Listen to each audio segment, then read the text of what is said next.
Hello, everybody, and welcome to the Sandbox Wednesdays stream. I'm Alex Flores, aka Kamisazi, joined here in voice, mind, body, and soul by Lucas is right. How you doing, Lucas? You know what, man? All things considered, I'm doing great, and I am just so happy to be here. Is this your first time back since I left? This is the first time back since I left. So I left before you left. Yeah, yeah. Yeah. Okay. I haven't been on camera. I haven't done anything on stream. I haven't even really talked on the phone in the past month. I think I've had one phone conversation in the past month. I literally just got like all the wires and stuff off yesterday or a couple days ago so I can open my mouth. So yeah. All right. Well, good timing, because this wouldn't have been the same without you. I'm excited to be here, man. I'm back from cruising the. I guess technically we were in the Caribbean.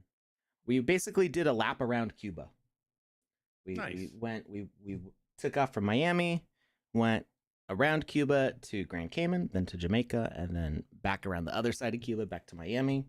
And then my wife and I got to spend a couple days in Miami.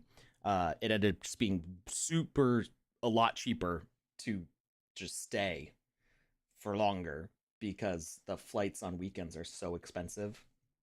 So we like waited a few days, and the hotel cost was way less than what the flight cost would have been. Oh, wow, that's wild. Yeah, and so then we got to check out a couple museums, just to explore, watch some movies, and have a good little bit of second vacation. You know what? I think you're doing it right because after stuff like that, you're always so exhausted that a little bit of like extra, you need a break from your break almost. Yeah, And to be able to take some time to actually relax before coming home. I think that's super smart. so we flew back yesterday. We got home about 5 p.m. yesterday. And then tomorrow at 3 in the morning, I'm flying. I'm not flying at 3 in the morning. I'm flying at 6 in the morning, but I have to head towards the airport at 3 in the morning. I'm flying out to NFT Denver because the Nice. Sandbox is running a mixer at NFT Denver, which I'm going to. And did I close my browser window? I did. Dagnabbit. Doop, doop, doop. There we go. Here we are. So I did the mixer get announced on Twitter? I don't know if I can share that link. One second. Let me see if I can find that. So I'm gonna be in Denver for half a day. I just got back from Miami. Now headed out to Colorado. And this is the most traveling that I've done in a 2-week period in my entire life, probably. Let's see. I just saw a tweet that said you're invited to ETH Denver. And you're invited. Join us at Ethereum Denver for a happy hour with Ami Kumar, TSB, Nicholas, and Borges Sebastian. Okay, Here, I'll grab like that link and I'll send it on over. I just found it, but if you can paste it in the chat if you want. So that is this. So I'm gonna be here for this. Spots are limited. Reserve yours now. So if you're in the Denver area, or if you're going to NFT Denver anyway, we're gonna be running this mixer event, and event is set up on Luma, 6 p.m. to 8 p.m. Mountain Standard Time at Putt Shack in Denver, Colorado. So I guess it's like mini golf also. So that could be fun. Putt Shack's a fun place. I've never never been to one. I've been to lots of mini golfs, but I've not been to Putt Shack. It's like mini golf meets, I don't know, they just kind of combine each course with something else, so it's a little different. And then it's also a bar. Cool. So it's sort of like Dave and Buster's. It is a lot of fun, and it's indoors too. So if it's crazy weather outside, it's still nice weather at the Putt Shack. Cool. Well, I'll be there, and then I fly back home again on Friday. So just a crazy bit of travel, but it's gonna be fun. I'm excited, and hopefully I'll see some of you there. Not as fun as throwing axes though, says Hoddle. I feel like that's fair. That could be a lot of fun, but I also feel like if a company is sponsoring an event at an axe throwing place, that's kind of like a lot of liability. See, the cool thing about that is the axe throwing place generally takes on all the liability, and they have you sign a waiver when you first start that anyway. So win-win. Okay, all right. Well, we'll keep that in mind, maybe. Jazz Wolf says, "Welcome back, Alex and Lucas." Thank you, Jazz Wolf. Also, Ian the IT guy, Vvox, Garnkin. It's good to be back. I mentioned Huddle already, but Huddle's here also. Bert Z, Chitin92, and Joyce over on YouTube. The Oaks on You on Twitter. Sir Alekin. And we got Grizzly Arcade, or Dollarcade, maybe, over on Twitter. Paul Life made me on Twitch. Welcome everybody. And Pickaxe Master and Ice Pilot over on Twitch. What's with the captain hat? I was just talking about how I was cruising around the Caribbean. Who do you think was piloting the boat? Not me. There was a Captain Phillips moment. Alex walked into the captain's chambers and just said, "Get out." And the guy was like, "Okay, this is yours. I'll see you never." I'm and the he captain just jumped now. off the side of the boat. It was really weird. No. This is actually the hat that I got from the last time. It's got the Flogging Molly logo on it. And we got this when we went on this cruise a year and a half ago. And then I brought it again this time and wore it again. It was actually fun because there were a couple times on airplanes and hotels that we bumped into people, not that we knew, but people who knew what we were going to, because they were also going to it and they recognized like the hats and the shirts and stuff. So it's fun to just like bump into people like that. All right. So yeah, no, I'm just living the vibe. I'm not out of my island get up yet.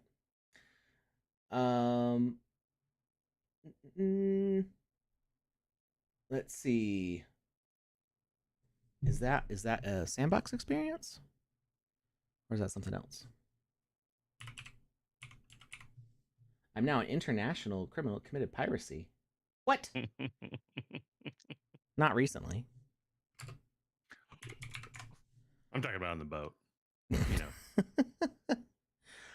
So I don't see the captain to jump over the side of the ledge.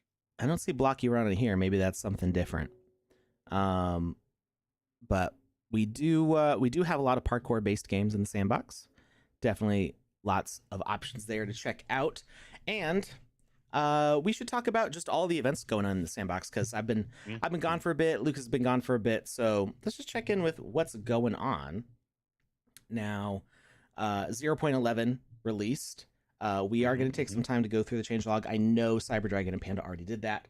I would like to do it because I wanna, because it's fun to like learn all the new features. And maybe some of you missed those streams, and I know I missed those streams because I didn't have internet where I was out in the ocean. So we will yeah, we'll check those out together.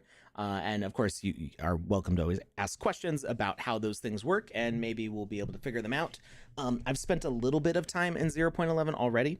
So what we'll do is we'll open it up and we'll go through the change log and we'll kind of highlight where these things are, so you have some help finding them.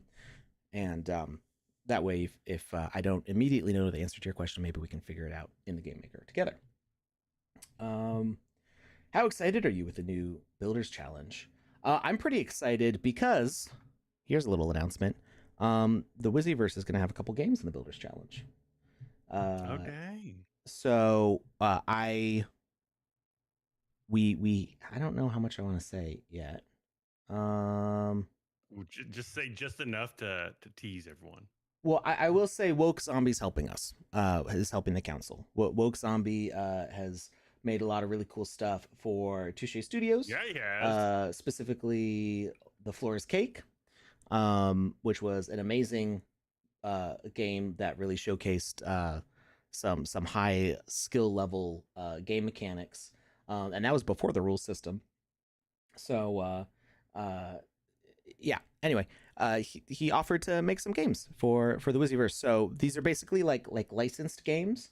I had like basically zero creative input on these games. I was like, absolutely, Woke Zombie, we would love to have you build some games for us. So I think we're doing I think we're doing like an 80-20 profit split. So anything that the council account earns through the Builders Challenge, 80% of that's going to go to Woke Zombie for building the games, and then that 20% is helping cover the cost of paying my team to QA it, and like the face rights of Wizzy being in there. So it's No, I love it. Wizzy assets. So there's 2 games. We're supposed to start testing them today.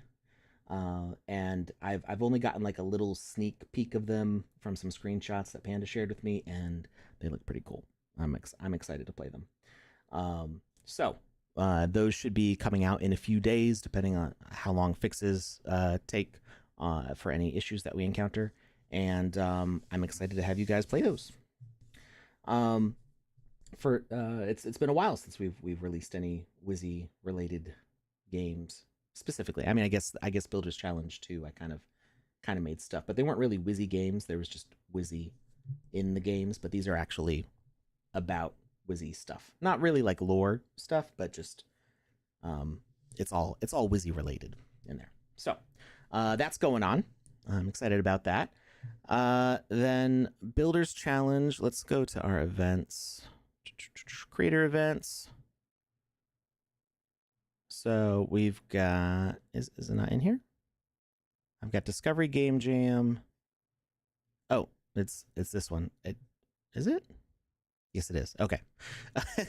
I recognized what these 2 screenshots were, and they weren't specifically made for Builders Challenge. I recognize them because these are 2 of the new templates in 0.11 that I helped curate the asset collections for these. And so I wasn't sure. It's just because the way it cropped, I guess. So February 26th to March 26th, so only 1 month, is Builders Challenge 3. Link is in the chat.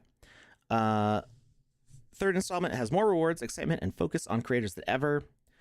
Reimagining the challenge to better help creators showcase their talents and shape the future of the metaverse.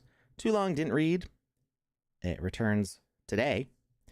Format has been redesigned with a shorter duration, just the 1 month, removal of boosters and leaderboards, and a more equitable reward distribution system.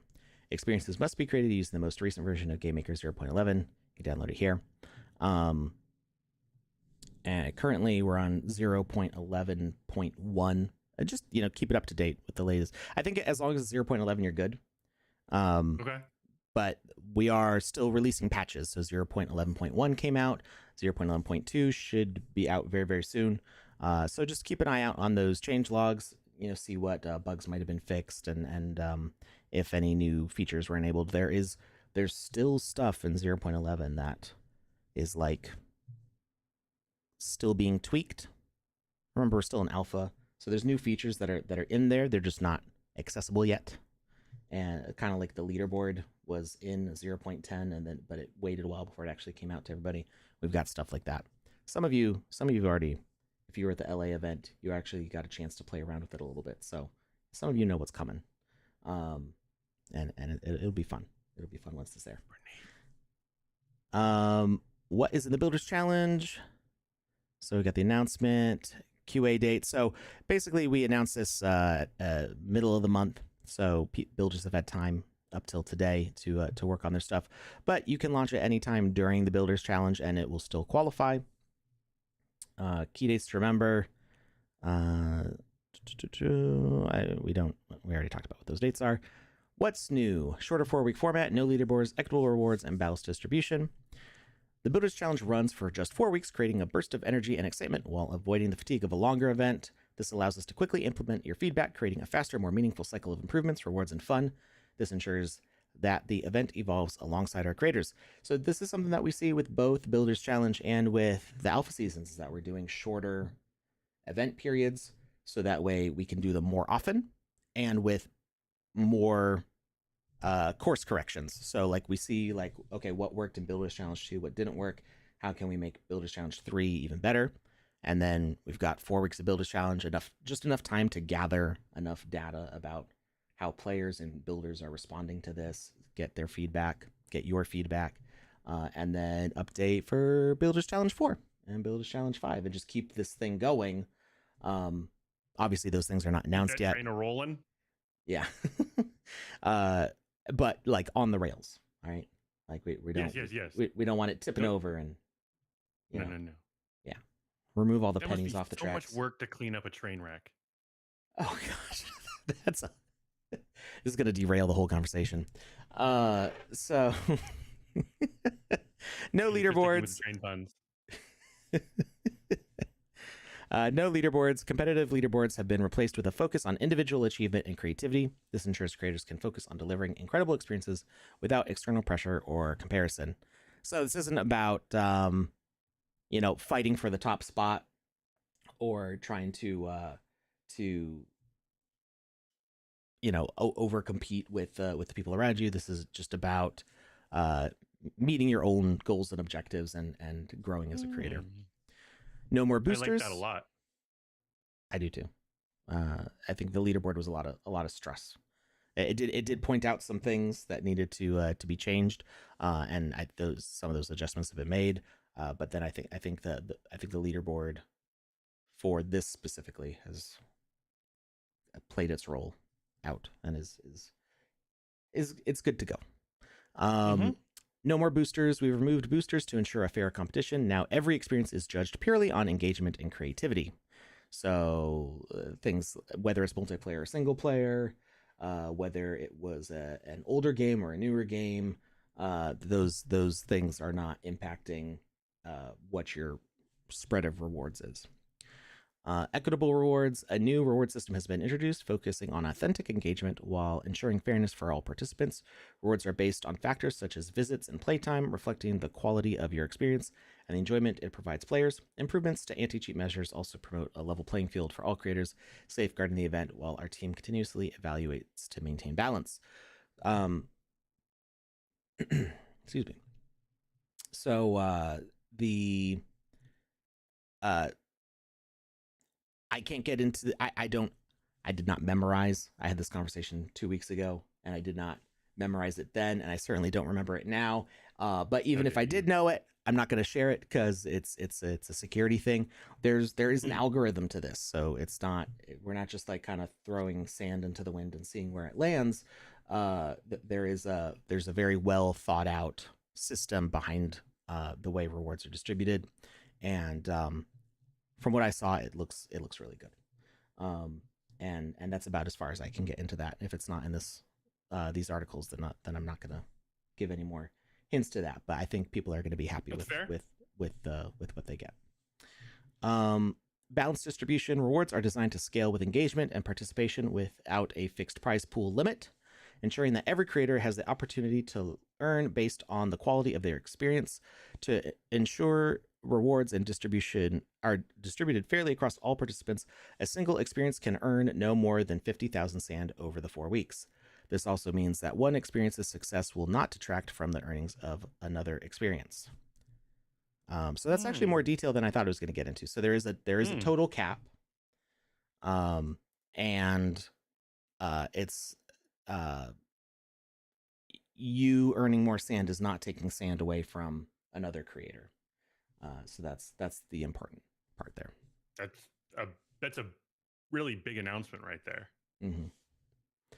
All right, there's how to participate.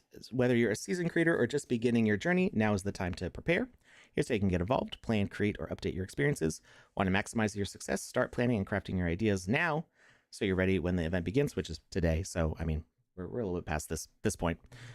Whether creating a new experience or updating an existing one for the Game Maker 0.11, the work starts now. Publish your experiences on the Sandbox map. So you do need to be a landowner to participate in this event.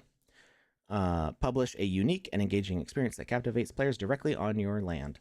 Use the latest Game Maker 0.11 version to elevate your creation and ensure a smooth, immersive experience that encourages players to dive in. Engage your audience. Creating a great experience is only half the work. Build excitement for your game by sharing it with the world. Leverage social media, organize live events, and host streams to attract players and draw them into your experience. Celebrate your success. Sit back and watch as players enjoy your creation. Your rewards are based on the engagement your experience generates, highlighting the importance of quality and player enjoyment. I would say, don't just sit back. I mean, there's nothing wrong with this statement, but I would say continue to engage your community. Don't just sit back. And that's what we try to do. Active involvement. That's what we've seen people do with making their own mini events. Like Touche Studios had their like mini season that was part of Builders Challenge 2. I believe Pickaxe Master and a bunch of other creators all did stuff like that. Not spam, Tom Voxel, but just having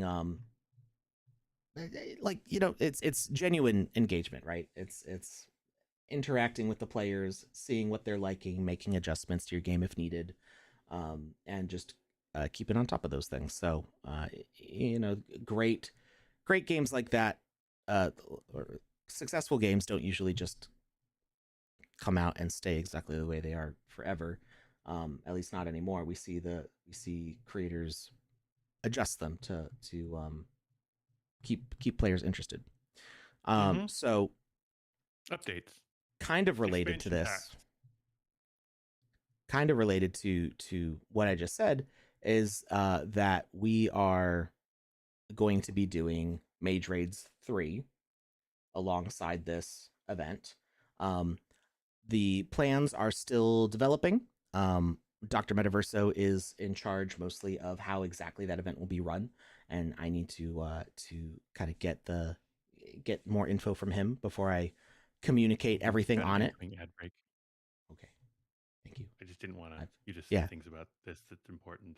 Do we have? Is there a timer on it? How much time? It literally just ended. It's like incoming ad break in 0 seconds, and that's when I noticed it and said something. Oh, so okay. And he's it now. So we're gonna take a quick ad break, and then I'll get back to talking about Mage Raids and Builders Challenge. We'll be right back.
And we're back.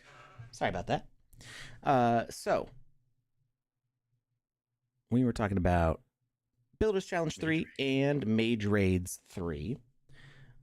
So yeah, more announcements should be coming in the next few days about that. Maybe on Saturday, maybe Wednesday next week. Dr. Metaverse is finalizing some plans there, and we'll let you know as soon as those plans are ready.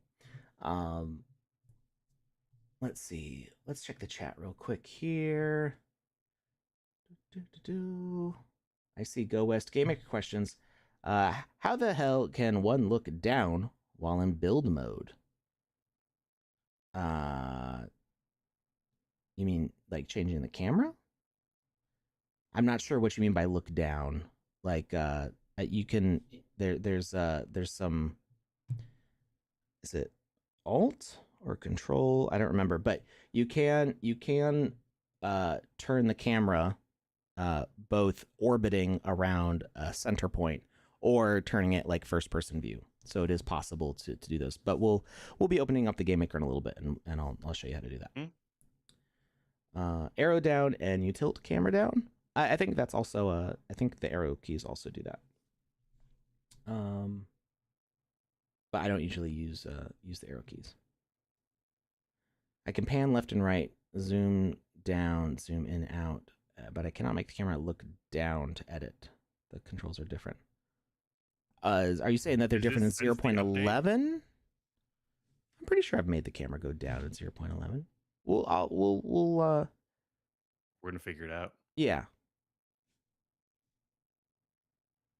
It is the arrow keys.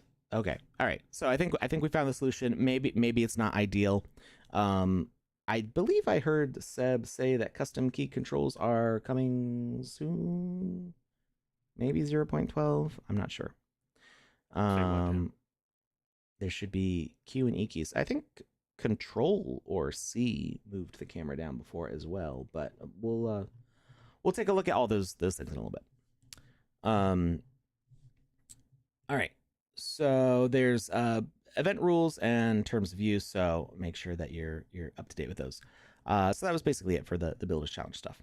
And Mage Raids info coming soon. There are some rewards for Mage Raids that I did not have time to send out before I left on my trip. So the top prize winners of Santa Wizzy 2024 hat needs to get minted and sent out, and the ambassador's equipment needs to get sent out. But all the basic rewards for the golden Wizzy the Golden Spacesuit set have been sent. I think I saw that come through. Probably, since you got it. I had just gotten out of surgery, I think, and I remember looking down and seeing something like that on my phone. I was like, what is happening right now? Why am I getting spacesuits? Okay, so that wasn't a dream. Good to know. Yeah. All right. So, holding the spacebar and panning with the mouse is the best solution. I think that's my default, what I use. But there's actually a lot of different controls about how you can move the camera for what way best suits you. So there are a few different options, and I haven't checked in 0.11, but at least in 0.10, all of them were listed in the controls under the settings. So we'll get there. We'll check it out. We're actually going to be checking it out in just a minute because we're now onto the article here. But there is more stuff that I wanted to mention first in events. On Saturday, as long as I'm not too dead from having back-to-back days of flight after another day of flight in a week, this will be my third day of flying this week. Come Friday night, as well as my sixth flight over sixth flight overall, counting all my connections. So you're a madman. It's a lot. I enjoy travel. I think it's fun. And I actually like being in airports because there's a whole bunch of variety of restaurants, and there's places to plug in your laptop or your phone, and usually there's Wi-Fi, although I typically I use my cell phone data. I have unlimited data, so it's fine. It's usually faster than the Wi-Fi. And all I have to do is sit around in a place with no responsibilities except being at a location at a time. And it's on a big sign that says when you need to be there. And then they call you up. That's like minimal brain effort for me. I can just like watch a movie on my phone and not feel guilty that I'm not washing the dishes or doing laundry or cleaning up a room. Like there's just like I just get to chill. It like takes all the distractions of like I need to be doing these things and just kind of pushes them away. So I enjoy having layovers in airports, but I know I'm kind of probably in a minority there, but it just I do enjoy just getting to vibe in a place with food and coffee and watching stuff on my phone. I dig it. So anyway, lots of travel, but we've got these events going on. So Saturday, as long as I'm not asleep, we are going to be playing the Champions Tactics Grimoria Chronicles. So this is related to the Champion Tactics game by Ubisoft that we played on stream. Gosh, that was like 2.5 weeks ago now. Forever ago. I did start playing ranked games. I got up to like gold level 2 or gold level 1, something like that. And I did start encountering other real players. I think a lot of the real players are already high ranked, so I had to like play a lot of bot matches to like up my rank until I got good enough to play the actual players. And I did beat one real life player once, and then I got matched with him again, and he trounced me terribly the next match. Like it was a close match the first time. I almost lost, and I actually I thought I was gonna lose, and I beat him in like the very last move. I had like damage over time, meaning like he would get damaged at the beginning of the next turn, and it's only because of that I won. And then the next match, I think it was like the second turn, he just obliterated all three of my pieces at one. I don't even know how he had so many. He had like the same guy attack me multiple times. I felt like a bad guy in Yu-Gi-Oh! Just getting obliterated by the cards not doing what they say they do on the cards, because Yugi Moto can just make up his own rules. And he does regularly. Yeah. So I may have just closed the game after that and been like, I'm done for now. So anyway, I had a bunch of fun playing that game. So I'm excited to check out what the Sandbox version of this looks like. So this event is currently going on, and we're going to try this out on Saturday. There is also what other events we got going on? There's the Discovery Game Jam. Has this one been? What are the dates on this? Key dates. March 5th registration closes, so registration is still open for this one. So definitely should point this one out. I believe this is with DJ Blondish. So it's 100K sand pool. You could get published on DJ Blondish's estate. And we're doing an award show with this one later on at the beginning of April. So whether you're a first-time creator or seasoned pro, Discovery Game Jam with Blondish in the Sandbox invites you to explore uncharted realms, both within the game world and within yourself. No experience, no problem with our no-code Game Maker. You guys know about the Game Maker. We're going to be going through it in just a minute here. Imagine this. You embark on a journey through a surreal digital landscape guided by the hypnotic beats of Blondish, uncovering hidden frequencies that awaken forgotten parts of yourself. Will you decode the sonic mysteries to unlock a deeper connection to the world around you? Or perhaps you'll design a game where players navigate a futuristic festival, solving mind-bending puzzles that reveal different aspects of their identity. What if an ancient rhythm holds the key to self-awareness hidden beneath layers of time and sound, waiting to be discovered? What if? What if indeed? The possibilities are endless. Every beat could unlock a new realization, every challenge a moment of growth, and every world a reflection of the player's journey. Whether it's vibrant digital dance floors, mystical landscapes of sound and light, or hidden truths woven into the rhythm, this is your chance to turn discovery into an immersive, personal experience. Your creation could be the next big hit in the metaverse, inspiring players worldwide to embark on their own journey of self-discovery. All right, we got the pretty standard split of prizes here. 18,000 sand, 14,000 sand, 10,000 sand, 8,000 sand, 6,000 sand. For first through fifth place, 1x1 land each, and gold or silver catalyst packs, depending on which tier you're in. And 6th through 10th place, 4,000 sand each, a land, and a bronze catalyst pack. Then we've got up to 10 honorable mentions with 2,000 sand and a 1x1 land each. We got the IP prizes of being featured on their official land. Also, Blondish is offering an additional 2,000 sand for each entry they choose to publish on their estate. So that's pretty sweet. Double it up. Make sure you carefully read the rules, follow the checklist, go through all the steps for submission. Every once in a while, it doesn't happen every game jam, but every once in a while, there's like 1 or 2 submissions that just are not submitted correctly. Either somebody published to the map instead of the game maker, or they didn't like submit the video that they were supposed to with it. There are reasons that we have these rules in place, and it's mostly so that way the judges can find your game and play it in the environment that it's intended to be in. And so when something is outside of that, we might not know if we're playing the right thing, or the right version of that thing. So it is important to follow all the rules so that we make sure that we're judging your thing fairly with everybody else. And I think that's it. So definitely check that out. Registration is still open. And the submission date, March 18th, the submission deadline, 5 p.m. UTC. Make sure that your game is published in the Game Maker gallery and you've submitted to the form before that time. All right. There's also the VoxEdit post-apocalyptic future contest with Terminator Dark Fate. 10,000 sand prize split between first through 15th place. 2,000 sand, 1,750 sand, 1,250 sand.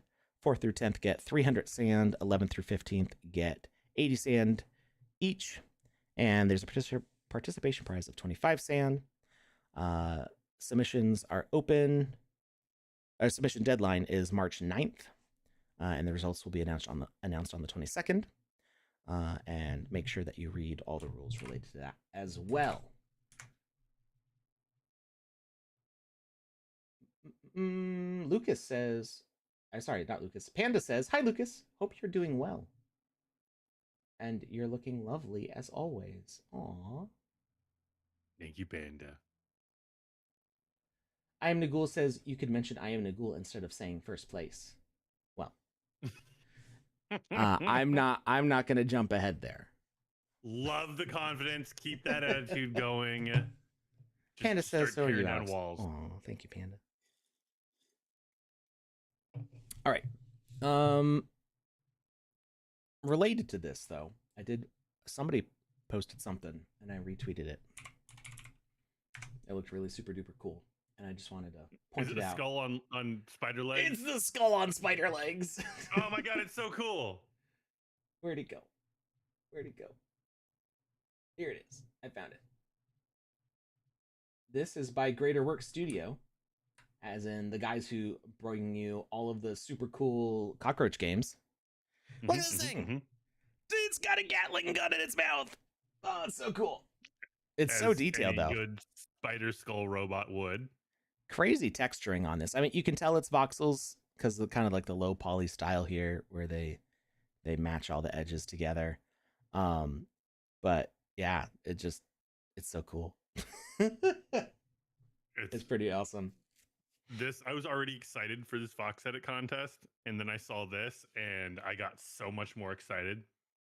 It's hard to animate a biped creature with just 2 legs, like a person walking around. So you're saying adding extra legs gives you more possibilities? It's harder. It's hard. The more legs it has, the harder it is. I don't even want to try animating something like this. I'm like, it's good. Let somebody else do it. I'll model a creature that has 6 legs. I don't want to animate it. That's a lot of work. They did a really good job with this. It looks awesome. Excited to see what else people create. Anything cyborg or killer robot or a dystopian future related, and I'm instantly like, all right, you have my attention, please don't waste it. And they are not wasting it.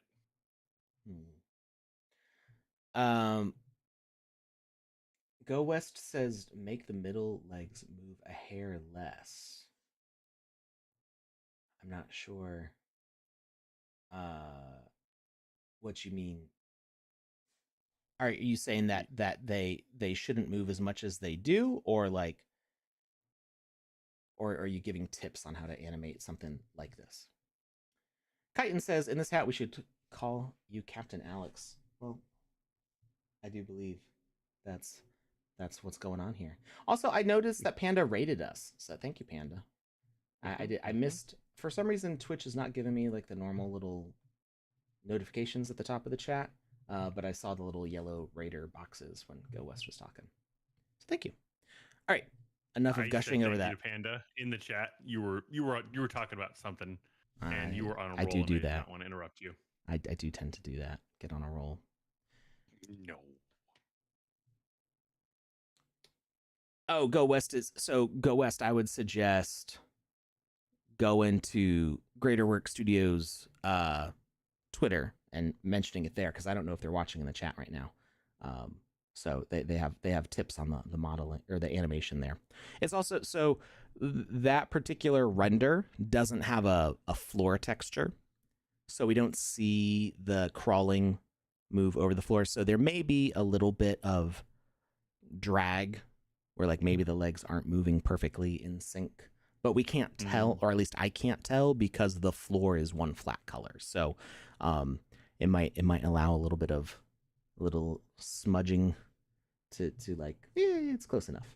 But that happens in video games all the time, except for more recent games that focus on inverse kinematics as part of the animation, like when they're live animating the characters. So you see this in like in some I'm not sure which games specifically, but like usually like AAA or the newly termed quadruple A games, where as the player character games. Yeah, it's when it costs like tens of or hundreds of millions of dollars to produce a game. You're talking about like your GTA 6s and stuff like that. They just, the budgets are going so ridiculously high. The flagship titles on the consoles and stuff like that. Gotcha. So you'll see that the characters' feet always kind of lock into their spot on the ground, and their feet aren't kind of sliding. You'll see it in older games and lower budget games where they just have like a set animation loop. So when they have a set loop to the feet, sometimes as a player like turns around, it might look like their feet are sliding on the ground. And that's just kind of thing as gamers, like we see it all the time. And so we don't really think about it that much. We just kind of get used to like, yeah, that's just the way the animation looks, is fine. But with inverse kinematics, they can have the animations adapt to the environment. So that way when a foot steps on uneven terrain, it stops at the right point without the foot clipping through the floor, things like that. But in the case of this spider animation, we don't see any texture to the floor, so we don't see how fast it's moving along the ground. So if the feet are out of sync with where the ground is, we can't really tell as well. That's kind of more of like a rendering tip if you want to kind of get away with it.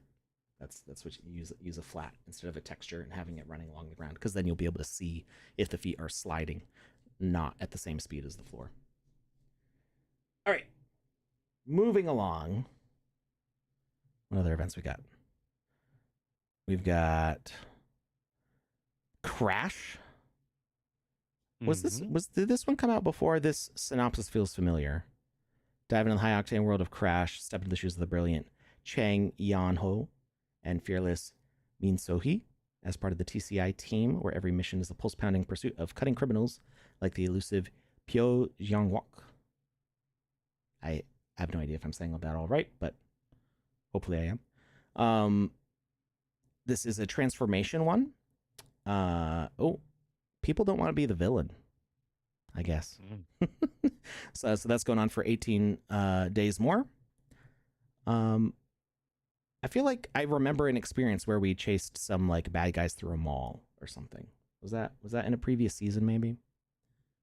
I don't know if it was the same experience or not. You know what? I have no idea. And then we've chased a lot of people through a lot of things by this point, Alex. True. And then we've got Celebrate Valentine's Day in the Sandbox. Love is in the air. Dive into love in pairs and love at Kulang San. Klong San? I'm not sure. There's a lot of consonants for only one vowel, with my English speaking mouth to I'm gonna go with Klong. Klong San. That's what I'm gonna go with. Yeah. Okay. 2 enchanting adventures where romance meets excitement, complete thrilling quests, and unlock exclusive rewards. Players who purchase an Elvis, Rabbids Rockstar, or Blondish avatar during the event will unlock special rewards. If you purchase them during the event, or maybe I would imagine it counts for people who already own those avatars as well. 40 sand back for each user who mints one of the... Oh, no, it is during. So if you purchase one of these avatars during the event, you get 40 sand back. For users who mint one of these avatars during the event, there is a Asterisk cashback are only available for purchases made during the event period, only eligible for purchase through minting, does not include purchase through the secondary market. Okay. So these are for Blondish, Elvis, or Rabid Rockstars that have not been purchased from the purchase page yet. So good. All the clarifications were needed in there. I was jumping ahead of myself. I was like guessing things based on the sentence, which I should have just finished reading the sentence because all the information was there. It happens. You know what? We're learning. We've been gone for a while. We're reacclimating ourselves. It's okay. I did. I need to relearn how to read these event pages. That's what I need to do. It's been too long. I did read a book while I was out to sea. Was it Lord of the Flies? It was not Lord of the Flies. It was The King in Yellow. What's that? What was it about? Was it good? Did you throw it overboard because it was so bad? It is a tough read. I've actually been trying to read this book for years, but I did finally finish it. It's not a very long book, like in pages, but the pages are really dense. In fact, like the last 2 pages of the book are only 3 paragraphs, and it's very small print. Do I have it in here? I think it's in my bedroom. It's from the late 1800s, but it's like it actually inspired H.P. Lovecraft to write about some of his stuff. So so HP, it drove you insane, is what you're saying? Yes, it did. The first several short stories are kind of like eldritch horror, and then the second half of the book is all like kind of cheesy love Ramblings stories of a fever dream. No, they're actually kind of sweet stories about falling in love and other stuff. Yeah. But no, it's a nice book. Yeah. It's I've wanted to read it ever since I saw the first season of True Detective, because True Detective references The King in Yellow and some other stuff that's kind of related to H.P. Lovecraft, and H.P. Lovecraft was inspired by this guy, and this guy was inspired by another guy. All the stuff about Grim Carcosa and The King in Yellow, and a play that you read the play and you go insane. Yeah, it's cool stuff. Anyway, it's kind of ahead of its time writing for like the late 1800s, I guess. Okay, I dig it. But a lot of is super heavy on describing things and places.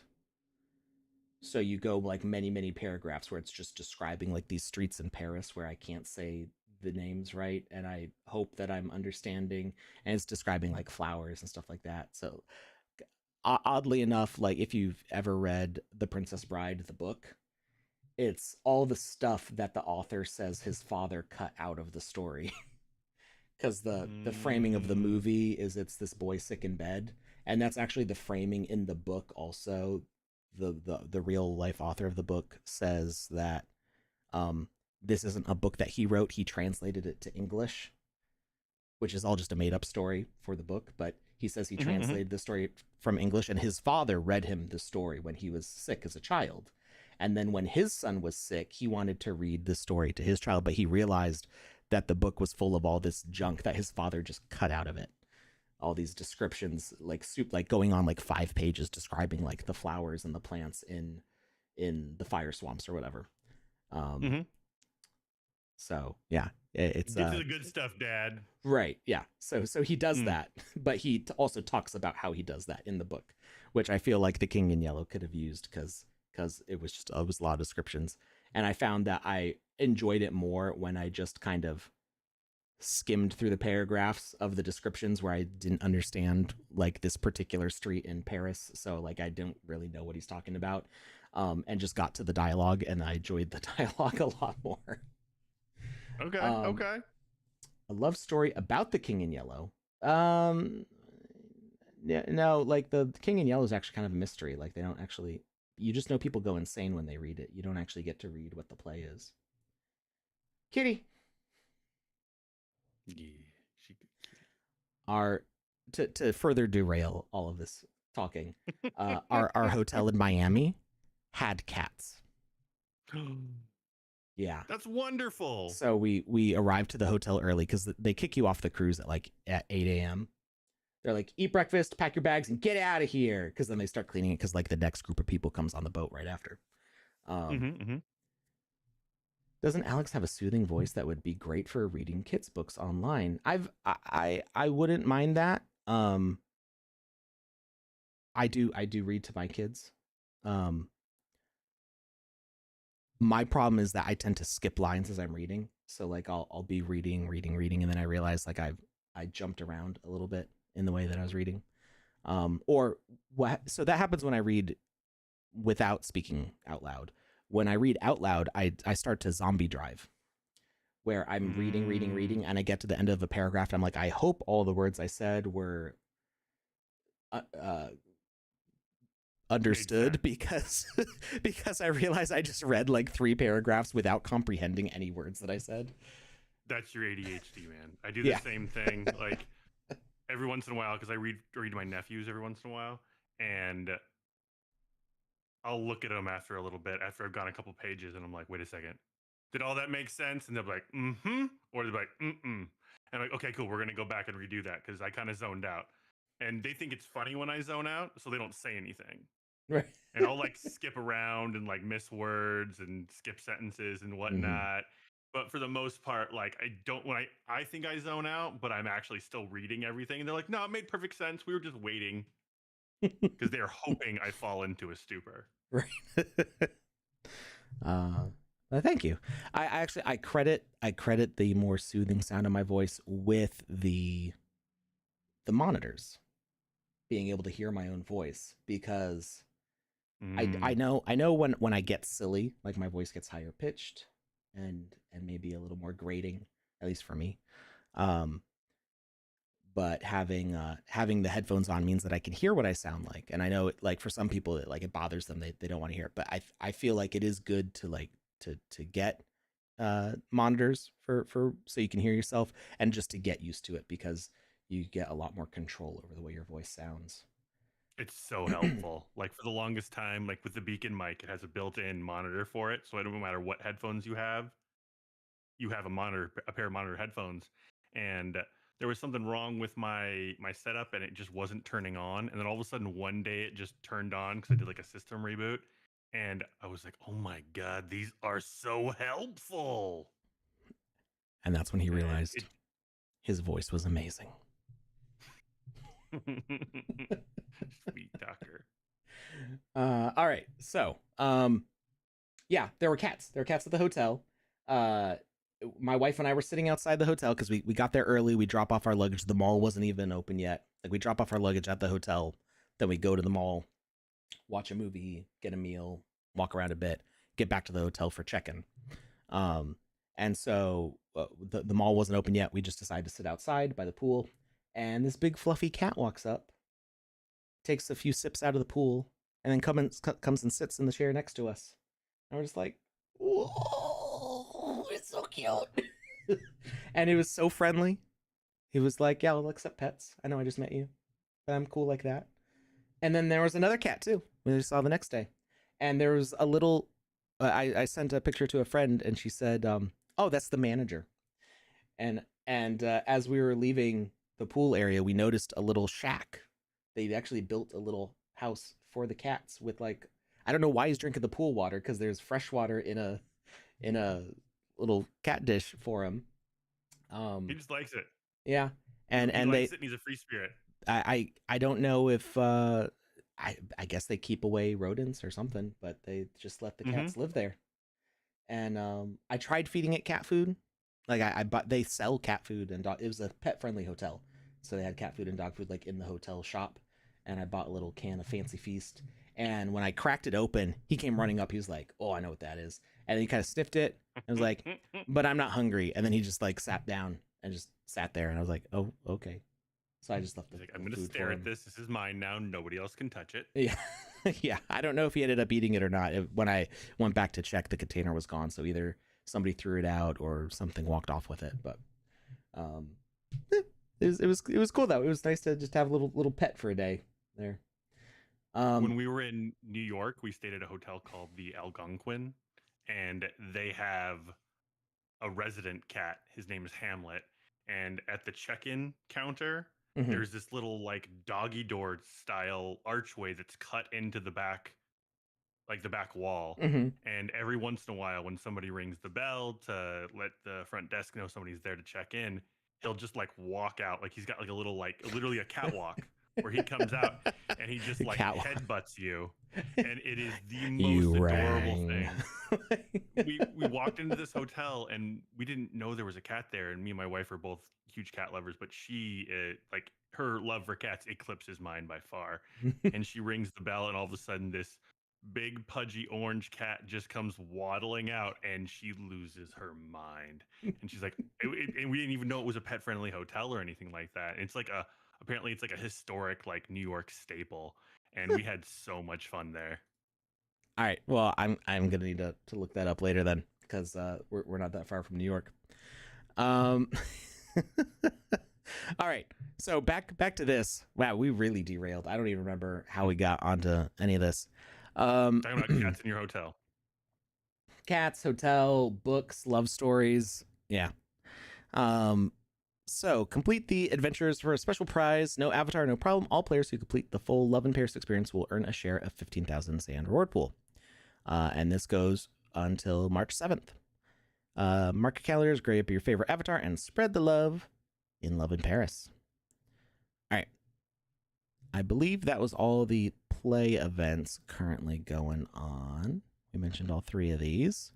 And all three of them also have avatar reward pools, I believe. And then we mentioned the Game Jam, Builders Challenge, and VoxEdit. Yep, we got through all of the announcements except what is maybe my most favorite announcement today. Say more right now. We are going to start for the stream community here.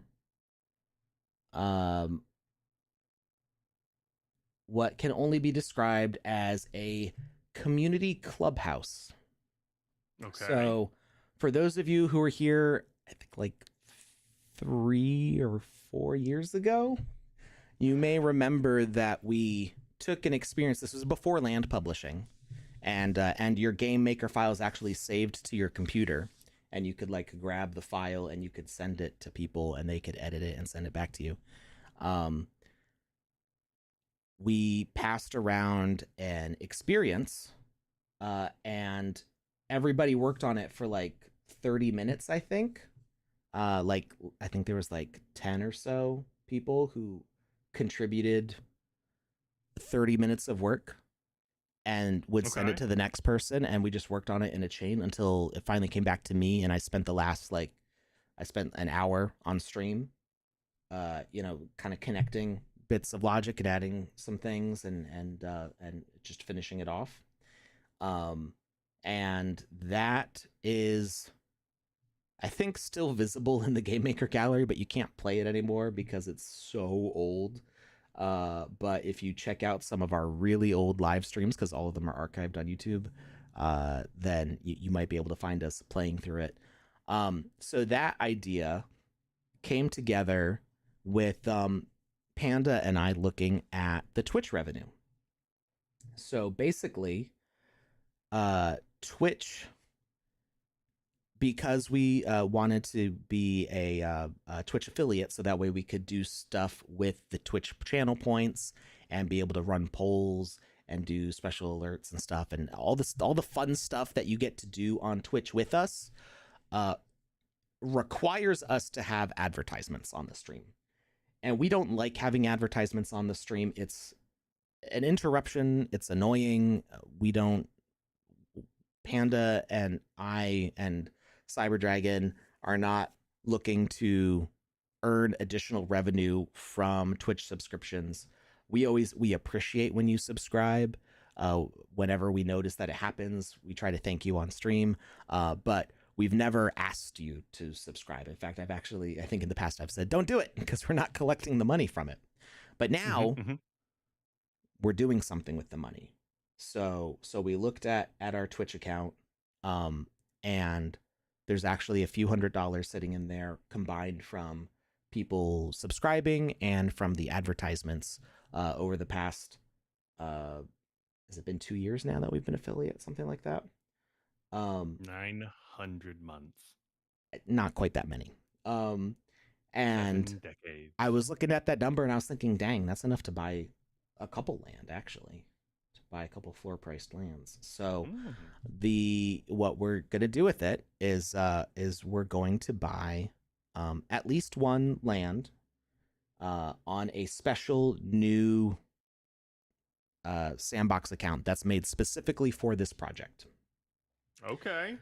And what this land is going to be is the community clubhouse, where we are going to share this land with various builders, both picked by Panda and me as the main streamers on this channel, but also people that you on Twitch vote for or nominate. And they are going to help us build a space that is a multiplayer hub for us, for the community here. So you may have seen me tweet out that I was really excited for March. I'm excited for March because March is going to be when I'm working on the entrance to this hub. So the idea is that I'm going to build a top layer, and Panda will help me too. That we'll kind of trade off working on this. We're going to build the central top area of this hub, and then we're going to divide the bottom section into 4 quadrants. And I believe we already have the first builder picked, if I remember correctly, but my brain is still getting back into work mode.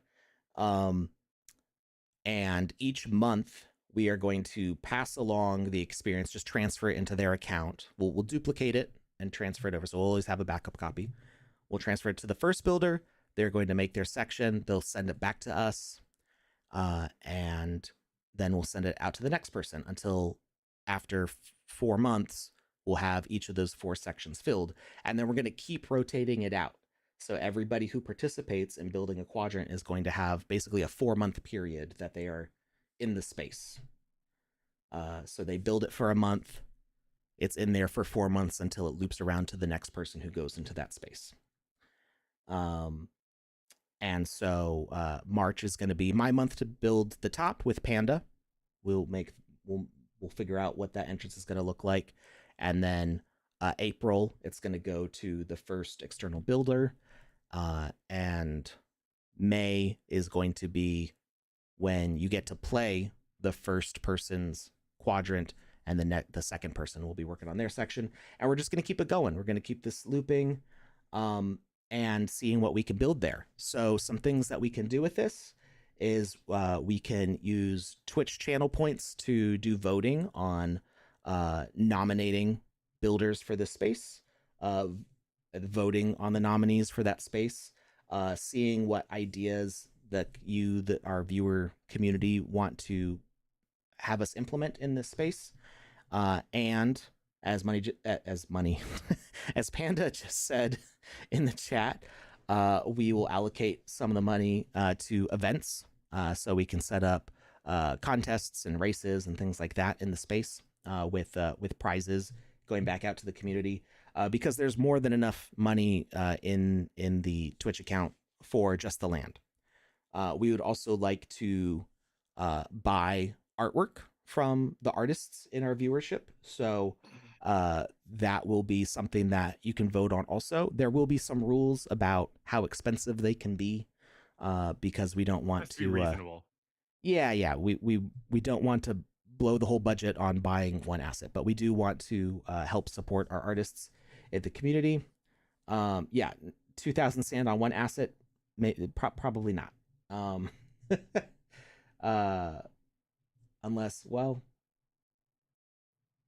Unless that's Panda saying what the actual limit is. I don't think it's 2,000 sand though. I think that would be too much. Well, she said LOL 2,000 sand. So I'm guessing the LOL meant. Yeah, no, I was joking. Yeah. It was a joke. Okay. I was just making sure. Because Panda and I have been meeting with our marketing team and seeing, like, we've already got permission to set this up. So Panda and I are going to be setting up a ledger. So everything will be very securely stored for this. It's going to be a brand new account. It's not going to be eligible for Builders Challenge rewards or anything like that.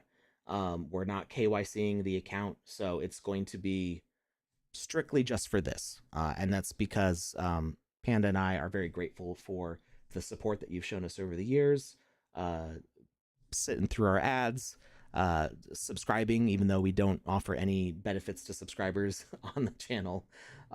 So this is our way to give this back to the community. So that's what we're doing with it. We're buying some land, we're setting it up.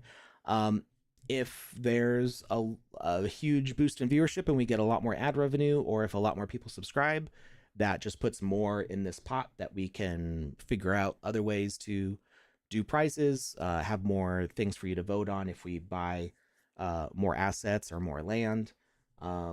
So yeah, there's a lot going into this. That there's already a lot of planning that we put into this, and we're still finalizing some of the details. But yeah, next month, well, I guess next Wednesday is going to be the first stream where I start working on this, and I'm excited. I'm excited to be building something like That's this. super exciting. Yeah. So let me ask you a question. Is this something where it's like there are going to be rules in place for the other people that work on it? Or is it going to be like literally just do whatever you want, go ham, and let's see what happens? So there's going to be a little bit of rules. We Okay. want to make sure that it still plays well. It is a multiplayer social hub, so that kind of limits some of the logic that we can do. Um, Mm-hmm. they builders will be able to put in quests, but we don't want them to be too extensive.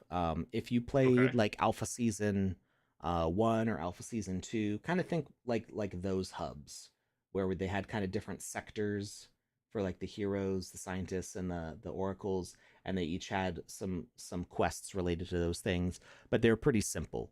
So we're not, because there's going to be at any one time basically 5 different sections to this: the top main hub, and then the 4 guest builder hubs. Um, we can't make this too super involved with like a dozen quests and like rules firing off for different like HUD updates with timers and bells and whistles going off and everything. So these are more like diorama, like decorating a beautiful space. Okay. And what I would like to do with it, if possible, and if the guest builders want, is I would like to put a portal at the end of each quadrant to go to that guest builder's experiences. So, like if somebody sets up like a parkour, or I guess like a down core, because we're going down to the bottom of a level in this, um, there would be a portal that, and everybody's going to get credit. Like there's going to be signs saying, "Hey, Brought to you by. right, this section was created by Go West, or this section was created by Ian the IT guy, or whoever is in here, Mm-hmm. Mm-hmm. right?"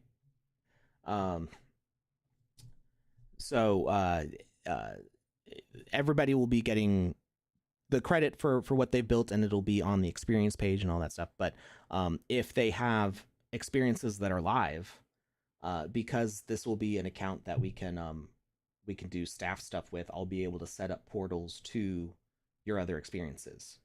So either throughout, or at the beginning, or at the end of your guest experience section, we can have portals linking right out to what you've built. So this will be a place that people can discover what you've made. Be a good place for finding other creators in the community. I Um, like it. and if we have additional land, we could see about guest hosting other creations, and this is all stuff that we can vote on. So we've got the approval to basically do whatever we need to with this. And our marketing team thought it was a really good idea and gave us the pass to use the money this way. So we're getting the accounts stuff all set up, and I think we're gonna have a real fun time with this. And this is why I'm so excited for March. So, um, let's see, Zumzy. You made a ticket and it tagged me. Was this today? I was just about to ask them that in the chat. Like, when was this ticket made? Okay. Um, I Read think Panda Pop's comment. Zumzy, I think you did have the ticket regarding your landowner badge not showing up. I think that was you. That is there is an internal ticket about it. And it's been reported and it's being looked into. So, other ticket about the marketplace. Okay. So I today's my first day back after a week and a half. Well, actually closer to 2 weeks, I think. 23 The date. 2. Oh. 2/23 is the date. Okay. So I was yeah, I was away without a computer on that day, so I'll have to go and look for the ticket. I did not get a tag, or I did not see a tag, but I can go and search for it.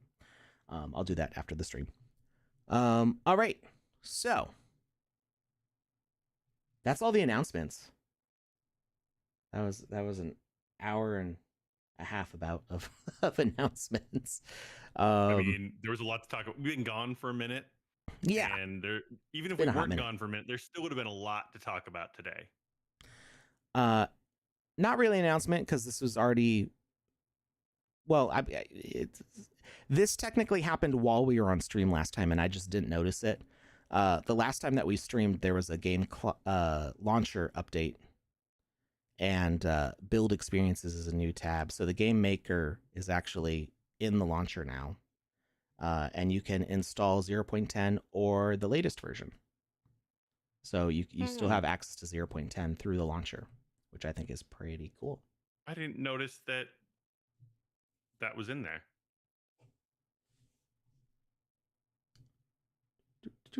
Yeah, I didn't notice it because we were live and it was like an update and I was waiting for it to launch the game. So that's why I didn't see it there.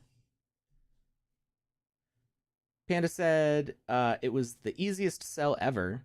I did so much prep for the meeting and it was almost an instant yes, do it. Yeah, basically. But I think the prep was good because it showed that we had a plan in place. We weren't just like, we do actually want this to be successful. All right.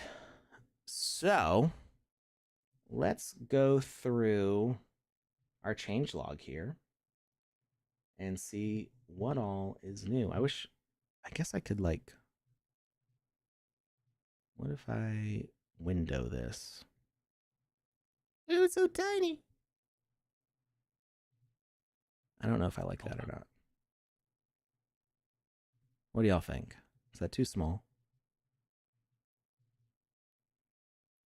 What would be the point of having it so that size? So we can see the changelog as well. Oh, as we go? I gotcha. Yeah. Let's try it out. Let's see what happens. I think I can make it a little bit bigger. There we go. That's better. Because we don't need the changelog to be giant.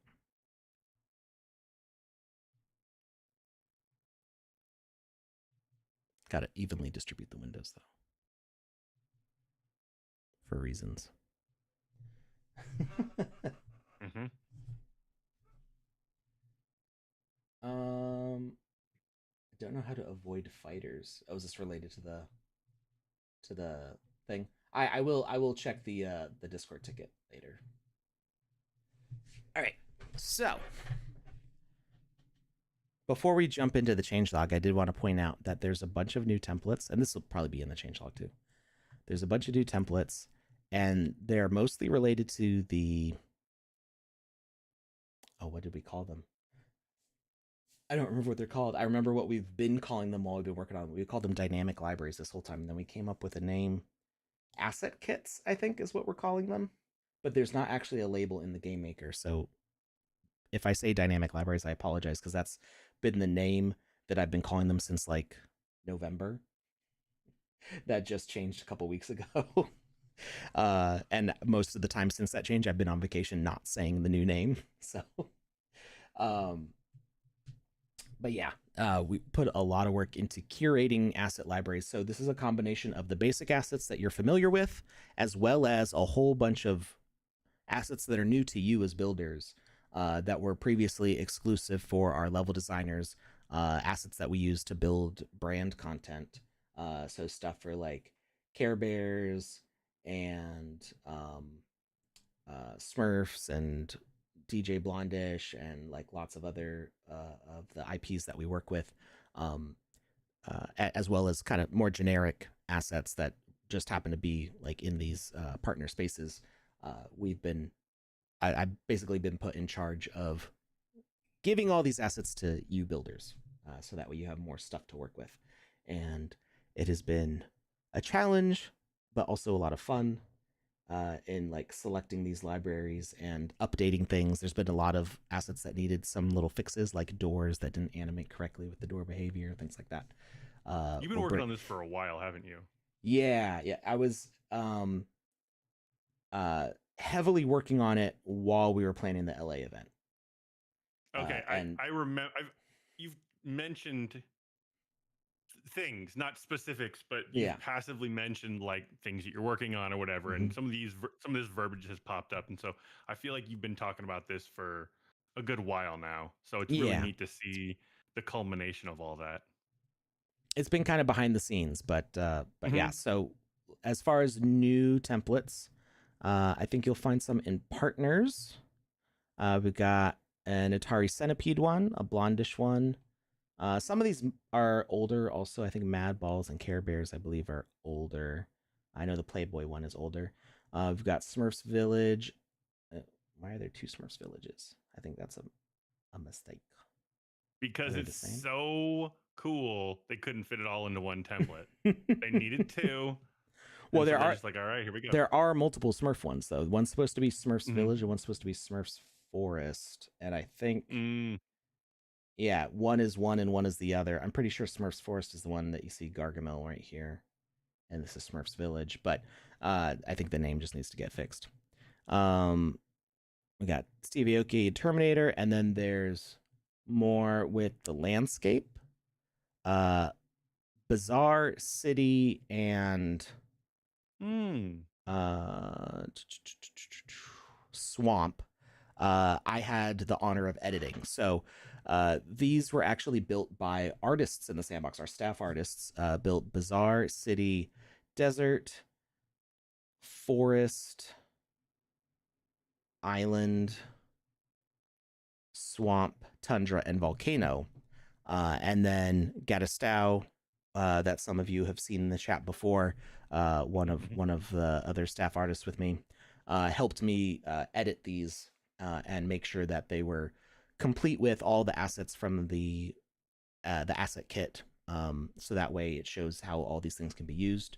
And so I worked on making updates to Swamp, Bazaar, and City, and I had a ton of fun just hiding little bits of things in there. You'll see that we try to do minimal logic in these, but I did add in a couple things, like City has a crow flying in a circle that, like, when it gets close enough to another crow, the other crow starts squawking at it and stuff, taking advantage of our ginormous new sound library that has over 1,000 new audio elements. Anyway, let's open up a blank one and take a look at what's new in the Game Maker here. So, unlocks more possibilities. Stuff. Too long didn't read. Smarter multiplayer with team scores, multiplayer friendly NPCs, and a broadcast target selection. Better platforming and racing, edge recovery, custom avatars at spawn, and new rotate behavior. New customization, personalized heads-up displays, alphanumeric puzzles, and new victory options. Asset libraries, access to environmental assets and brand assets, Smurfs, Atari, Blondish, and more. New templates, tag, trivia, idle clicker, crash, and social platforming game types. And I didn't even realize that we had these ones in here, so I was just looking at those templates, and I didn't even think to look at the gameplay types. Productivity boosters, a picker tool, multiple grid boards, and a rules connection visualizer. Lots of stuff.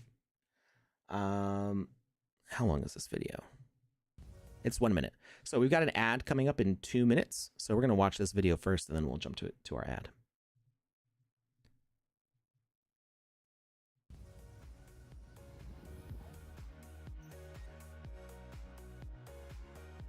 New social features, play with your friends,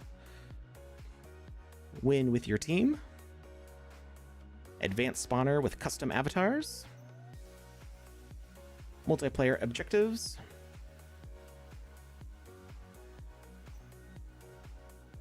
victory conditions, new templates,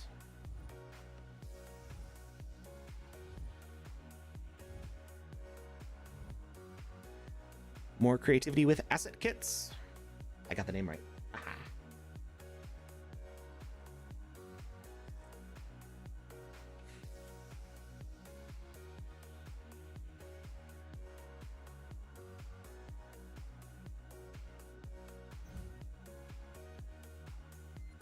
And so much more. Camera occlusion, rotation, edge recovery. Ooh, let's pause it right there. Let's just read what they all say, because it's going to go by too fast. Combination code behaviors, multiplayer quests, rotate behaviors, rules customizable HUD, edge recovery, Game Maker picker tool, Game Maker publishing hub, behavior, multiplayer friendly NPCs, rule connections, multiple grid boards, coyote time, and copy paste values on behaviors. It's a lot of stuff. So much. So much stuff. All right. We're going to run that ad break real quick, and we'll be back in a minute.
And we're back.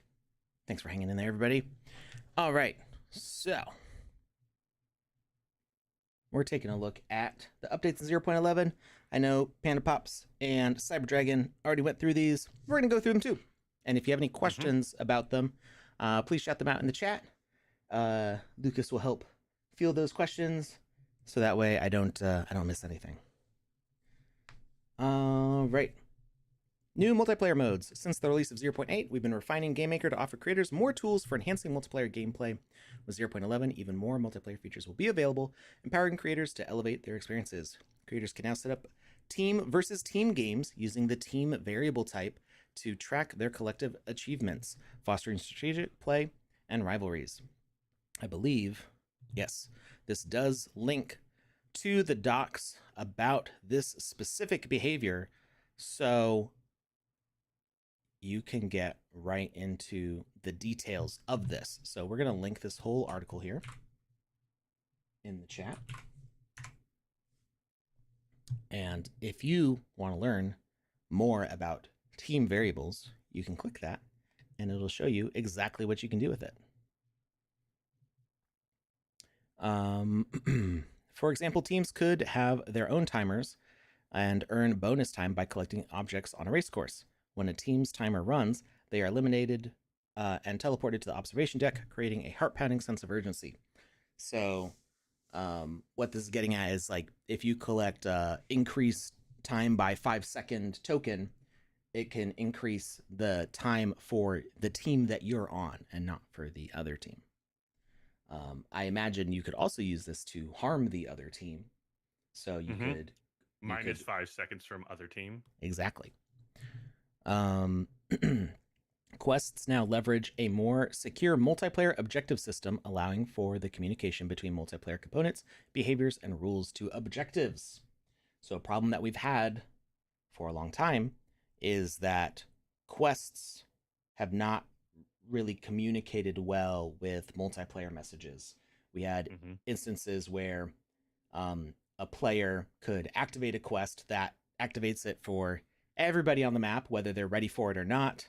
And then once it's activated, if another player comes in after that point, now they can't activate it because it's already been turned on for everybody else. Or a quest that feels like it should be single player getting completed by somebody else's message. So somebody else completes that quest while you're in the middle of it and you wanted to go and do it, but they completed it for you. Now you need to start over if you want to see how that quest played out. So this objective system connecting with multiplayer more carefully is going to allow the gameplay to just work better in a multiplayer situation. Let's take a look here. Tip: in version 0.11, objectives will only interact with multiplayer behaviors and components that transmit player source data. If you want to use single player behaviors and components, you can utilize the new sends message to single player actors rule. So you can see that there's a quest ID. This is going to be automatically generated, I believe. Yeah, we can't type in this field. This is a thing that's existed this whole time, but we weren't able to see it on the Game Maker side. For people who participated in season events, the staff had to look at the back end to see that people were completing quests, so it could give you the EP for that quest. That's what this interacts with. So this unique identifier says user ID for whatever your user ID is started this quest and completed this quest.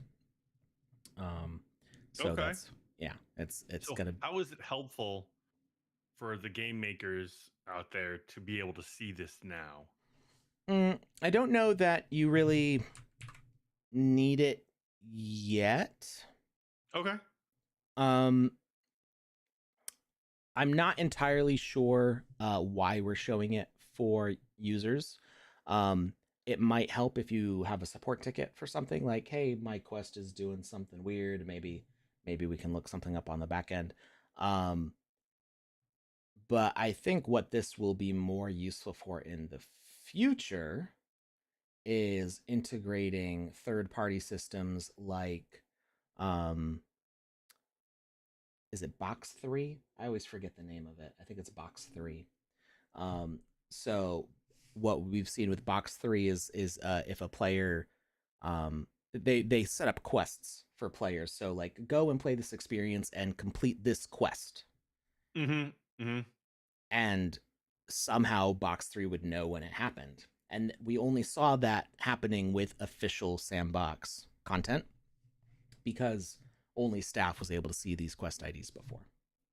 So now that you're able to see these quest IDs, maybe we can look at more external interactions that happen. King of Crypto says, I've noticed some server lag shuttering when spawning assets in game using send message to single player rule in multiplayer experiences at the moment. Yeah, that's basically any time that we send things through to multiplayer, there is going to be some latency, and the more that happens, the more latency there's going to be. So, I would use the send to single player rule judiciously. And there's probably improvements that can be made with it. I know that a new patch is rolling out very, very soon. Um, so, actually, 1 second. No. No seconds for you. No, no. I was just seeing if it already rolled out while we were live. Not yet. So, like I said, very, very soon. We're on 0.11.1 right now. 0.11.2 should be coming out basically any hour now. So we might see some improvements along there. Again, these are all things that are good to report. Like you can say it to me on chat, but then I become like it's a game of telephone where like I might not be able to fully communicate everything to the staff that's involved. So it's good to have you go through those tickets as well, because then the staff who can actually make those fixes can talk directly with you, get video clips from you, or more like ask you questions about how you did something, and get more into the details of it without me relaying the things and maybe missing some information along the way. Oh, Lucas, Yeah, talking game to of telephone. Oh, okay. So yeah, that's a good bit of feedback, King of Crypto, but I would definitely put it in a ticket if you can. Meaning specifically the Jira ticket for builders that you can find on our doc site. That is I always like showing where it is because it can be a little tricky to find. So you go to docs.sandbox.game. You go to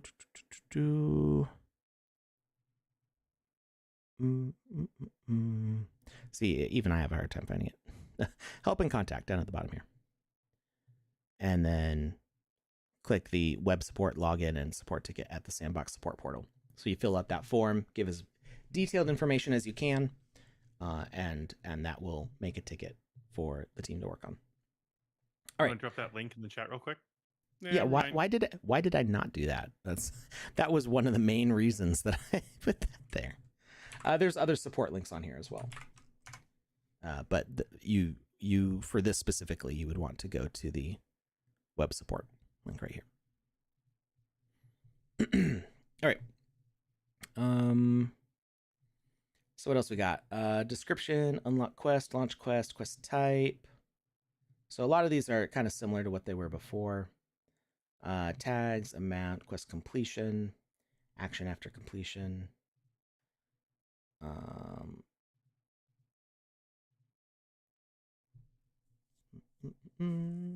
Yeah, I feel like there was a slight change. So there used to be like an interact to complete a quest, like you would hit enter, and I don't think that's there anymore. So that's important to note. But it does still say auto completion. Auto completion should just go away by itself. Yeah. As soon as you complete the quest, it should check off. Hey, Bandit over on Twitter, not YouTube. I know what that icon is for. Hello, everyone. Have a good day or good night. Around here, we say good morning, afternoon, and evening, because typically we're talking to people all around the world. All right. Which is pretty awesome. Oh, who was asking about camera stuff? Was it Go West? That was Go West. Is Go West still here? You still hanging out, Go West? He was here a little bit ago. So there are camera controls, Mr. West. There are camera controls listed up here. So we've got our basic select. This actually, this is dynamic now. I don't remember if that's new to 0.11 or if it was like this is 0.10. I think it's new to 11. So this gives you some dynamic control tips. Actually, I don't know if you can even hide that. Can you? Interesting. I don't think there's an option to hide this bar. F1. VVox says F1. There we go. Oh, it's this little button right here, the help button. So it dynamically tells you some things. So we know that W is forwards, S is backwards, A is left, D is right, Q is down, and E is up. And Q and E are straight up and straight down, whereas forward and backward are based on the angle of your camera. So that's important to note. If you just want to slide the camera forwards, there's not actually an option for that. So if you wanted to keep the same level above the ground, you would kind of have to press Q and W at the same time, which doesn't actually work. Or maybe it's E and W.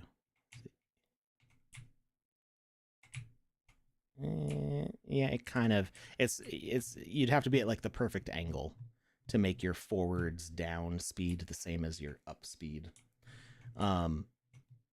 So yeah, I don't think there's really a way to like track your camera across the ground evenly, without changing your altitude. But yeah, Q and E is up, Q is down, and S is backwards, W is forwards, but at the angle of the camera. Then you've got rotate. So up will tilt the camera up, down will tilt the camera down, and left and right will turn the camera left and right. These controls haven't changed for a couple versions, I don't think. Then you can hold space, and that will give you mouse controls. So holding space is the way that I most frequently move the camera around. So while holding space, I use WASD a little bit, but not as much as I use space. While holding space, you'll notice that these change. So left click while holding space gives you orbit, which will turn around the center point of whatever you have selected. If you have nothing selected, it's basically the middle of the screen. But if you place an asset and select it, well, I guess it doesn't change it. I think it used to. You can kind of change it by using your hierarchy panel and targeting it. So it'll go like that, and now it's going to spin around that. Whereas if I target the asset spawner, I thought it would do it. There we go. I guess you have to select and target it. It's a thing that I just kind of do. I don't really think about it. Once, as I'm trying to explain how I do it, it's just a thing that becomes second nature. Yeah, it's like, how do you explain walking? It's like, okay, well, you put your foot in front of the other foot. Like, no, you don't drag it, you lift it up. Like, no, not that high. Like, you can't really like explain step by step. Like you've seen somebody walk before. Exactly. Like, it's just, you just kind of do it. It's really difficult to describe every single muscle movement that makes you take a step forwards when you have to think about it. So space. Speaking of, oh, yep. Learning things, like learning new things or relearning old skills. Like, so during my surgery, they had to, stretch some nerves. And so it basically turns off all the nerves in the bottom of your face from my lip down. So I can't feel anything from here to here. And so one of the things that's been happening every once in a while is I start drooling and I don't notice it. So a second ago, I had my paper towel and I was cleaning my face off because as you were talking, I was intently listening, and it just started happening. So I'm having to learn how to, check up on that discreetly. I guess I don't mind being drooled over. So it's there you go. We'll call you Captain Numbbeard. Hoddle mentions the movie Luca. Yeah, it's like that. When you're a mermaid and you're just, or a merman, you just gotten your feet for the first time. Such a good movie. Samsonite.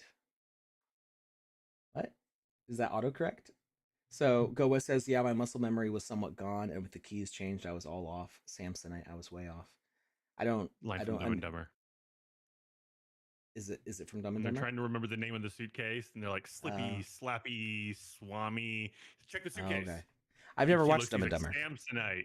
You've never watched Dumb and Dumber? No, but I do have a Samsonite that broke on the second time it got used, which is kind of not.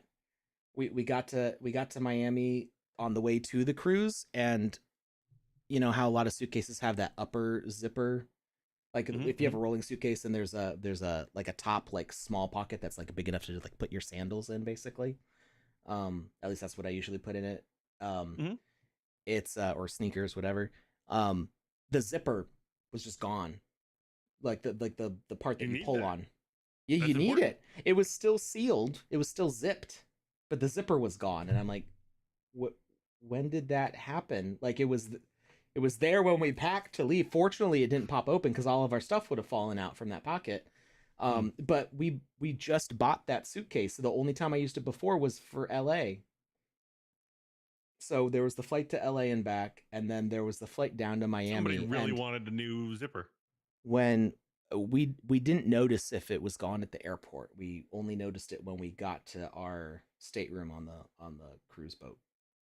It was just like the zipper was gone, so I had to like pinch it to pop the zipper open so we could get our stuff out. And now we've just got an open pocket on our suitcase. I think I still have the warranty paper because Samsonite's supposed to be the one that the gorillas throw it around and they don't break. Oh man, And this one just I didn't immediately know broke. that. That was their ad in the 80s. Was they're like Mm. uh they did testing by putting a Samsonite case in a gorilla cage and letting the gorillas beat it up and it would still not break. Um, So, one thing I want to throw out there because Dumb and Dumber got mentioned, I want to, mm, for all you Dumb and Dumber fans, so the main character, his name is Lloyd Christmas, and the girl he's going after is Mary Swanson. If they were to get married, her new name after she got married would have been Merry Christmas. uh, And I realized that the other day, and it just blew my mind. After And watching so that I'm movie for hoping, 20 years. yeah, after watching it for like 20 years, I was just like, wait a second. If they get married, her name's going to be Merry Christmas. This can't work. Blew my mind. Or it Absolutely could. blew my mind. Or it's just the best thing ever, and Yeah. she needs to make it happen. Yeah.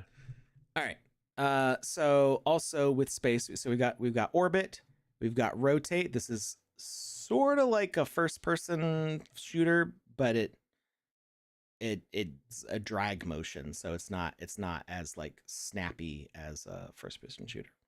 And then if you do control space with the left click, that then pans. So with just the space, it's orbit around a center point, and then with control, it will change your center point by shifting the whole camera.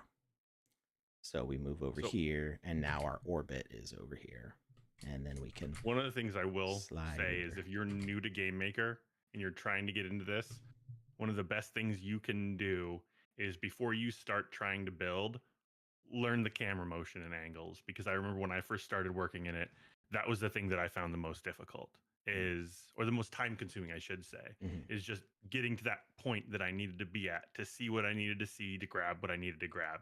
Learn those basic controls before you really start diving into other things. Practice with them, and you'll build off of that solid skill set, and it'll be incredibly helpful moving forward. And I'd say this goes for any software that I've ever learned.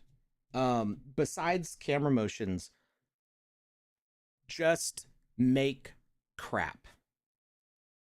Like don't care about your first file of making something. Like you don't open the game maker and make the floor is cake in a one shot. You just like open the game maker and be like, best game ever, game of the year, 5 awards, a million sand, you're done, one and done. Like that's I'm not saying that the first game that you publish won't be successful. Like it could be. You could be a really talented creator right off the bat.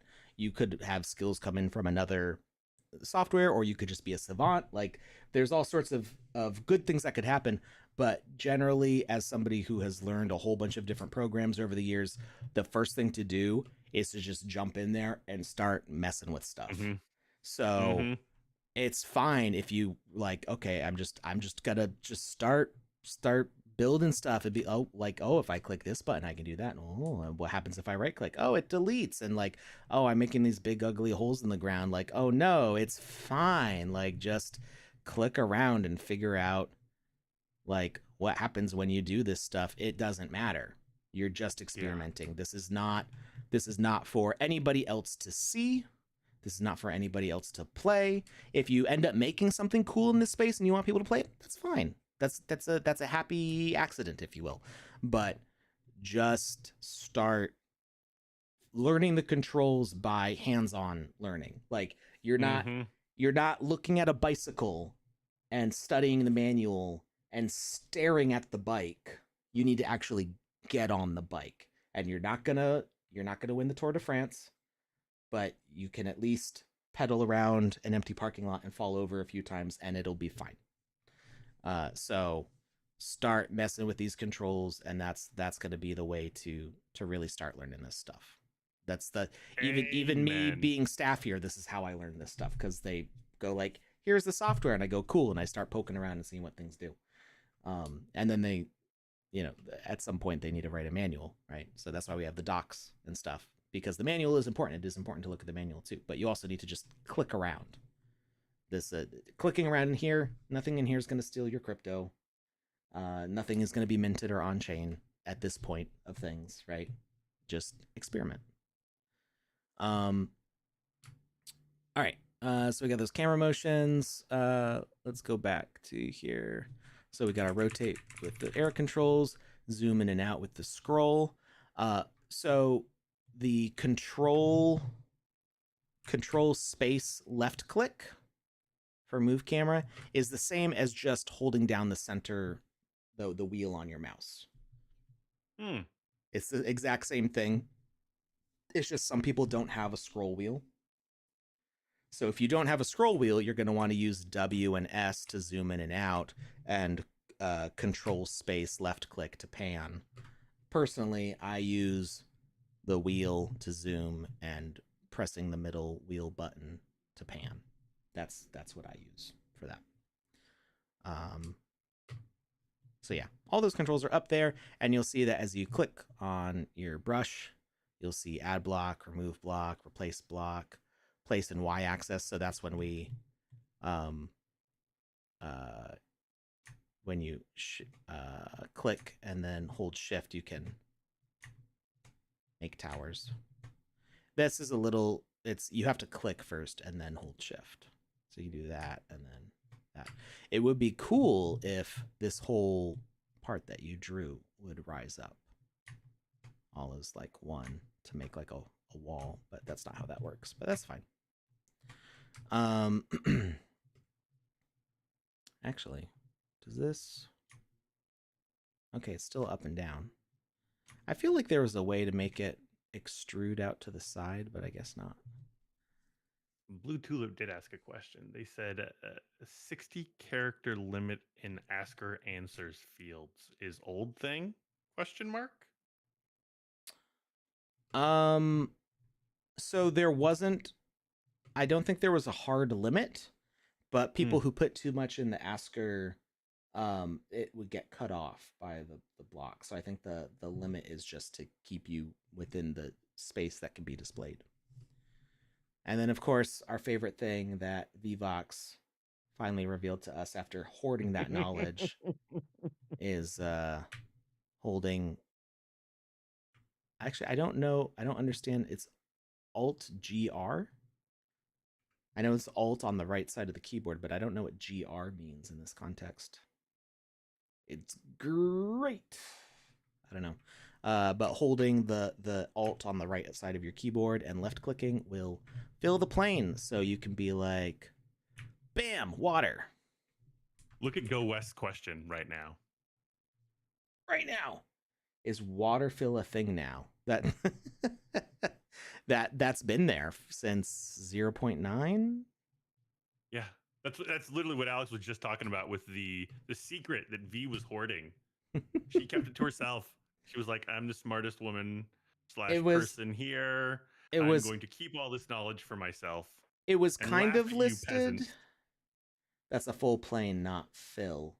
Well, Well, that was I don't. because it was the full plane that he was working with there. If he was to go into this hole that he's now dug and do it, it would stay in the hole, I believe. Yeah.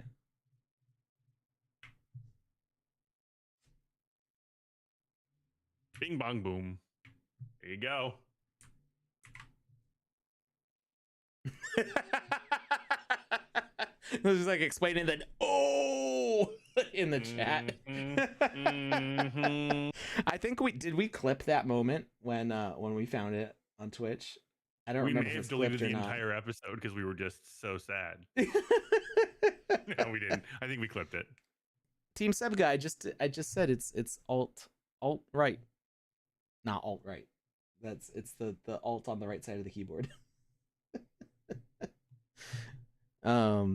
It just hit me. I was like, wait, what?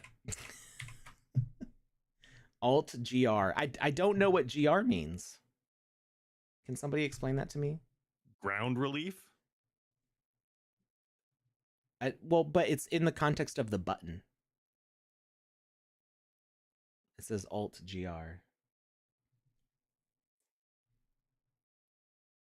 Left, I guess? What? No, it's on the right side. So if you hold the Alt on the left side of your keyboard, that's replace block. See how it like the block goes zoop into the ground? Because it will replace whatever's there. Which is another way that you can do water, right? Like you can do a sphere, and so you want to like make a quick lake, and you can go Alt and then draw like that, and then you erase the top with like your free So select. I just here, asked like ChatGPT, what does Alt GR mean in context of a button click? And the answer was, in the context of a button click, it refers to alternate graphic key on a keyboard. It is commonly found on international keyboards and is used to access additional characters, often for typing special symbols or accented letters. Huh. Okay. Well, I mean the team that makes the software is international, so maybe that's what the key actually says on their keyboard. On mine it just says Alt. So Woke Zombie says my keyboard has Alt GR on the right side instead of another Alt. Also, what's up, Zombie? Hey, Woke Zombie. They're busy making some final tweaks on some Wizzy games. Yeah. Only on laptop? Well, I think it would depend because like my laptop, it also just says Alt. So I think it depends on like if you've got a US layout or other keyboards. And you know, keyboards are made in different parts of the world. They have different priorities for what goes on them. But most keyboards do have Alt keys. What? I was literally about to say most keyboards have 2 Alt keys. You have no Alt keys? I'm kidding. Oh, I was gonna say most keyboards have 2 Alt keys, one on the left and one on the right of the spacebar. You may have other keys on either side of them. Have a 60% keyboard with the function key, no arrows or F keys. Yeah, so I actually at what was it called? At GDC in San Francisco 2 years ago. I actually won a Razer keyboard. So I've been getting used to not having a numpad. I miss having a numpad, but this keyboard's a lot nicer than the keyboard I was using. And so I do have a what you would call it, function key. So yeah. Hear my key. Can you hear my keyboard plugging back in, chat? You get the little doop doop doop. Compact on the desk. Nice having yours. I do have arrow keys though. I do have arrow keys, so maybe mine's like a 62 2% keyboard. I don't know. Anyway, that's the right side of your keyboard. Alt key will get you that fill function, and that's been there for a while. If you did not know it was there, it's okay. I did not know it was there either until VVox told me on stream, and both made and ruined my week. Because I was like, oh my god, that's so good that it's there. And you can do it with any block. It doesn't have to be water. You can fill up any space with blocks like that. And it will also go, it can make planes in space. So it's literally just where at whatever level you're at, it fills the contiguous space. So if we go to the top of this pillar here, we can click and it will do that. I think, will it work on the side? I don't know if it'll work on the side. Yeah, it goes to the bottom if you click out in the air. So you can click and then shift and go up, and then you can right alt and make a ceiling. But it won't cover any existing blocks. So you see how I've got little islands here? That's because it did not clear those blocks, which is very useful. All right. Dragons hoard gold, VVox hoards information, but she shares it. Eventually. She is, I like to tease about it, but it's just because she didn't know that I didn't know. Yeah. But then when she realized that I was struggling with it, she was like, you can just do this. And I was like, you what? You what? No, I did not know that. Thank you.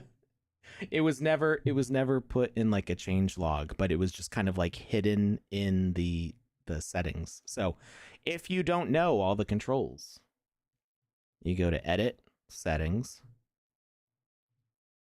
controls, checklist, all of the editor controls, all of the play controls.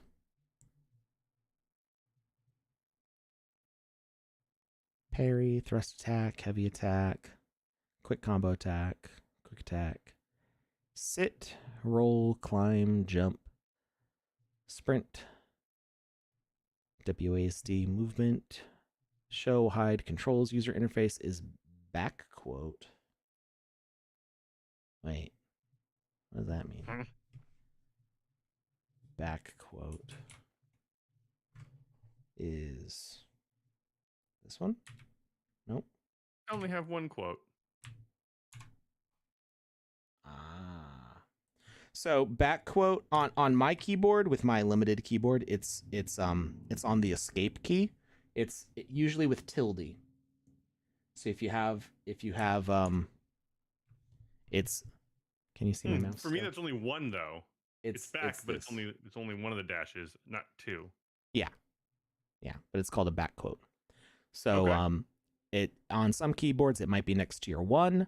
It might be compounded with the tilde. On mine, it's on the side of the escape key, and I have to hold the function button to get it.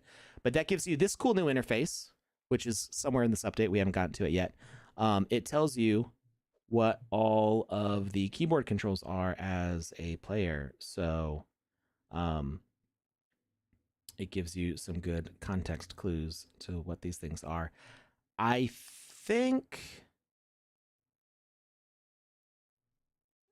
I'm trying to remember, if you do set functions on your number keys, I don't remember if it puts something there or not.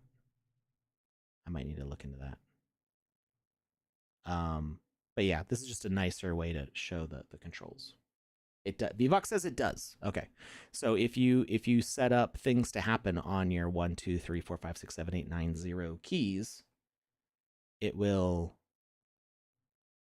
Does it do under miscellaneous? V. It'll show some stuff there to show that those keys have a function. It will add another tab. Nice. I haven't actually called extra. Cool. I knew that was part of the update. I just haven't like gotten there yet in trying things out. It really killed me that the 0.11 update came out like the same day that I was getting ready to leave for vacation, because I'm like, I really wanted to show all this stuff. All right. So we've got all of those toggle weapons. So that's toggle weapons that where you like put the sword behind your back. Main menu, controls, quests, SQ, inventory and options, I and O, H for hub, N for NFTs, M for map, enter for chat. I noticed it doesn't show V for players to like friend stuff. But maybe that's because that's options not available in the game maker. Maybe it shows it in the game client. T for the emotes menu, L for show life, and F12 for photo mode, which hides all of the interface stuff. Yeah. While we're here, you might notice that running looks a little different. Mm-hmm. I'm not seeing it too much with this avatar in particular, and I think it's because that avatar has some custom animations. Let me change my avatar real quick. Your default Sandbox avatar. Yeah, just my usual guy.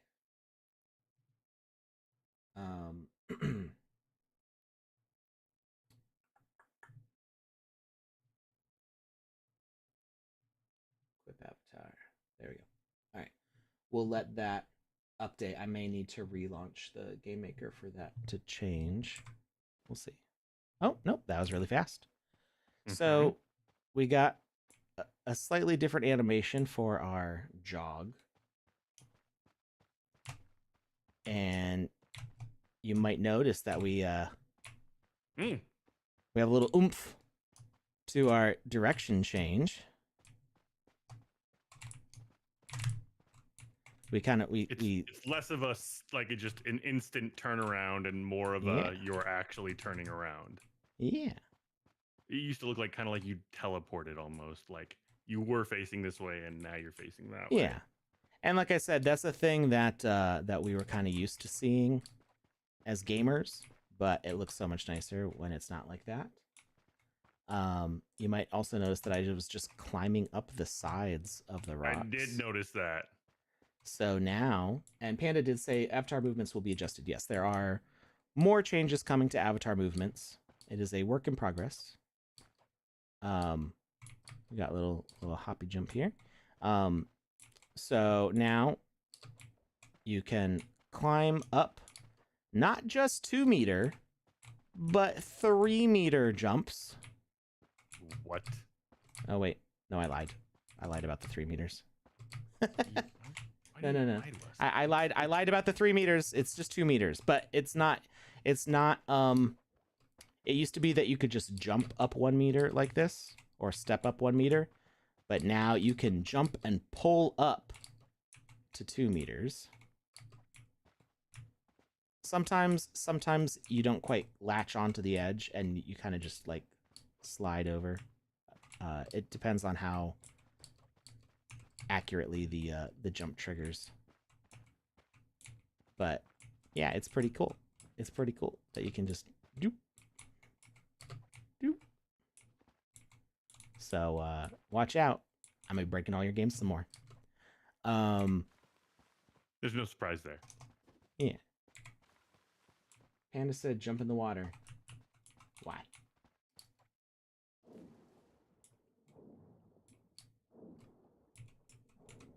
What happens in the water?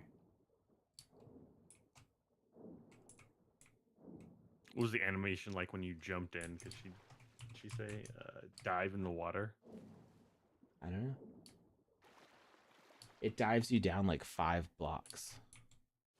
Oh, okay. Yeah, you go down too low. I don't know that it's 5 blocks, but yeah, maybe 3. I think you go down and then you come back up a little bit. You do. It's probably something with the way the jump is set up. It's like you're still falling, and then it goes, oh wait, no, you're swimming. How are you doing that? I don't think he knows how he's doing it. He's just doing it. I jump. Bop. This is back to the whole conversation of how do you explain how to walk? Yeah, I'm not actually doing. I'm just jumping. Maybe it's the way your camera is faced. Which way should his camera be faced? I don't know. I wish I could show you what my keyboard's doing. Like I don't have that set up right now. I'm literally just holding forwards, spacebar, and all I did was hold W. And now we're going down because I'm angled down slightly. So if I try to angle it straight, horizon line with my eyeballs.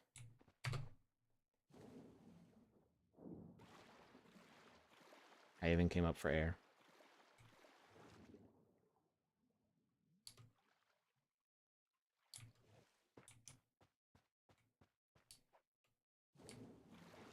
Yeah, I didn't notice the diving down 5 blocks things. Maybe that's a you thing, Panda. Or maybe it was recently patched. True. No, Alex just broke it. No. I'm in 0.11.1.85. Me, everyone else, minus Alex, lol. Apparently I'm the fixer of games today because it's working okay for me. Not okay for everybody else. I'm also not with a custom avatar. I'm with a body parts avatar, not a NFT avatar. Maybe that has something to do with it. All right. I need to put this up here.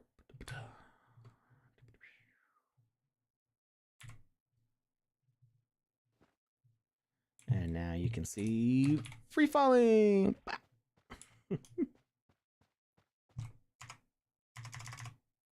No, I don't have a respawn. I have to die. I'm gonna drown real quick. Oh my.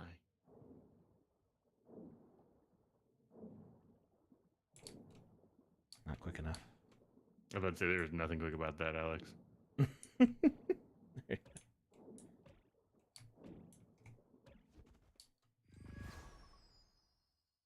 Oh, we still have that weird fade to black issue.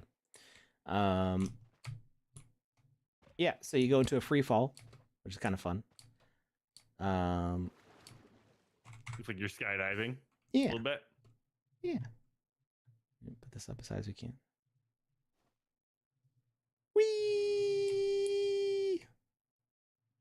Pop. I hope that we have like a kind of splat and then get back up at some point. Because right now you bounce off the ground really fast. It's not it was improved. It used to be that you kind of like literally did a jump up at the end, which was a little like I'm fine. No, it's cool, guys. I'm good. I'm good. We're all set. Don't mind me. But yeah, it's still you get up real fast, or you actually kind of change to a landing position at the end. So it's all a work in progress. All right, enough of that silliness. Back to the changelog. Oh wait, no, there was more silliness. Sorry, I forgot. But say, Alex, there is always more silliness.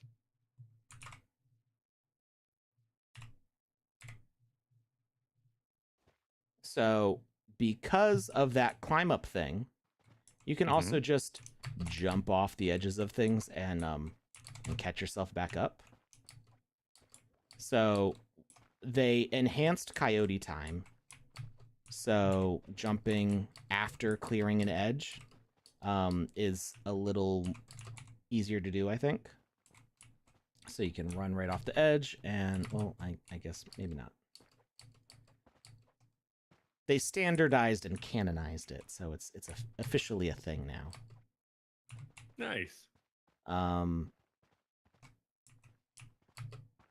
Your results may vary.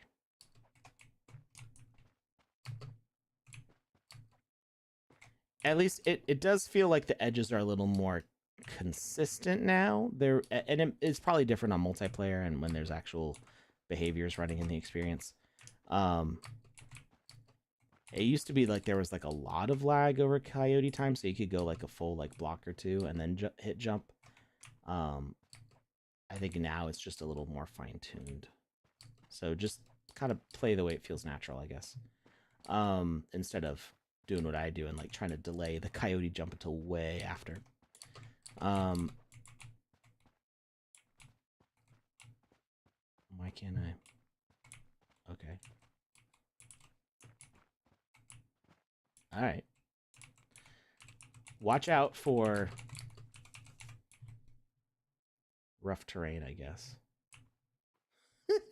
What am I doing? Now I'm breaking the game. I think this is a new dance. You gonna let me go? It's called Glitchbot. It's the new. It's 2025's robot. Everything's so blurry.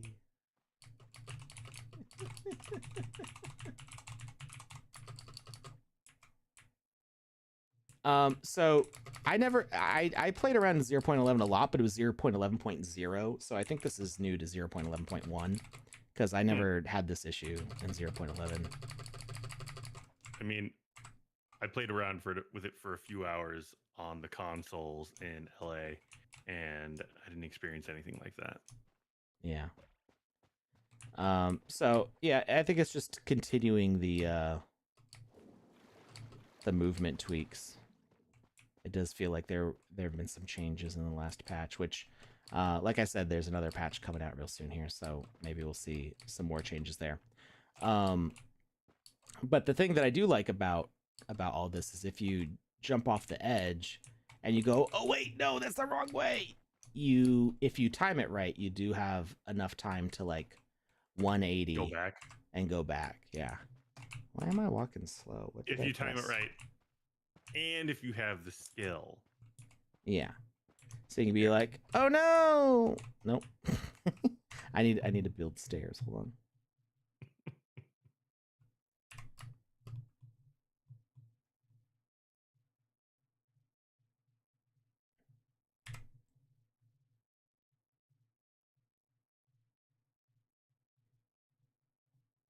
Go West says, with the old controls, I was really good at jumping back. The new controls haven't learned yet. Don't worry, Go West. I never learned it with the old controls. So, see, same jump playing field. I might not be able to do it with the current setup, but it is possible. Like I've done it before, just not in this version, to catch the edge as you're falling. There we go. I did it.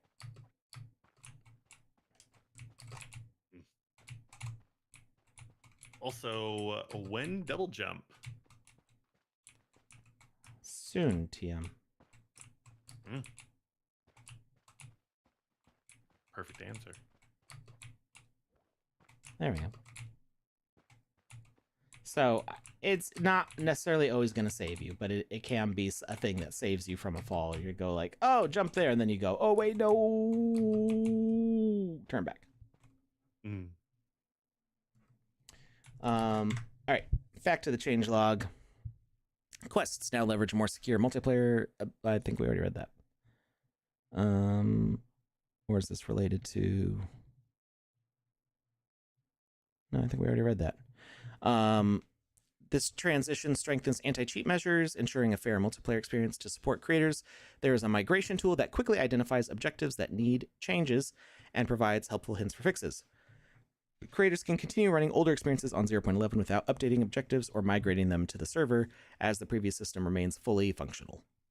So you can start editing your 0.10 stuff in 0.11. I always recommend backing up just in case. And you can... it'll say, it'll have a little note next to your quest going like, hey, this experience or this objective is an old one. Here's how you can fix it. Multiplayer NPC revamp ensures that non-playable characters respond intelligently within multiplayer experiences, offering smoother interactions. This new behavior aims to support all previous NPCs separated in the prey, citizen, healer, and farm behaviors, merging them into one unique solution. It is fully customizable and uses a modular approach to stack functionalities. For instance, this allows a flock of chickens to flee when the player approaches in farm simulation games. Future updates will introduce expanded NPC behaviors, enhancing multiplayer interactions with greater depth and engagement. So the old ones should still be there. If we go to behaviors, NPC, we see citizen, farmer, healer, melee enemy, predator, prey, soldier. But if we go to synchronized, multiplayer friendly NPC, which I don't know why it doesn't show up in the NPC filter here. Maybe for some reason it's under internal use. I see this because I'm staff, I guess. Instance Locker and Waygate are in there. But audio streaming and friendly NPC should both not be in here, I think. So I think somebody needs to update these. I will. Lucas, can you write a note for me in Discord, and I'll make a report on that later. So NPC friendly. We take a look at here. We've got modules. The walk module, we can define. Oops. In the walk module, we can wait for a message to trigger the walking. So if you don't want the NPC wandering around until a player gets to an area, you could trigger it just when the player arrives. You can set the animation for that walk, which that is, oh, that's so good, because you could make like, you maybe, let's say you bought a bee asset from the marketplace and it's got a fly animation, but it doesn't have a walk animation, and you want to use this NPC behavior and have the bee fly around, but the animation isn't playing because it's trying to walk. Well, now you can set what the walk animation is. Okay. Or if, say, you have like a zombie NPC that has like a regular walk and then also like a zombie lurch animation, now you can define which one you want to use. That's awesome. Walk speed and walking zone, those are similar to what they had before. Let's see what the other modules are. This might actually kind of play into Ice Pilot's question. He says, will we get the ability to control mob pathing? Like set a spawn and destination point, say for something like a tower defense game? I want to say yes, but I'm not sure exactly what the roadmap is for NPCs in this context for pathing. But you can kind of already do that with the newer platform movement behavior. And I'll show that in just a second. So we've got the flee module, which so these walk and flee options were kind of the same in what was before, but now it's kind of organized better. So wait for message. So you can activate flee at a specific time. So you could incite panic, like say a boss monster just kicks down a door and then all of the NPCs go, they start running. What they flee from, tag detection range, flee animation,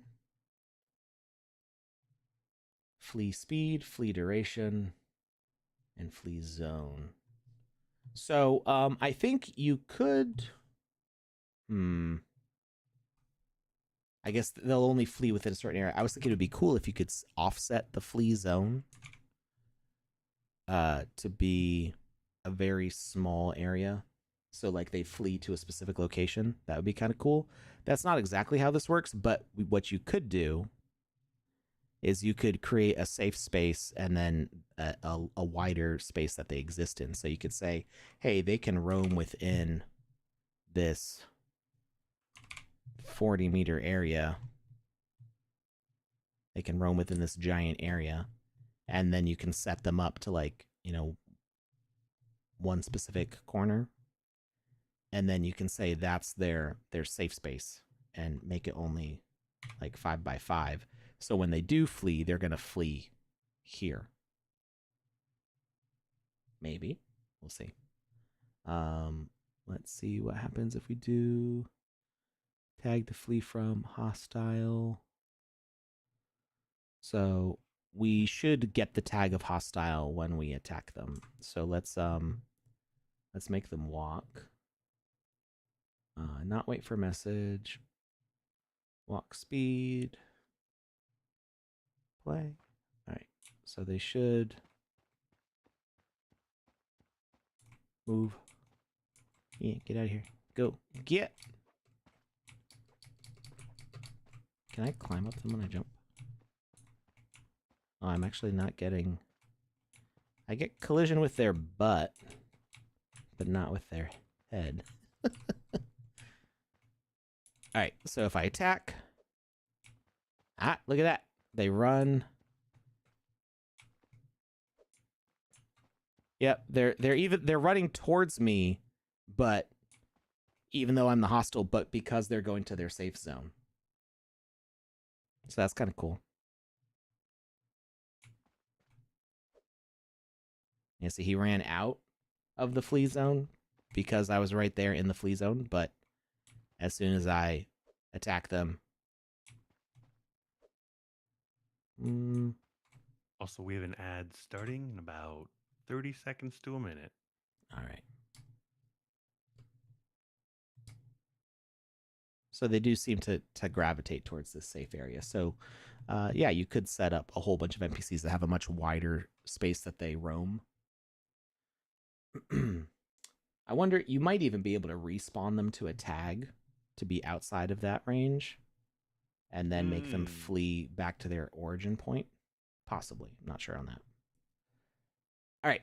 We're going to take a little ad break here, stretch our legs, and then we'll dive into Ice Pilot's question about pathing.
And we're back. All right. So, Play Game for Fun asked if the forum is still active. It is about to be active. Lucas is working on getting that out for you right now. We are going to give away Wizzy the Orange's Singed Hat. There we go. All right. So Ice Pilot was asking about pathing. Real quick, let's just check if we missed anything in here. So by default, friendly NPCs come with a health component. In case you didn't know, it is easy to activate combat in multiplayer now. There's still not player versus player attacking with the left mouse click or blocking with the right mouse click. Although you can damage other players using messages and rules and stuff. And there's some cool, fun stuff you can do with that. We've shown that a while ago. But if you didn't know, you can go to gameplay and parameters, and you can turn on PvE enabled. Turning on PvE will mean that you can still do the slash attacks and block. Actually, I don't know if the block works, but the slash attack works in multiplayer. And that will allow you to attack objects and NPCs with that attack. And it's pretty effective. So you can create bosses or minions or whatever that are part of a multiplayer fight. And now with these NPCs being multiplayer specific, you can fight them as a team now. Some things that I would like to experiment with that I have not tried out. So one would be to have a quest as a team that you collectively kill, say, 10 deer or 10 goblins or whatever. So with the death of each goblin counting up towards your collective team quest list. As a team, you've defeated 10 of these enemies. So that's one thing for us to experiment with. Also, could be to have a more competitive side where you're not playing as a team and you have to kill a goblin, but maybe there's a limited number of goblins. So they would spawn one goblin every minute. And if you're not the first person to get to that goblin and kill it, maybe somebody else gets it and you're struggling to do your quest. Which maybe that doesn't sound so fun like in and of itself, but if you do it effectively and not too frustrating of a way, you can make some more competitive quests that mean that players are sticking around longer because they're having fun trying to accomplish the quest. But there's some obstacles in their way which are determined by other players. So then you have a little bit more of a competitive struggle to like come out on top and be the first person to get to a place and do a thing. So that's another thing that to try out is like if the goal is to kill a deer and there's only one deer at a time and you're not the person who deals the killing blow, does the quest still count for you? Is it just the fact that you did damage, or is it only the person who deals the last bit of damage and gets the kill? Are they the ones who beat the quest? So that's going to be another thing for us to experiment with on a future stream. Pushing me around. Get out of here. Oh no, I can't. I just wanted to scare it. Anyway. Were you answering Panda's question there? No, I was reading. I just saw Panda's question. Is there a way to make it so goblins can attack and deal damage? I would say potentially. What I would try to do, and I haven't tried this yet. We'll grab a knot. We'll grab a wolf. Would be to make one invisible,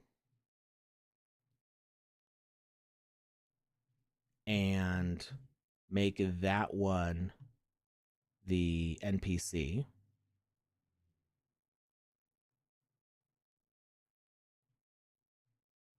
Hold on, I have to remove the behavior first. Now I can get friendly NPC. Give it a walk, and then attach this wolf to the other wolf, and make this one a predator, maybe, but not have the health on it. So then this one does the. Actually, I probably wouldn't even make it a predator. I'd make it an animated decoration, because then it will be multiplayer.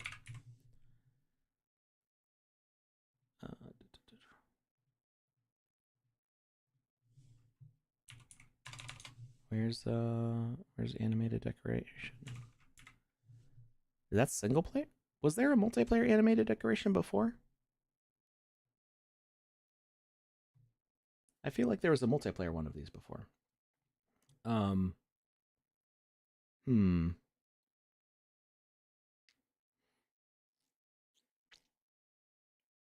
Well, regardless, there is that send message to single player, so that might work, but like King of Crypto was saying, it causes a lot of lag. So I'm not sure exactly how we could synchronize some animation to this. Gosh, you could probably make it a door. That would be not ideal, but Well, Zombie says there is. You got to get rid of the behavior first.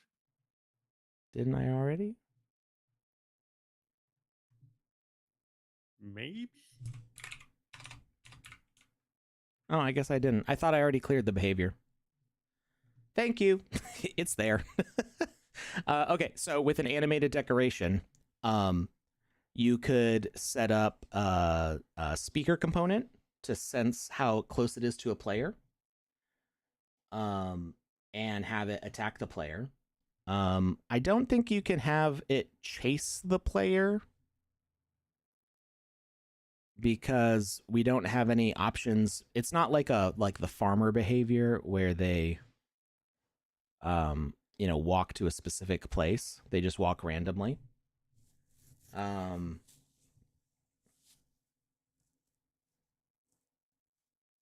In theory, you could possibly get it to flee towards the player, but that would be kind of weird.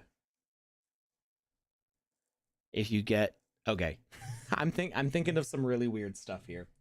So if you attach an object like this tree to the wolf, but make it invisible, so the wolf moves around, the tree is always behind it, and Go on. if the wolf has a speaker component to always look at the player, it will turn to face the player, and then you can trigger its flee, which will make it run away from the tree, but the tree's following it. It's like when they when they put the fiery branch on Shere Khan's tail, and he's just like running away from his tail. So theoretically, and again, this is the thing that I want to try out, but this is just the first thing that came to mind. Have the speaker component turn the wolf to face the player, and have them flee the invisible object back here, and then they will run towards the player, and then your animated decoration wolf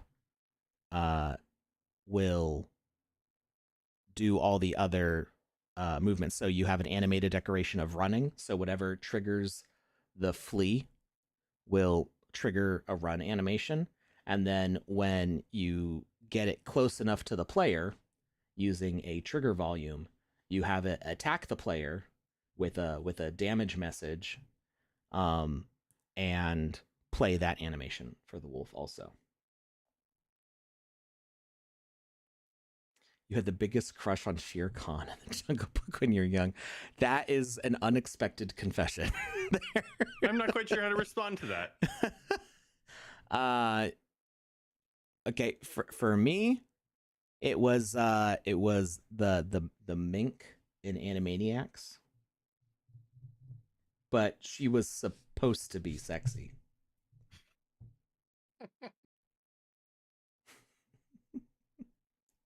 Ka scared me though. Wait, which one was Ka? Was that the snake? Was that the snake? Okay. I forgot that the snake's name was Ka. Um anyway. I don't know if all this setup will work, but I want to try it out. But Go for it. not right now. Because I told Ice Pilot that we would answer the question about pathing. So,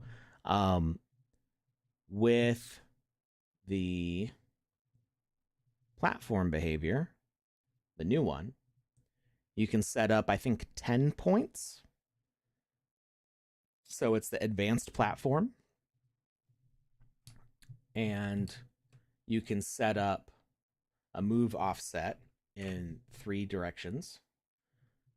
So we can say it goes forwards 5, and then we can add a point, and we can say, okay, now it's going to go this way 5, and then we can add a point, and we can say it's going to go diagonally, like that.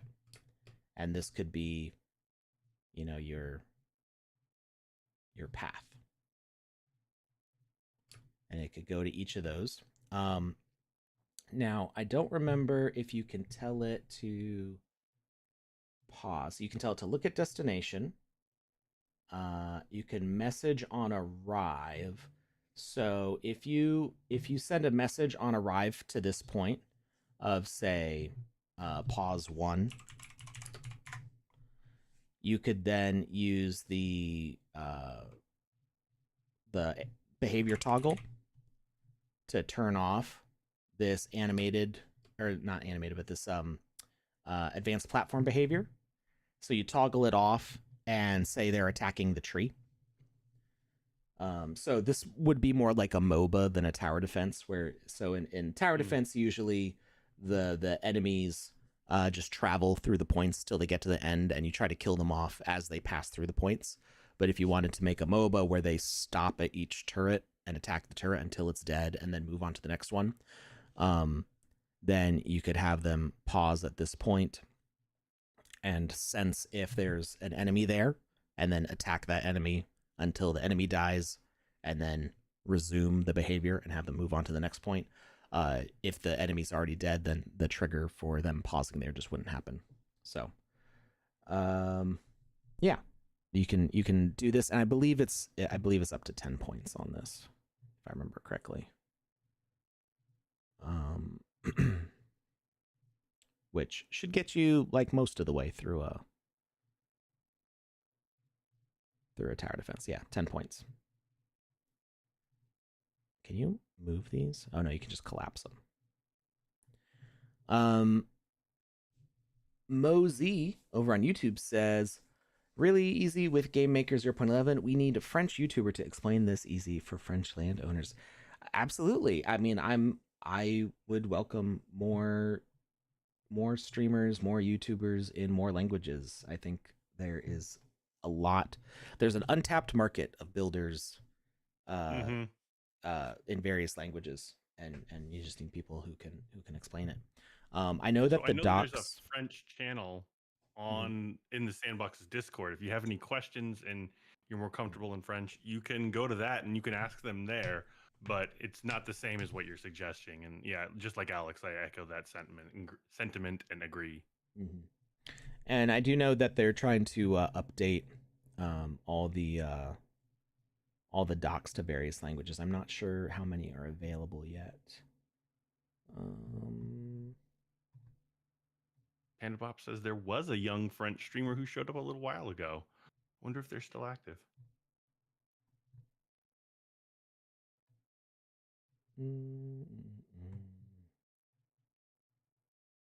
I'm not sure how to change the language on Gitbook.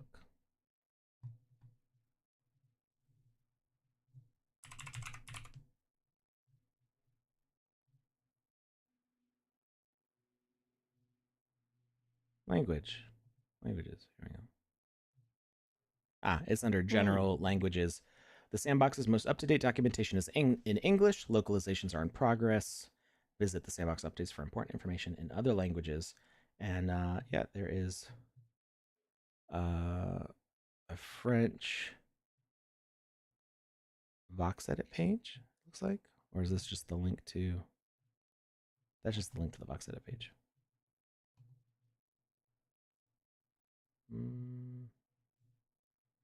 Well, at least knowledge base.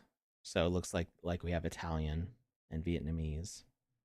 So it doesn't look like we have a French documentation yet, but like this says, it is a work in progress.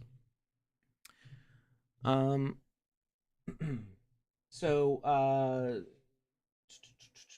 Ice Pilot, did that help answer your question?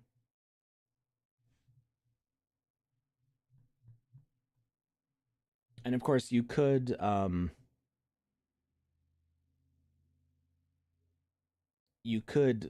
layer multiple of these platforms on each other. So if you needed more than 10 movements, you could put another parent asset, just an invisible one, of another moving platform and have it only start after the first line has completed. So it would run through its whole course, and when it got to the end of its course, it would send a message to the other movement to say, hey, start the next one, and then it would continue further down the path. So you could get more than 10 points out of it. Do watch out how many of those multiplayer platforms you use, though, at the same time, because they are a little more heavy on processing. So if you had a whole lot of them, there might be better ways to do it. People were doing tower defense before that platform option existed, and I'm not entirely sure how they did it. I think they were using like the farmer behavior to like make the NPC follow a certain path to go to the next thing, but I'm not sure if that's how they were doing it. Because people made a whole bunch of tower defense games and I never actually saw the logic behind what they did. I've been thinking about that this entire time. Like, if I thought it was a template that was created and they were just basing it all off of that. But if that's not the case, then I'm just like, how did they set that up like that then? There might be a template for tower defense. I'm not sure. Ice Blight said, I'd like to see an easier way of doing it by setting a destination point and having the NPC figure out its own path. That's kind of what I think the farmer behavior is, but that's not going to work in multiplayer. Well, I don't know if it works in multiplayer. It's not going to work with collision in multiplayer, at least. Templates, categories, gaming.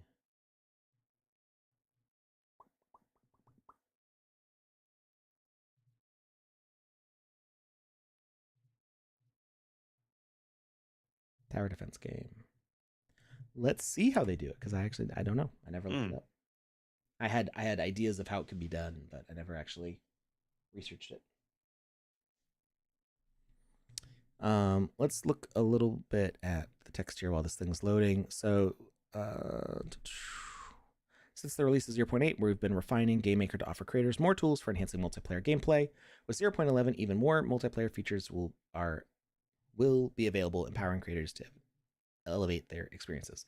I'm having a hard time reading now. All right, let's see what's going on here with the logic. We've got an enemy. We got a message broadcaster. Okay, so these are where you can place the towers. It looks like they follow along a path from... Is this the end point?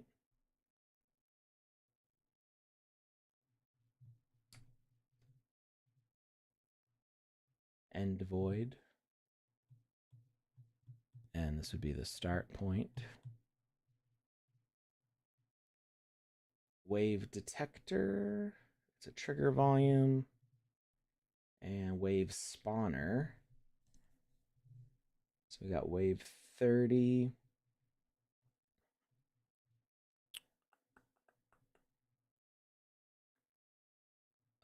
Message required is wave 30. So if we look at our debug menu, we can see message inspector wave dot 30 goes to this numpad switch, timed events, next wave.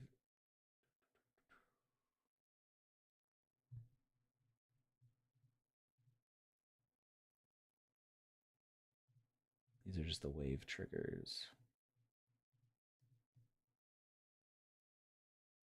Each numpad, one wave with 8-second breakdown in between waves. You can extra waves by duplicating the last numpad, increase message by number 1.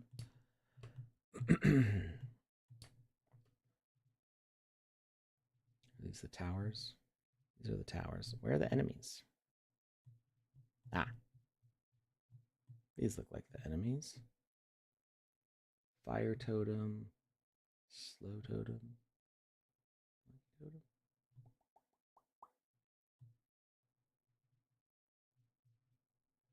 Here you can change the totem settings. The totem is pickable and replaces itself with a preset once dropped. Oh, that's not an enemy. Where are the enemies?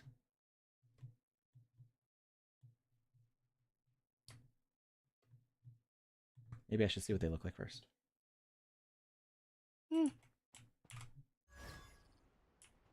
Bring a tower to any game. We'll start the games. Talk to scavenger to buy totems for the battle.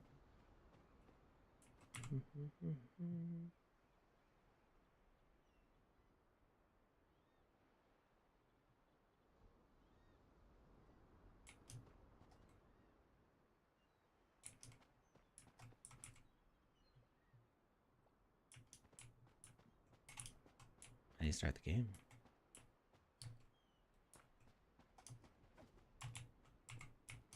You got 25 cents. Start the wave.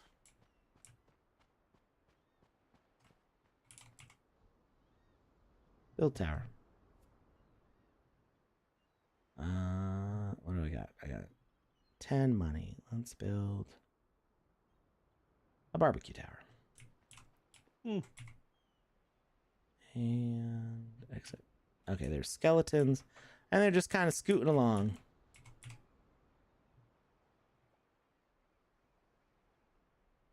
Oh wow!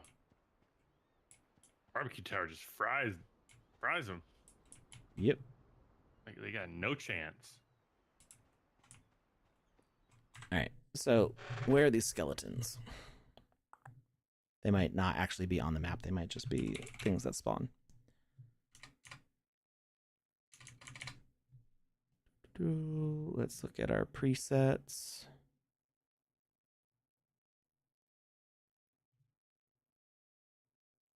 Wave 1. Here we go.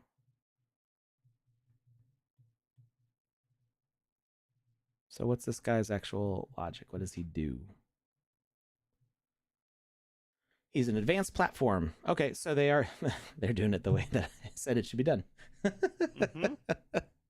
Okay, Pretty so yeah, impressed. these guys just slide along.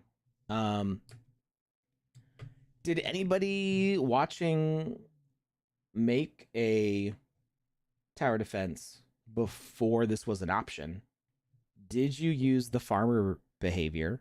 And do you feel like the farmer behavior worked better than, or whatever you used worked better than using an advanced platform?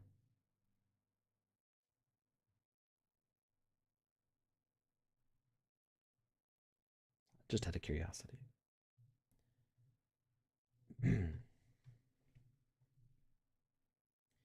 Want to see the game Orcs Must Die in sandbox form? I remember Orcs Must Die. I played it a little bit. Not I don't remember that one at all. It was very cartoony. And it was gosh, I think it came out like 2009 or 10, something like that.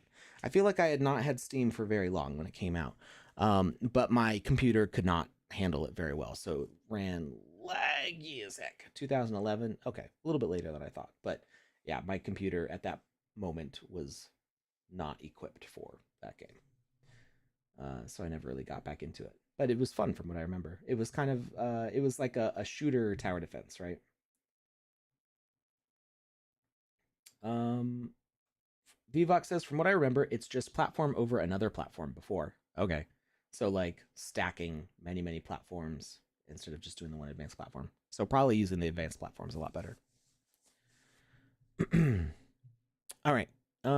Let's jump into one of these templates that I edited. And you can see I how will cool be they look. right back. Sure.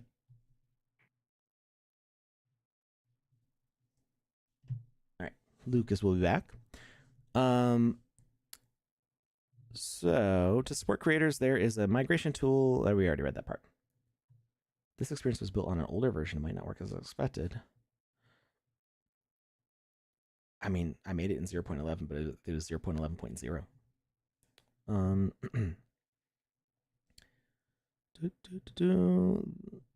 Is it because of the objectives?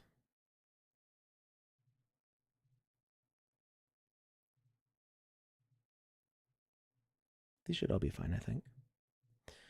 The multiplayer NPC revamp ensures that non-playable characters respond intelligently within multiplayer experiences, offering smoother interactions. This new behavior aims to support all previous NPCs separated in the prey, citizen, healer, and farmer. I feel like I read all this. Flock of chickens? I definitely read all that. Oh, I accidentally scrolled up, I think. The new send message rule enables broadcast targets to communicate with specific tags, teams, or the trigger player, transforming how rule logic influences gameplay.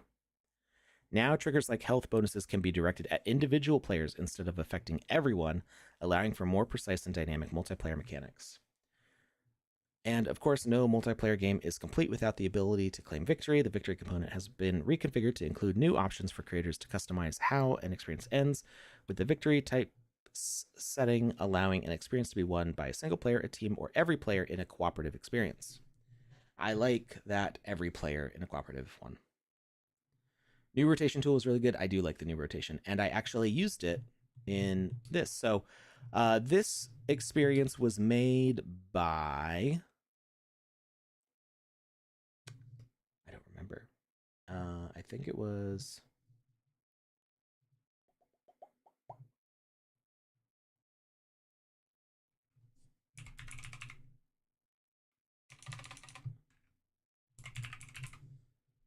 I want to say,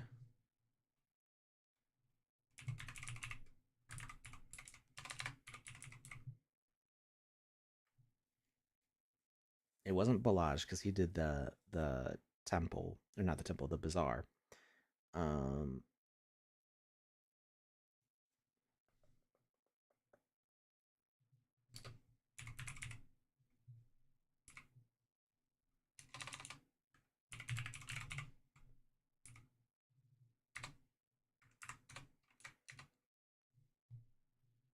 I can't find the spreadsheet where it listed everybody's name.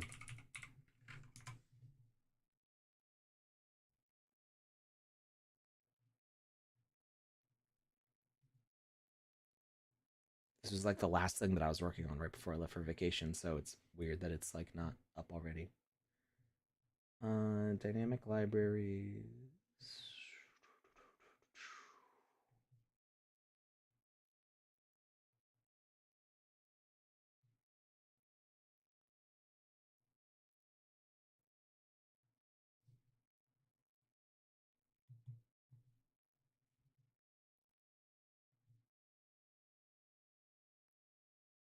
Hmm. Hmm.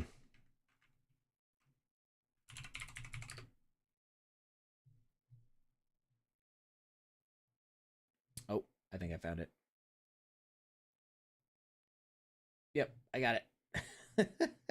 It wasn't a spreadsheet, it was a Google slide. All right. I just want to give credit where credit is due because this was actually a really fun experience to work on. Bon. So Bon Gerald is from the earliest team of artists that I helped pick for staff at the Sandbox, and he is super talented at making really complex models. I believe he worked on some of like those mech suits. I'm trying to remember what exactly they were called. It was like the VX mechs. I might be misremembering though. These things. VXR Mecha Gear. I think he worked on these. It might have been somebody else. Um, hey, Lucas is back. Oh, wow, that's beautiful. What is that? This is the swamp template. So I was just I the whole time you were gone, I spent trying to remember the name of the artist who made it. So like I mentioned before, all these new templates were made by artists on the staff team, and then I did editing on a few of them, including Swamp. So most of the logic related things I put in here. So the aesthetic was already here of all this mist and the fireflies and the portal and stuff. And then I did some cleanup on like some of the block work, stuff like that. That's super beautiful. It is. Let me turn up the volume a little bit. Are those flying golden donuts? They're coins. I must be hungry. So the coins were actually a very last minute addition because they were added to the asset kit that goes alongside of this. So all of these assets are in a kit that you can select from the game maker to build whatever you want from scratch with them. Some of the blocks we mostly focused on the assets, not the blocks. So like this dark black water, I don't remember if that's actually part of the asset kit or not. But all the trees and stuff are, and so the coins got added as a thing that you could collect in a game. I didn't put any logic in them other than just picking them up. There's no quest associated with them. And you've also got these idols to pick up. But I did add this crazy guy, Hermit, saying, "There's no way out." No way out. I did make the waterfalls slippery so you can't swim up them. Nice. With an invisible collision diagonally, so you just slide down. Like, how would I try and break this? Okay, now I've broken it for myself, so I can't break it. Now you can't break it either. The water But just there's kind of... so many things to this that are just... Yeah, Wow, the water just kind of came entire level up here. The water was just here before, so I added a little fountain splash. Yeah. There's also a secret. Up here. You fight the skeleton.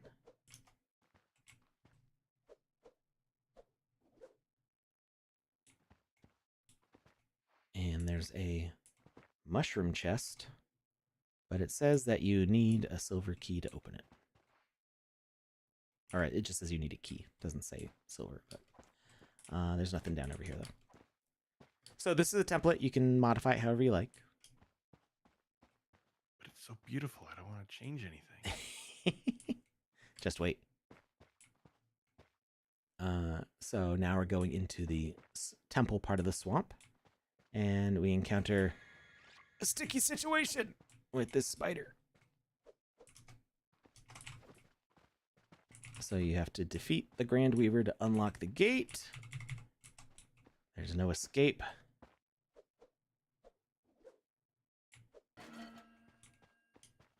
Used one of the new sound effects for the gate opening up.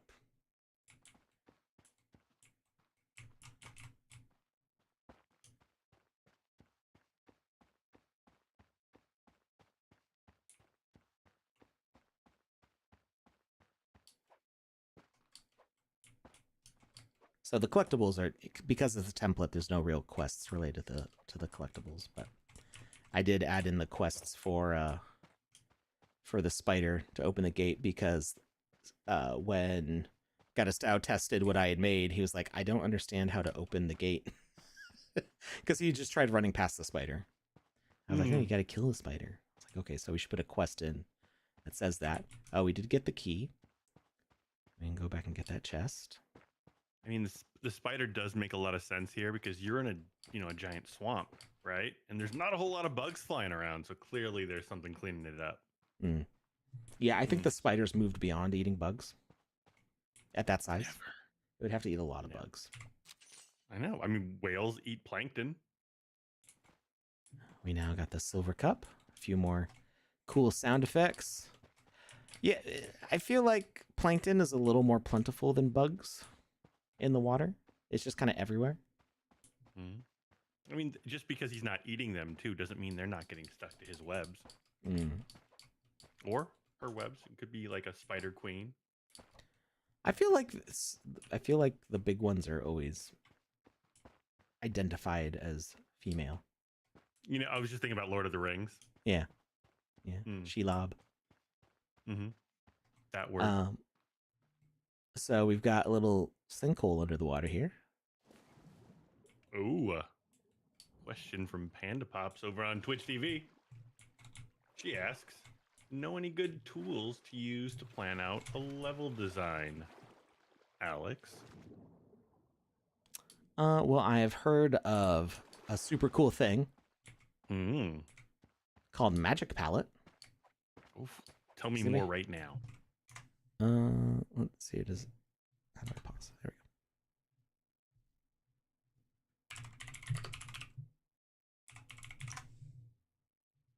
we go. That is not the Magic Palette I'm looking for. Magic Palette Sandbox. Here we go. So you go to magicpalette.io. You can try the beta.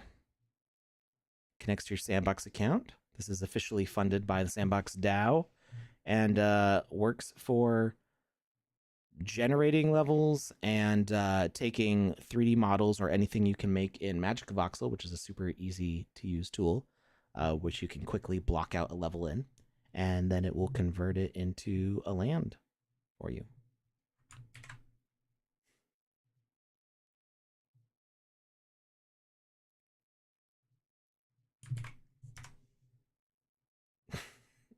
Panda, can't you delete your own messages? I don't believe you can. You actually can delete your own messages. Oh.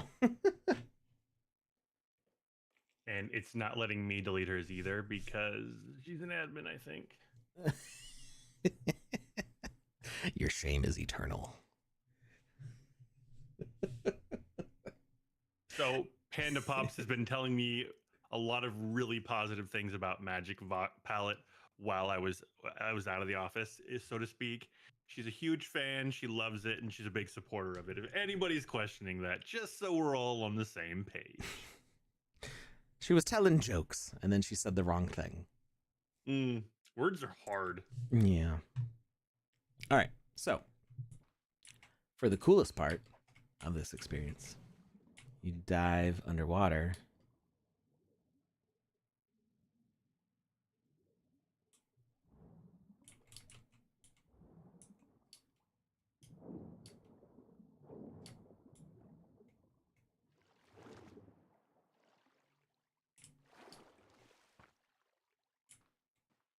For some reason, the Grand Weaver quest is not completing, although this is an older version of the template. I didn't make a new copy, so I think that got fixed.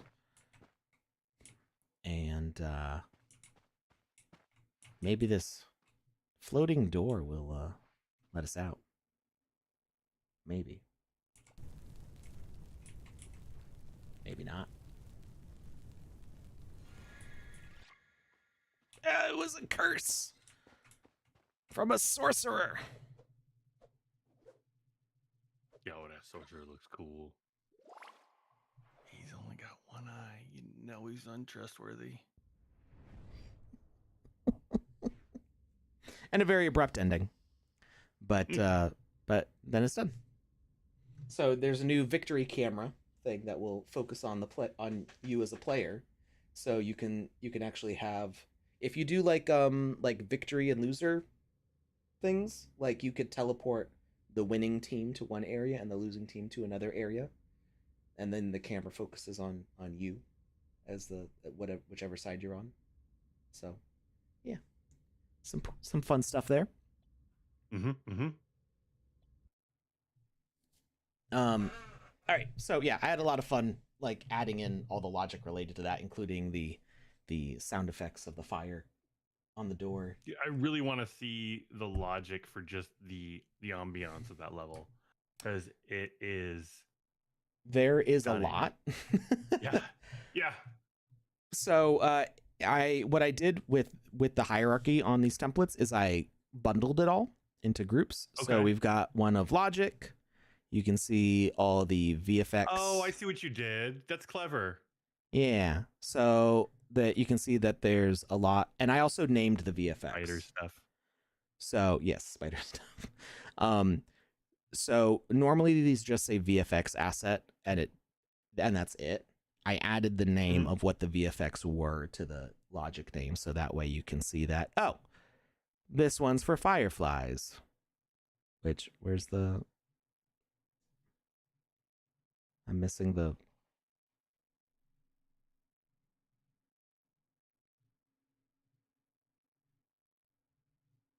Something broke. Surprise, surprise.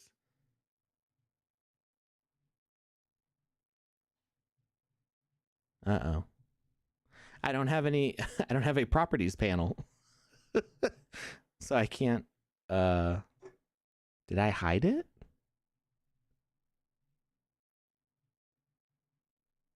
Did I like... I think I have to leave and come back. I broke it.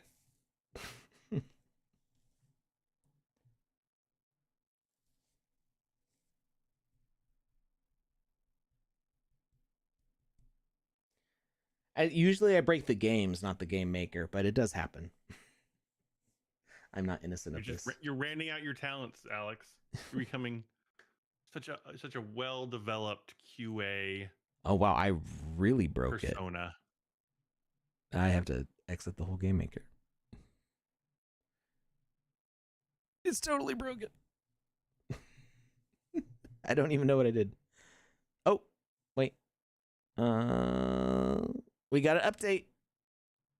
Maybe that's why. That would make sense. I told you it was coming out soon. Yeah. Alex will break many things, but his word is not one of them. I try not to do that one. 0.11.2.88 is the new build. Bandapop says, also an open call to any builders that would like to come on stream during Builders Challenge. Please contact her.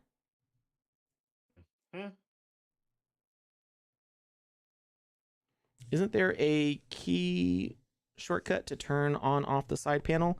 I don't know if there's a shortcut key for it. Wow, the music.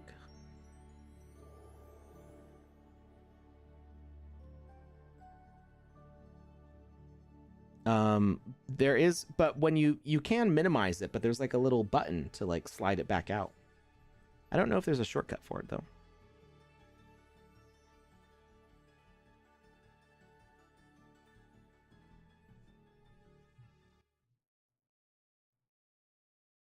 See, it's got that little blue button. I'm gonna make this bigger though.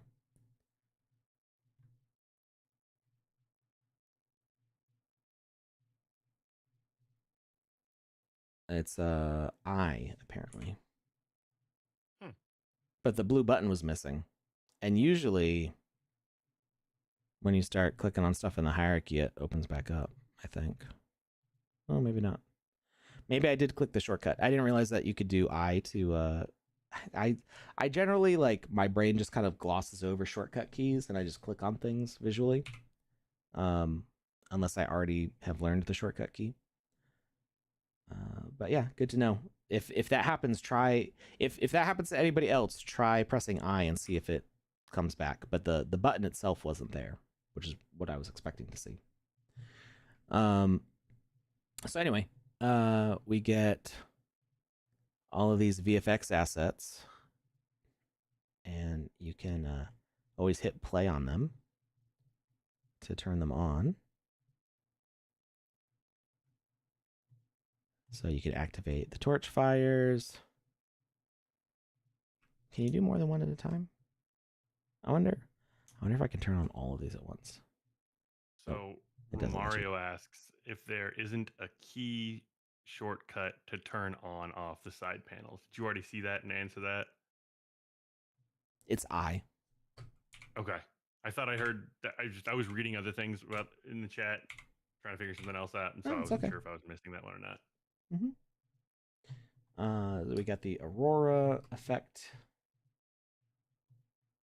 there. So yeah, it's a bunch of mist. So you can also sort this by name. So we've got a whole bunch of lights for these underground settings. We've got a bunch of, I like this purple.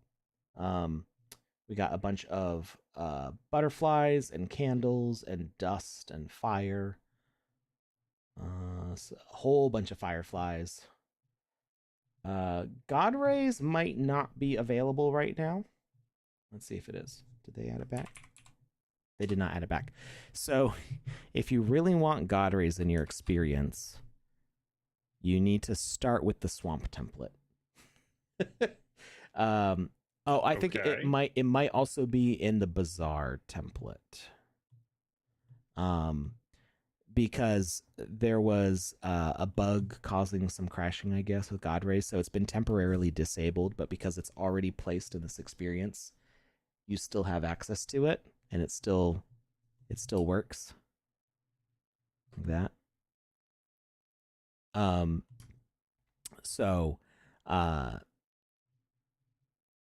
The God Rays was the God Rays effect was already there, but I'm the one who set it up to like match this hole and stuff. So I was very happy that I got that looking the way that I did when you're underwater. That's really cool. Yeah, I had a lot of fun modifying this one. And there's a whole bunch of mist, and that's most of it. But yeah, they did a lot with adding in VFX assets. Is there a weather asset?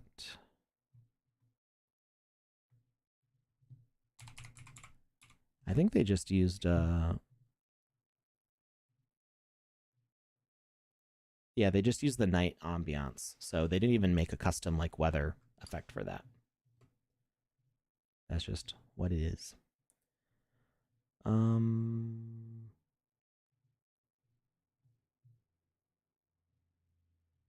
Oh, I forgot to name the splash. Oh well. Oh, there is a post-processing asset. So this one adds a little bit of depth of field blur, some grain and chromatic aberration, and a tiny bit of motion blur, and a tiny bit of vignette to kind of darken the edges a little bit. And that's why you get it looking like that. And this is in one land.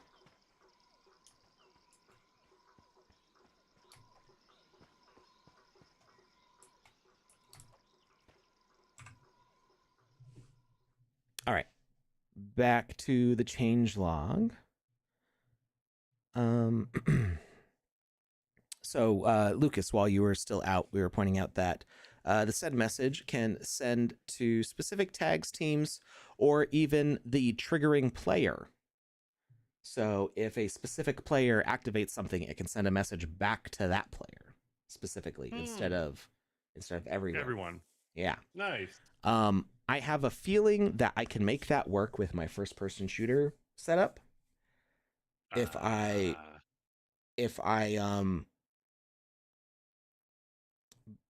use the ray casting to activate a player, then I can basically have them damage themselves because they got activated with the raycast. I think I'll have to mess around with it and see what happens.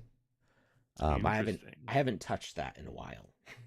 Basically, since the last time we showed it on stream, so I'm gonna have to remind myself how all that worked. Um, and also the victory component is reconfigured, so not only can you have single players or a team win, but even every player if it's a cooperative experience. So if you Okay. have an experience where everybody contributes to the everybody victory, you don't have one person with a victory and everybody else gets a failure, defeat screen, which never felt right. Spark competition with platforming and racing. Two of the most popular game types in the sandbox, platformers and racing, now have vastly improved mechanics thanks to exciting changes to how avatars move and interact within the game client. A new default movement palette introduces features like edge recovery, which helps players reach platforms when climbing and jumping over gaps, and coyote time, which gives players a few extra milliseconds to jump after they fall. Be aware that enabling the new default movement palette could allow players to access areas previously inaccessible, potentially breaking an existing level design. Visit the upgrade guide for instructions to upgrade experiences or use best practices with new ones. So the upgrade guide here has stuff like the legacy and new default jump distance when walking and running, and the jump height. So very helpful stuff. I'm going to share this link directly in the chat.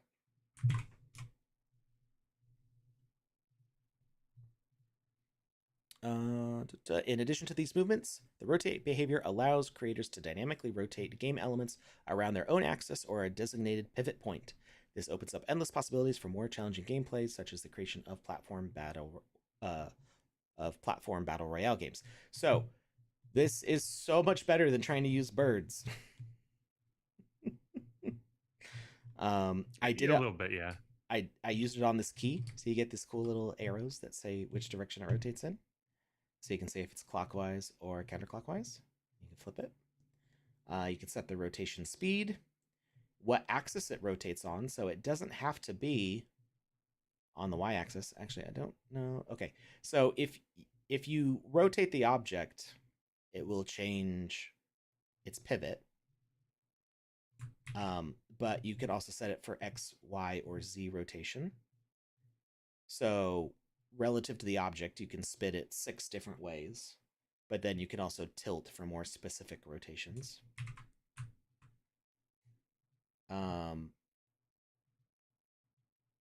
And you can either rotate it around its own center with a rotate actor, or you can say rotate around, and you can set an offset of a specific point relative to the object. So the object will start its path wherever it is, and then you can say, hey, you're going to rotate around here. I guess the Y kind of, I wouldn't use the Y. It's, you would use the Y if you used a different axis. So basically, if we say Y2, it's going to rotate the key up here, which, why do we have the key down here for rotating it up here? That doesn't make a lot of sense. It's going to be spinning in the air. Hey, we got Rated by Pets Kitchen. Welcome, everybody. Fancy seeing you all here. So we see the key is... Actually, funny enough, the key isn't elevated up from where I thought it would be. But it is doing its thing. It's doing that rotation, but it's not up in the air. So I get the feeling how did you think like it was going to be? Well, it was supposed to be 2 meters above its current position. So I'm guessing that whatever your access is nullifies that. So we're rotating on the y-axis, so doing a y offset means nothing, basically. Okay. So if we say it's going to rotate on its x-axis, then we should expect it to, instead of moving way out here, it's going to rotate through the stump. Let's check it out.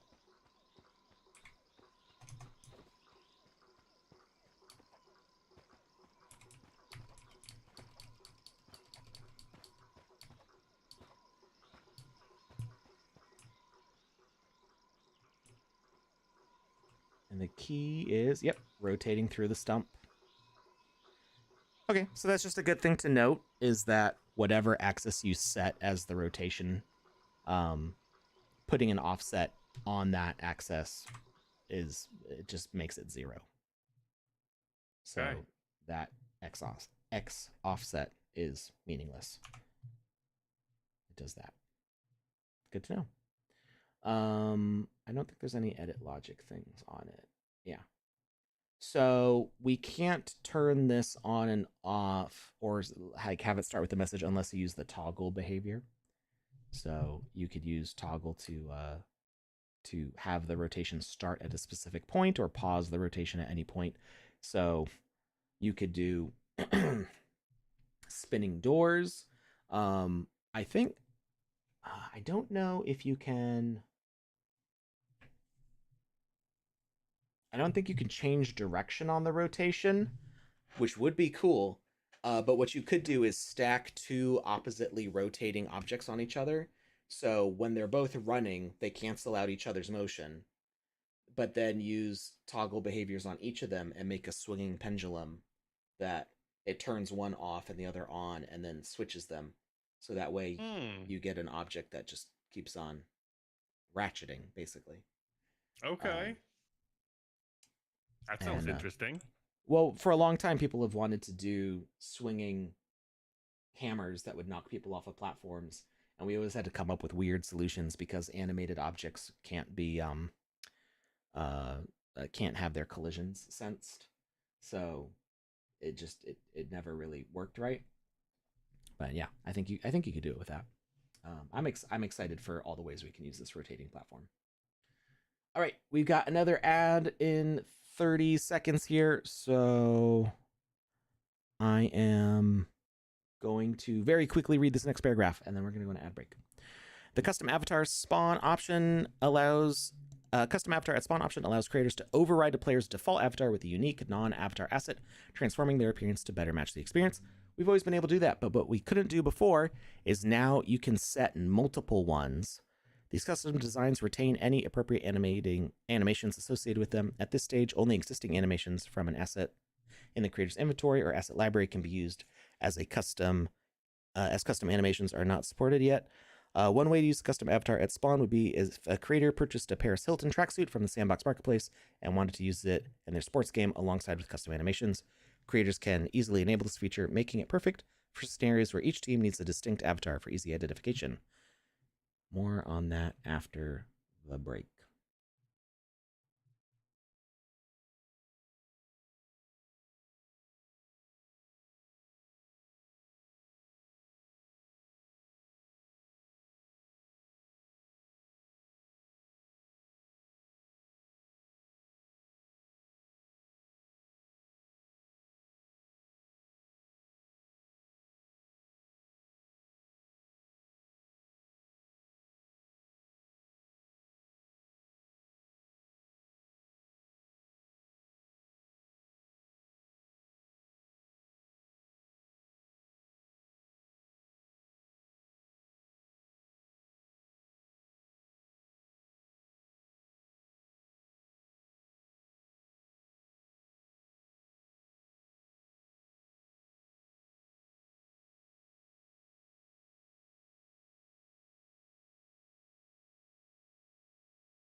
And we're back.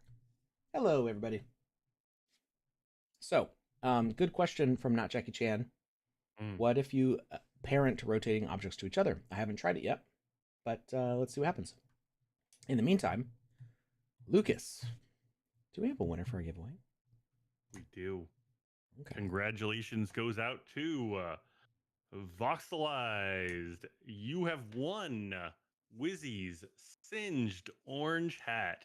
Now, we haven't given one of these away for a little while now, so it's been sitting on the shelf, but it's, we had to close the doors so the cat wouldn't get in there. So it might have gotten a little musty over the past month or so. So you might want to take it outside, air it out, maybe clean it off, maybe take it to the dry cleaner.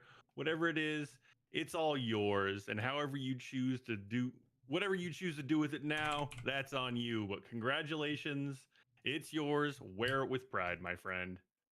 I kind of lost my train of thought in that one there. I usually get a pretty good thread going, but this time I feel like I lost it a little bit. But y'all know what I'm saying. Mm-hmm. There was a prize we had to give away. Somebody won it. Their name is Voxelized. Enjoy. All right. So we should see these guys each following their own path. And maybe I should have set them at different speeds. But I think it's working because of the way they're spread out. And then they're all going to kind of converge back. So yeah, they are changing each other's pivot point. So we could set this one for like make it real fast, like 60. Oh, fastest is 10. And then we do 5. And then we should get something kind of like a clockwork thing going on.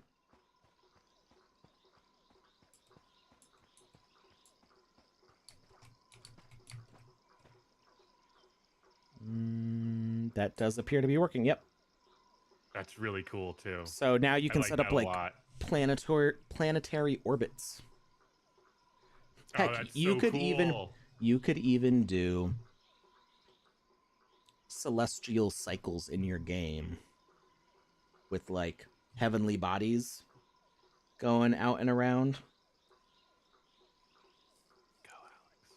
Hmm? It's mesmerizing.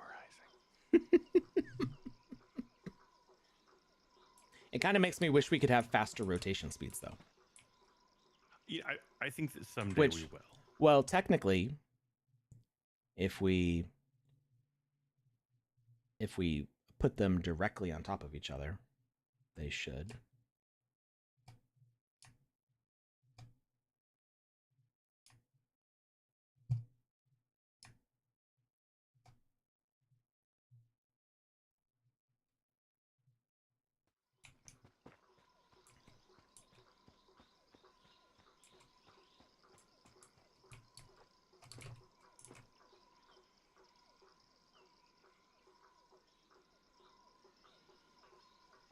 I'm actually not sure why they're that spread out.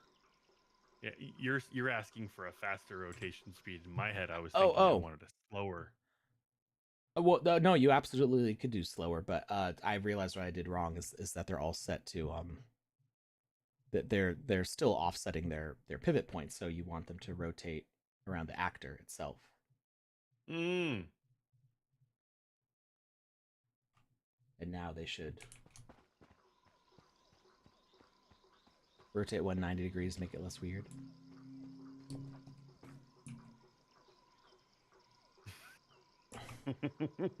I don't know. What if we made it more weird? Also, you notice what's happening with the avatar right now? Yes. Seeing them through the other thing. Yeah, but there's collision on this object.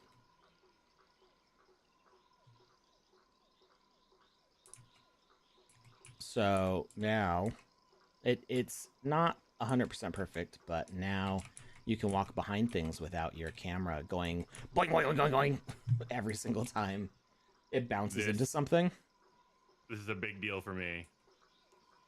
I am so happy to see that. It's going to change the quality of life gameplay for me exponentially.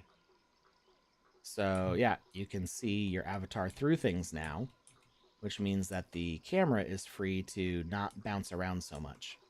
It works better when the camera's not moving. So like if I move the camera, I mean it does still go into objects, but it see how it gets pushed. But if I walk behind the stuff, then it doesn't move the camera as much. There does come a point, it does have like a maximum limit though.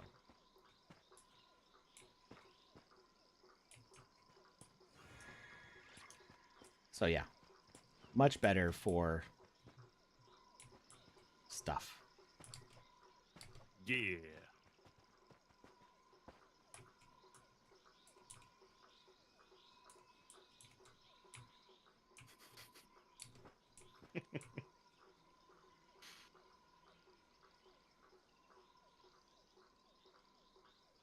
feel like you need to add a few more Ash Ketchums in there and just make that as just whirly twirly as possible, because that is amazing.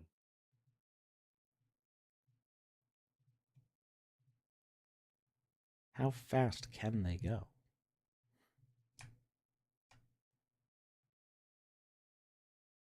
Oh wait, something got offset somewhere.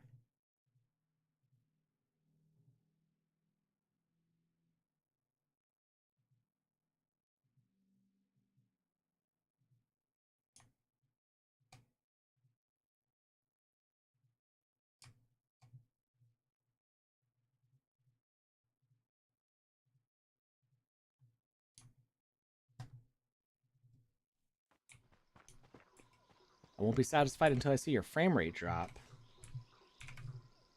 Oh, we're at a cool 59 FPS right now.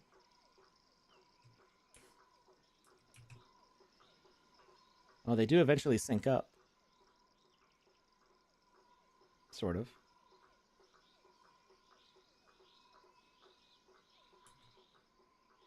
It's the Tasmanian Devil. That's so cool. At first, it reminded me of that He-Man character, Manny Faces, but now it's more Tasmanian Devil than Eternia villain. Mm. That's awesome. Mozo said I put my wrong name for the TSB account on the form. What do you mean, Mozo? If you didn't win, or even if you did win, it's probably okay, because it's important if you put the right wallet address. That is the most important bit of information in there. Because we really only use the wallet address. The name is there in case we need to contact you about like getting you your prize, because like OpenSea will tell us if it's like a not valid wallet. Sometimes people forget a character. Actually, what I said is it wouldn't really serve much purpose. Wait, I feel like I missed part of what There's another. was What he saying. said was, "What if with rotate, you do the thing where they are also speakers looking at object in middle of rotation?" Oh, okay. No, that could definitely have a purpose. Let's get rid of all these extras. Sorry, Maximilians. Maxi, millions of them. And let's rotate. What if we just call him Jamie Madrox? We're gonna rotate around a point, and then we can have it always face the player. Center offset. There we go. That's how you make it bigger. Add component speaker and detect entity.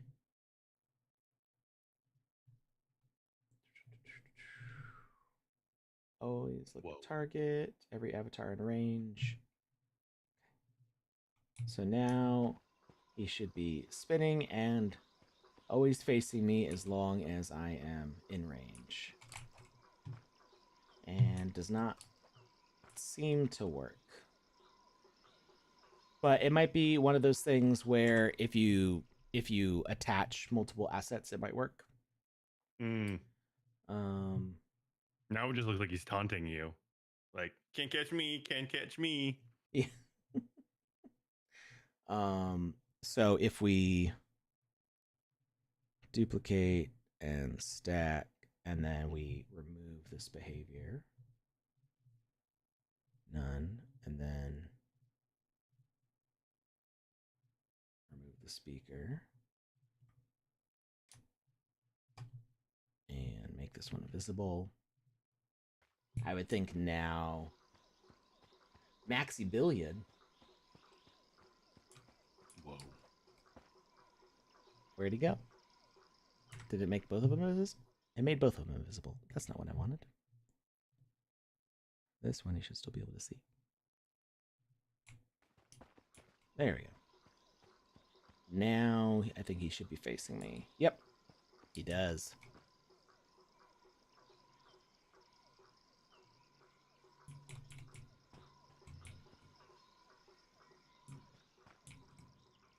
So now he can be intimidating, or it could be like an enemy that like hovers around you. There's a lot that you can do with this now. You can just and you can the same way I've made objects where you have multiple rotating things attached to each other, like those astrolabe looking things where you have spinning rings. You could build that in the game maker now and have it respond to logic instead of it just being you could actually make a puzzle with it. You could have you could here, I feel like I'm giving away too many good ideas right now, but I'm gonna do it. I think that's why we're here. Well, but I want to use the idea too. I hate to do this, but Lucas got to go, so he's not going to get to hear the good idea. No. All right. Bye, Lucas. You'll have to watch this later. Bye, Alex. Bye, everyone. See you Saturday. I will see you then. All right. No more Lucas. Oh, well. All right. So, giving away the good ideas here. Let's say you have do like a Breath of the Wild kind of puzzle here. You've got multiple rings. Imagine these are like made out of some sort of like metal or something. There we go. Where's the paint bucket? There we go. And you have to line up the extra shiny bit. Shiny bit. And shiny bit. So you want that. But then you've attached them to different hinges. So one hinges like, oops. One is attached here.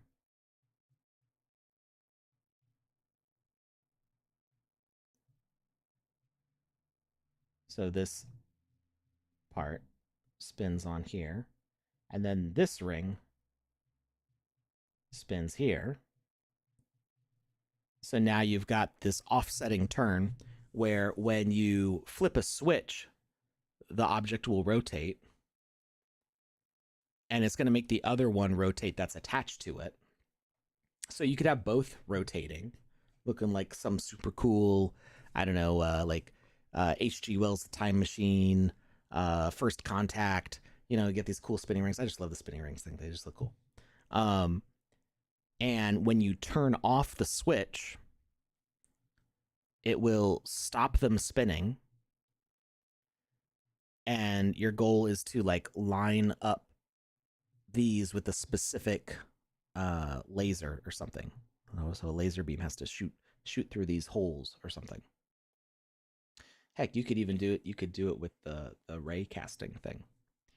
And so if you attach objects to the specific point on here, then either like a trigger volume senses that they're both in enough close of a range, or a ray cast goes through them and shows that you've lined them up correctly with whatever the goal is.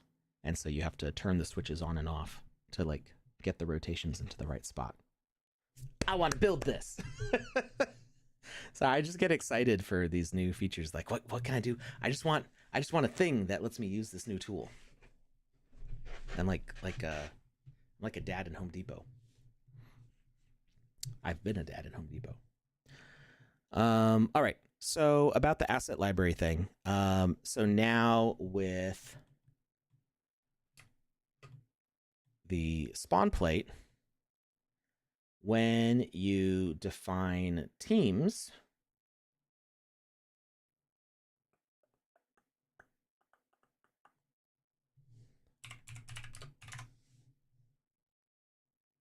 you can choose a specific avatar for that team. Let's see, maybe it's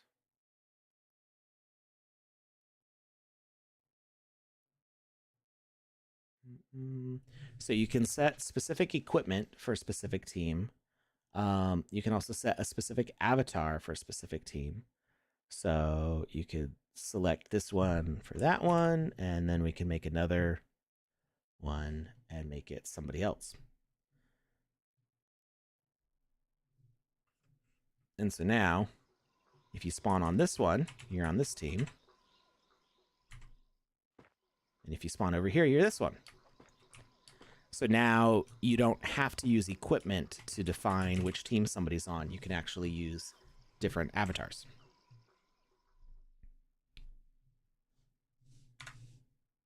Which is pretty cool. Buy a 3D printer just looking for any excuse to print something. Yes and no. I like the concept of 3D printers.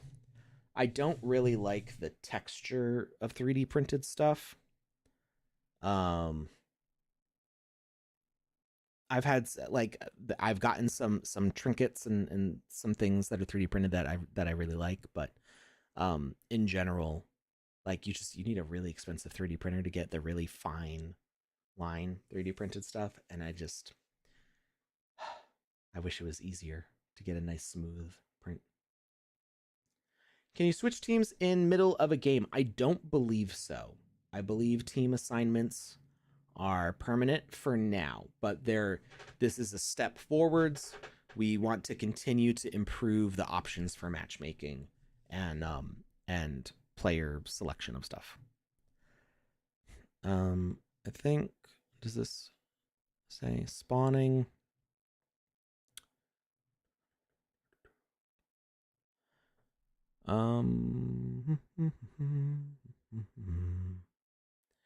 Movement palettes, multiplayer NPCs.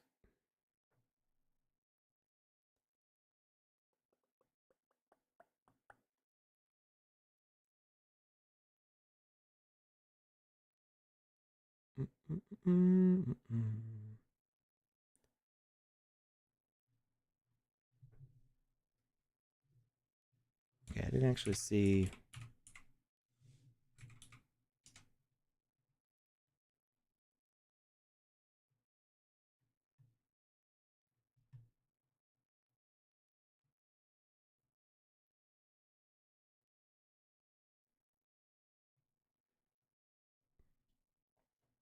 Okay. Use cases. This is pretty cool. This doesn't just have to be for multiplayer. In single player, you could also use soft character classes like mage or warrior. Single player role dependent branching narratives, player tags trigger unique logic. So yeah, you can, because each team can have different tags associated with it, you could say, to put it in like Fallout terms, you could spawn as a so what do they call the ghouls? You could spawn as a ghoul, and like all the humans, like smooth skins, all the smooth skins would reject you and go, "Oh, get away from me, gross person." Whereas like the other ghouls might respond friendly to you. So like you could do, say, like a roguelike game where you always spawn as a different race, and that would affect like which characters would be friendly with you. Or like literally anything else. It could be your class who could give you different quest options. If you did something like the bank job, but instead of selecting if you're the spy, the hacker, or the demo at the beginning of the game, you spawn randomly to one of those, and then you have to play the game in that way. Not Jackie Chan with the Always Sunny in Philadelphia references there. You like ghouls? I The word ghoul to me is weird because like I only know what a ghoul is in the context of specific media. Like Fallout. But if you just say like what is a ghoul and try to get me to not reference it to Fallout, I'm going to be like, they're a ghost, or I don't know what they are. They're not like a goblin. I can imagine as being a like a little troll thing. But yeah, people are like ghosts and ghouls, and I'm like, but what's a ghoul? A ghost is like the spirit of a dead person who moved on. But what's a ghoul? Like like a demon ghost. Panda, you're not you're not making it easier. Like, the definition of a ghoul in my mind is so extremely vague. Like the boogeyman. Like, are they a man? Are they a boogie? I don't know. Ghouls are undead goblins. I just made that up, but maybe true. Right, it's the ghost of a goblin. That's the other reading The Hobbit to my daughter. I'm like, wow, they like go back and forth between goblin. There's the Goblin King, but then like in the Lord of the Rings, they're just orcs. And I think Hobbit mentions both orcs and goblins, and I'm like, are they the same thing? Is I feel like goblin is like the human word for orcs, and orc is the elvish word, maybe. And then because trolls are giants and they turn into stone and sunlight. That's very clearly a different thing. But then goblins and orcs, I'm like, are we what are this is just like a different family tree? Like, are they the same thing? If you know, you know. An ogre. I know ogres live in swamps. I know what ogres are. Go Goalie says they eat human flesh. Who's Go Goalie? And why are they talking about eating people? I'm sorry. I'm being goofy. All right. Let's go back to discover more game customization. Creators can apply diamond or square HUD styles and slots, and various states can be triggered by rules. This one I think is just best to watch the video. It's pretty cool. So there's a bunch of new icons, I think, or we can change the icons on them. They had icons before. But basically, the thing that's important with this is you can change the colors on them for different states. So you could be like, oh no, this one's running out. It's going to turn red now. That wasn't even the video that I thought it was going to play. There was a better video than that for that specific thing. So the example that I saw shown before was you're playing like a firefighting game, and you have to fill up your water tank, and so that turns blue as it gets more full, and then the fire gets less, the like percentage of how much of the house is burning or whatever goes it gets less red as you put out the fire. In the cartoon Lord of the Rings, they just say goblins. Yeah, I feel like orc was a word that goblin was a word that existed, and orc was a word that Tolkien made up. So it wasn't till Tolkien's work became more popular and more widespread that people are like, "Oh yeah, an orc, I know what that is." It took time for the nerdishness to spread out. Combination code enables creators to add unique challenges by incorporating alphanumeric codes. This translates to the ability to build in-game puzzles using code-based riddles that players must crack to unlock secrets, progress through storylines, or access exclusive content. The code can also be set to remain the same no matter how many times a player revisits the experience. Wait, what?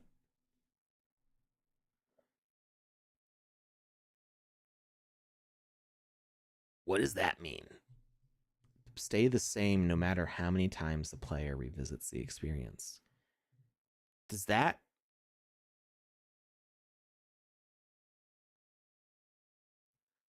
Huh.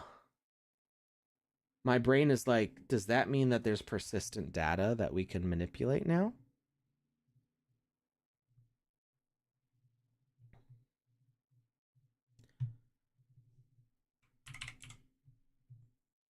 Multiplayer combination code.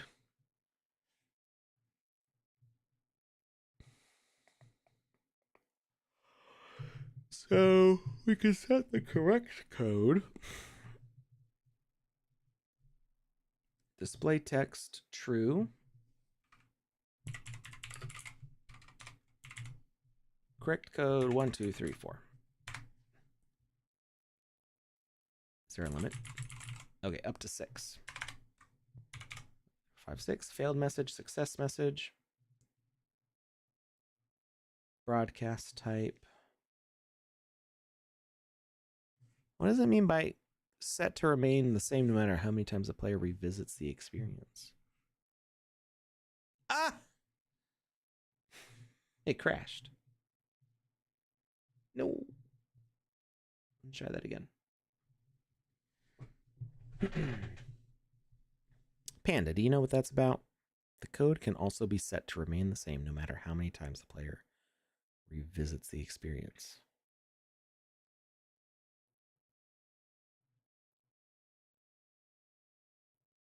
Stays the same until it crashes. Floor's cake code done crash. Yeah, Woke Zombie, I think. So Woke Zombie made a code thing like this, but it was like in game as objects, which was really impressive. I guess that would save you a lot of work, but you would still have to set up one of these for every single thing. Actually, yeah, I don't think that would save you any work. 1, 2, 3, 4, 5, 6 is not a valid code. Indeed.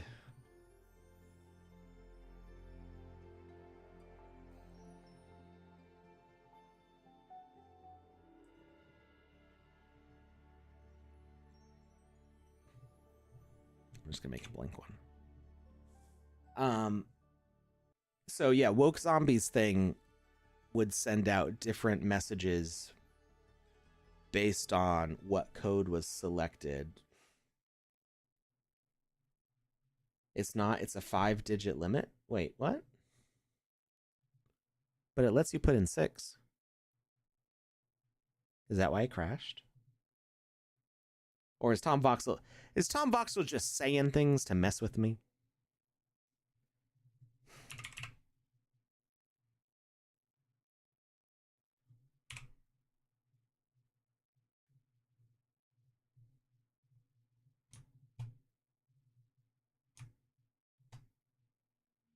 Only one way to find it.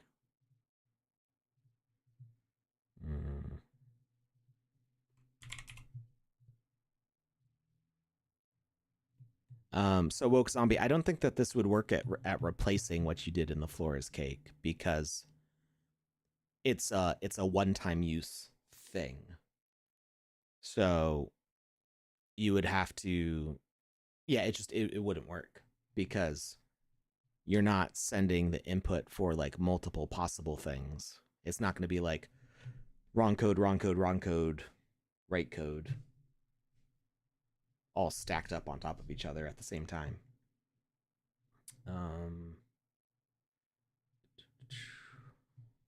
Testing. 1, 2, 3, 4, 5, 6.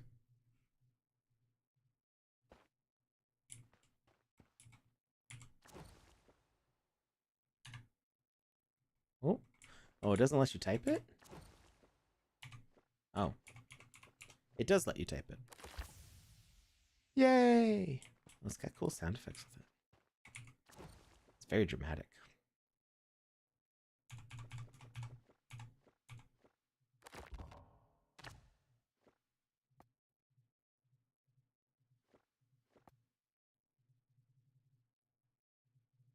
I can't click it.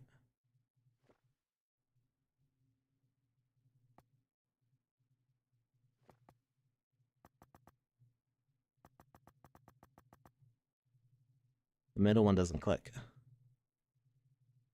This one doesn't click either. Oh, you have to click on it first, and then you can... There we go.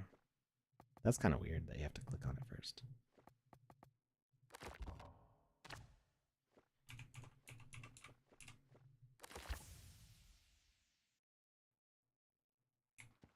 It might have been 5 last week. I don't know. Look at that perfect jump. I did not expect to land it. Okay, so it is 6.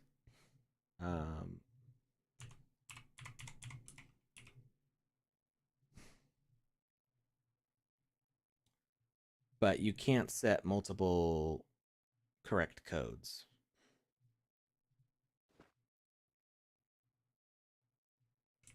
Can make a 7-digit one, just saying.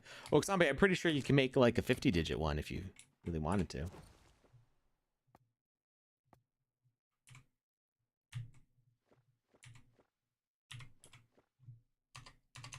Backspace doesn't work.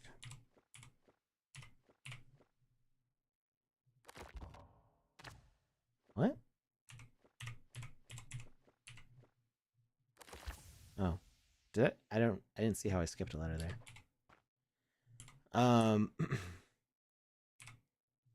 Looks like my treasure hunt will have more steps than planned. All right. So, yeah, but it's only good to have for having a single message on it though. Like you're not going to be able to get multiple. You could do like an asker and be like, do you want to try doing this code, this code, this code, or this code? But you're gonna have to like know what you're going for. So this only really works for like a code for a door, or a code for a chest, or a briefcase, or like a password on a computer. It's not gonna work for a magical box that like unlocks anything that you want out of it if you know the right code. It doesn't work for that. So it would not replace what Woke Zombie made in the Forest Cake. I still don't understand. The code can also be set to remain the same no matter how many times a player revisits the experience. Please elaborate. Learn more about customization here. Maybe the doc says something. Spawning. Oh yeah, rotate around with an offset point. Design a better ramp of difficulty in platformers with new movement logic. For better collision, use rotate logic on static assets instead of making animated assets.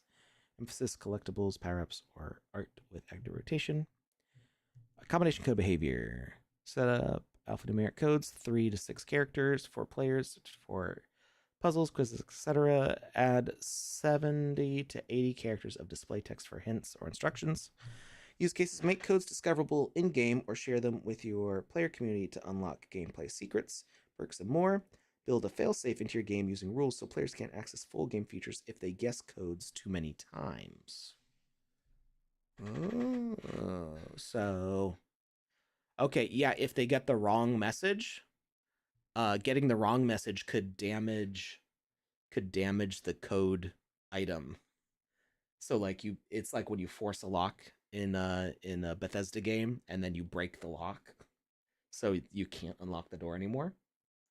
So just put a health component on it and damage it every single time that they get it wrong until it's destroyed. That still doesn't explain this sentence. I'm gonna be like, what the heck does this mean? Where is my chat?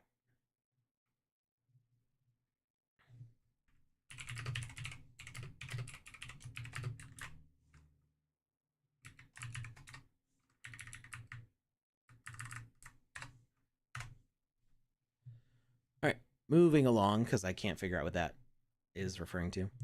Kickstart creation with assets from top brands. This is the thing that I've been working on since October, something like that.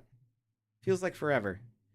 So now in the library, your space has a drop down, and we've got a bunch of partner and theme things here for you. You'll see some in mine, which you don't have access to. I'm not going to show them to you yet. It's just because I'm logged into my account. But you can see that we've got the Smurfs.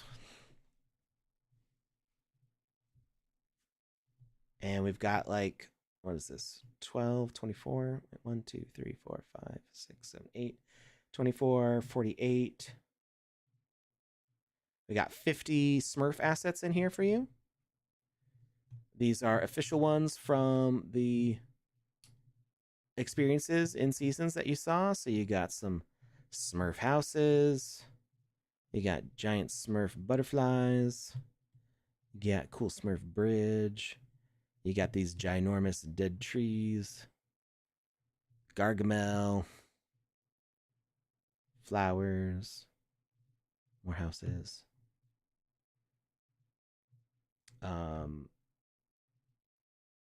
This huge tree trunk. All sorts of cool stuff. I don't think there's any blocks in this one. Some of these have blocks, some of them don't. Ah! He hit me. So yeah, we curated these pretty heavily. There are a lot more Smurf assets that are not in here yet. Those may or may not become accessible in the future.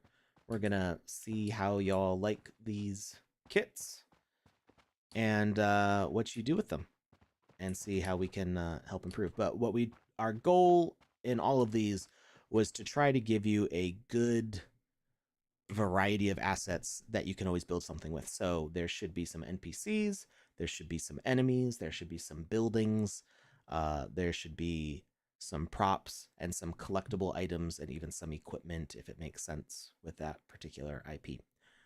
So we got Smurfs, we got Backrooms. Backrooms is a thing that already existed, but now they're all in one place. And then we've got Atari, Centipede. We've got all of these. So we were just looking at the swamp. So if you want the swamp assets, they're all here. And what you can do so these all load dynamically. So they're not like they might take a second for you to load them the first time because they won't already be on your computer when you install. But this lowers the overall size of our installation package, so hopefully it should be faster for people in general and use less RAM. The jumping back and forth between these will dynamically load the next one. But I think you can put them up in here. Yeah. So if you like particular assets, you can put them in your groups here, and they'll stay in there as you switch between different ones. And of course, you can make multiple groups. This is something that I've always meant to do, and I've just never done. You can even name them. It's a cool feature. I think I would use it more if it transferred between experiences. But yeah, if I was working on a really extensive project, I would probably make some groups of my own. And then you've got your space, which brings you back to like your drafts and your items that you've minted and things like that. Bookmarks, I don't know if you can bookmark items too. So you got it there. Is it still bookmarked over here? It is. So you can also bookmark the items. And actually bookmarks, I believe, does save across different experiences. So if you really like some items, you can bookmark them, and you should be able to grab them in any experience in any space.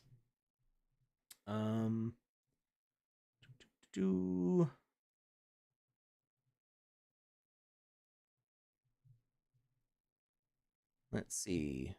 Kits. So we've got Smurfs, Chupa Chups, Blondish, Care Bears, and Atari. Soon creators will be able to access collections from Terminator, 2042, Madballs, Rabbids, MK2, Jamiroquai, and Playboy. I think Madballs we're actually holding off on for a moment. I don't remember why, but that one I don't think is going to come out quite yet. We are planning on releasing these all through the rest of the year. So basically my main job right now is grouping up these assets and releasing collections for the rest of the year. Groups are still linked to the app data folder. I always deleted that folder and my groups are gone. Are groups saved? Because I make new experiences. Wait, what happens if I save this? Confirm. I thought they were linked to the experiences. Or, oh, you're saying that they're saved in the app data folder, but also linked to the experience? Because I'm pretty sure if I go to another one, it's not going to have that same group.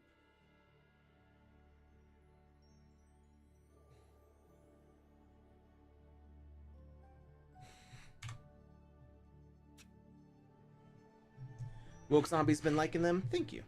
We me and Gatastow put a lot of work into that, and other people were working on it too. But we were the main ones going through testing the assets, seeing what needed to be updated. Actually, I want to check out the Bazaar because we fixed a lot of collisions too. Mostly, Gatastow fixed the collisions. He did a good job with them. Yeah. So the group resets. It's a new group. So it might be that when you go back to your experience that you've saved, the group is saved, but deleting the app data folder will also clear it permanently. So just a thing to be aware of. You might be able to find in the app data folder which specific file is doing that and make sure you don't delete that one. Unless it's causing issues. So this is the Bazaar that I helped edit. Overall, the construction is the same as what it was, but something that we did fix and meant I needed to work on a few things was the collision for... Oops. How do I get up there? There we go. The collisions are now corrected on all these spaces, so you can actually stand in this spot, which you still float, but at least you're like a little bit lower into it. And it's not, it used to be like the collision was up here. It also means you can climb up these buildings a little more easily. What's another one that got fixed? Oh, yeah. Well, I think that's the same one. Can you still float there? I think that's good. Let me out. Let me out. Okay. So this one was put together by Balaj, who works on all the Avatar collections. This is Ramses Temple in Egypt. Sort of, I guess. But I mean, it's an active bazaar. Also, notice as you run through the gate, no camera goofiness. Although I guess that's a there's no collision anywhere on that thing because the gate's open. So never mind. Yeah, you can run behind the wall. So some things that I did is I worked on correcting the gates so they now work correctly. I put in the palm trees and added this conversation between Samantha, and Bethany. Bethany already had that name. Samantha was like little girl number 4 or something like that before, and I was like, she's got to have a name like Bethany if she's going to be Bethany's sidekick.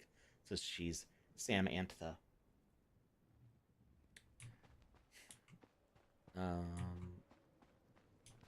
Made some modifications to the way the NPCs walk around so that way they don't clip through walls and stuff. Oh yeah, I forgot there's stuff out here. Got some people chilling out here. Using some of those cool sitting poses.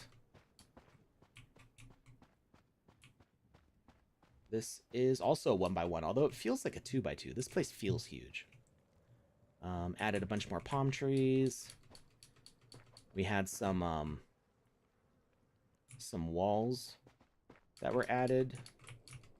So I made a little buried wall section here. Little archaeological stuff going on. Also made a rusty lever. And listen for the sound effects.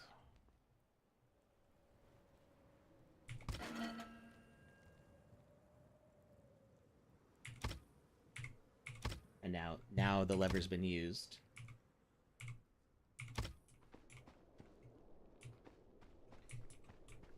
So for the collision updates, the old assets, I believe, still exist. So what you'll need to do is you'll need to replace them with the new ones. The old ones are basically hidden now. But because they're so old, we didn't want to mess up people's games that already were using them. So what we did is we re-uploaded them as new assets with a new name. And in the context of the templates, they are replaced. So what you can do is you can just select them and use the replace feature and replace them with the appropriate desert building. So you'll go to the bazaar page and go desert building, and they're right here. Actually, the old ones are probably still in basic here.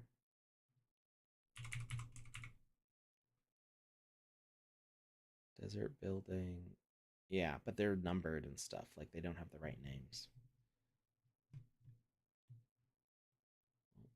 Did I select it? Desert building. Here we go. So I think this one is going to not have the good collisions.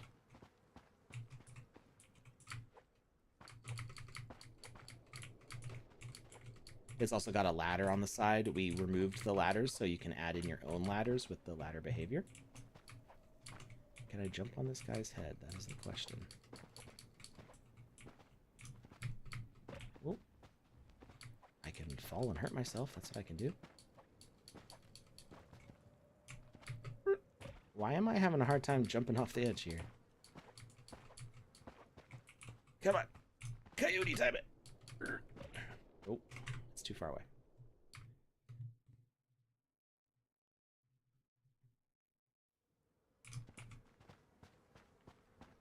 One more time. Yeah. See. So the old asset still exists in the basic library. And eventually we'll probably just like hide it. So your existing games with this should be fine.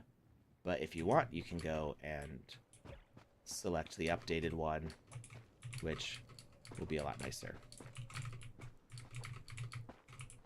What else did we put in here? I added some camels. I think the camel like didn't show up in the library before. It was supposed to, but there was some issue with it, so now it's working.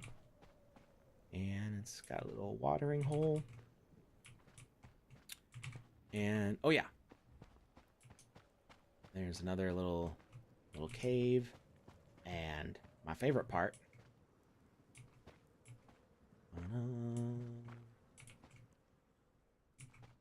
little like old tomb or something that's been filled up with treasures. I used an inverted light object to make this area more shadowy. And some dust particles. Coyote time is a lie. Yeah, I don't know what the deal is with Coyote time right now. Coyote time worked better in 0.10. But you can set it to the old movement palette and you'll still get to use it. You just won't get to use the edge recovery options. So be aware of that change. The camels look trapped. I believe that those are kept camels. They've got water. They've got their own water. And this guy, I think, is just guarding them. So maybe he sells them for rides or rents them out for rides. Was there anything else in here? Oh, another correction. Oh, no, that's not going to do it. You can now step inside these. These little bridges didn't work before. They were just a solid block of collision. Oh no. But be aware that the pivot points on them are different than what they used to be. So if you try to just replace these in your experience, you're going to have to realign everything. You're addicted to edge recovery. Me too. I really like it. I'm having a hard time now because it's like being less responsive than it was before.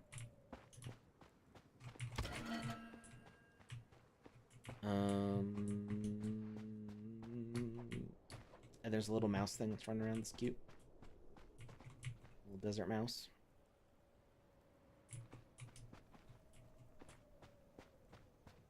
I feel like that was just about it. I'm trying to remember if we put anything else in here.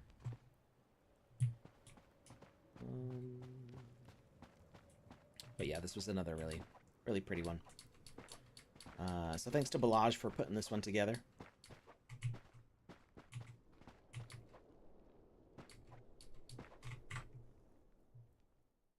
Let's see.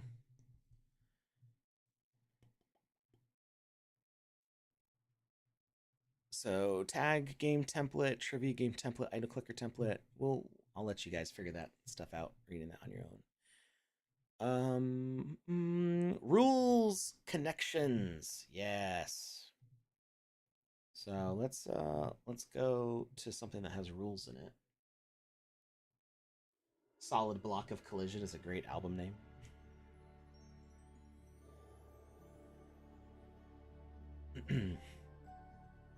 Who's got rules? Time Trials has got rules.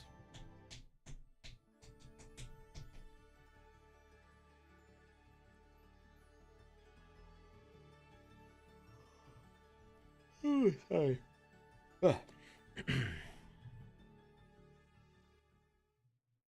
So we go to gameplay.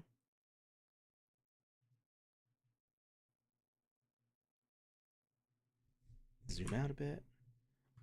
So now there's a little toggle switch here. We turn it on, and we can now see where the messages in our rules connect. So you can see all of the spots that a rule sends to something else, as well as which direction it goes in. You can even highlight it and it follows along to wherever you move the thing. It's pretty sweet. You can't, however, I don't think there's a way to connect it to another thing. So if we say like none, I don't think we can. Yeah, there's not a point for us to grab. So in similar things to this, you can like grab that and then trace it up to just like click it. Wizzyverse band album. Let's see if I can remember that one. Now you look like Charlie with his detective board. Yes. Cheryl! Sharon? Sharon? I think it's Sharon. Is it Sharon or Cheryl?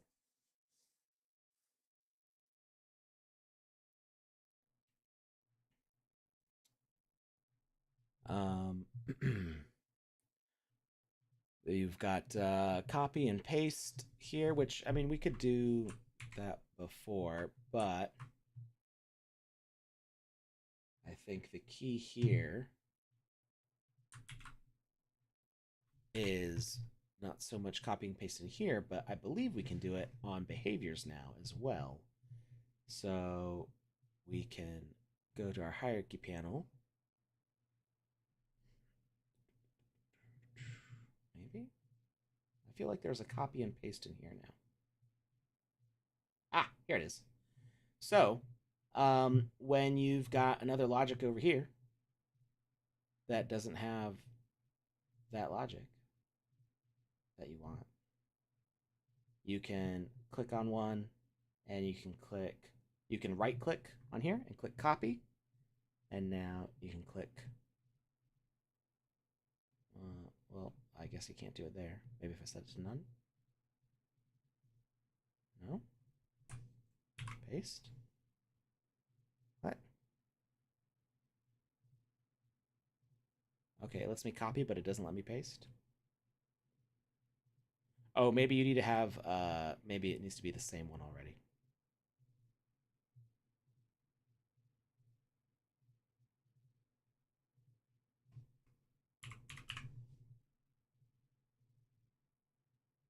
There it is. So now we can paste the all the logic.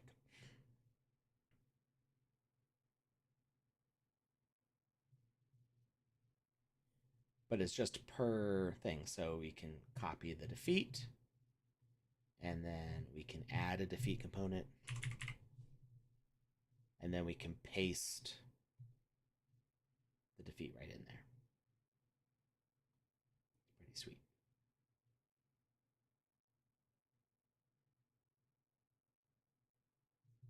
Roxy Miguel, I just figured it out. But thank you. Yes, it does need to be the same. So it was because I had none in there, I think. All right. What else we got going on? Picker tool. Long awaited. We can now select any block or asset and place it. Now, if we use the picker tool, it does not take the logic. It just takes the object, the asset. Bye-bye, Sir Alakin. Thanks for hanging out. So, yeah, it just selects the default object behavior. So, for most things, means nothing. That's something important to note.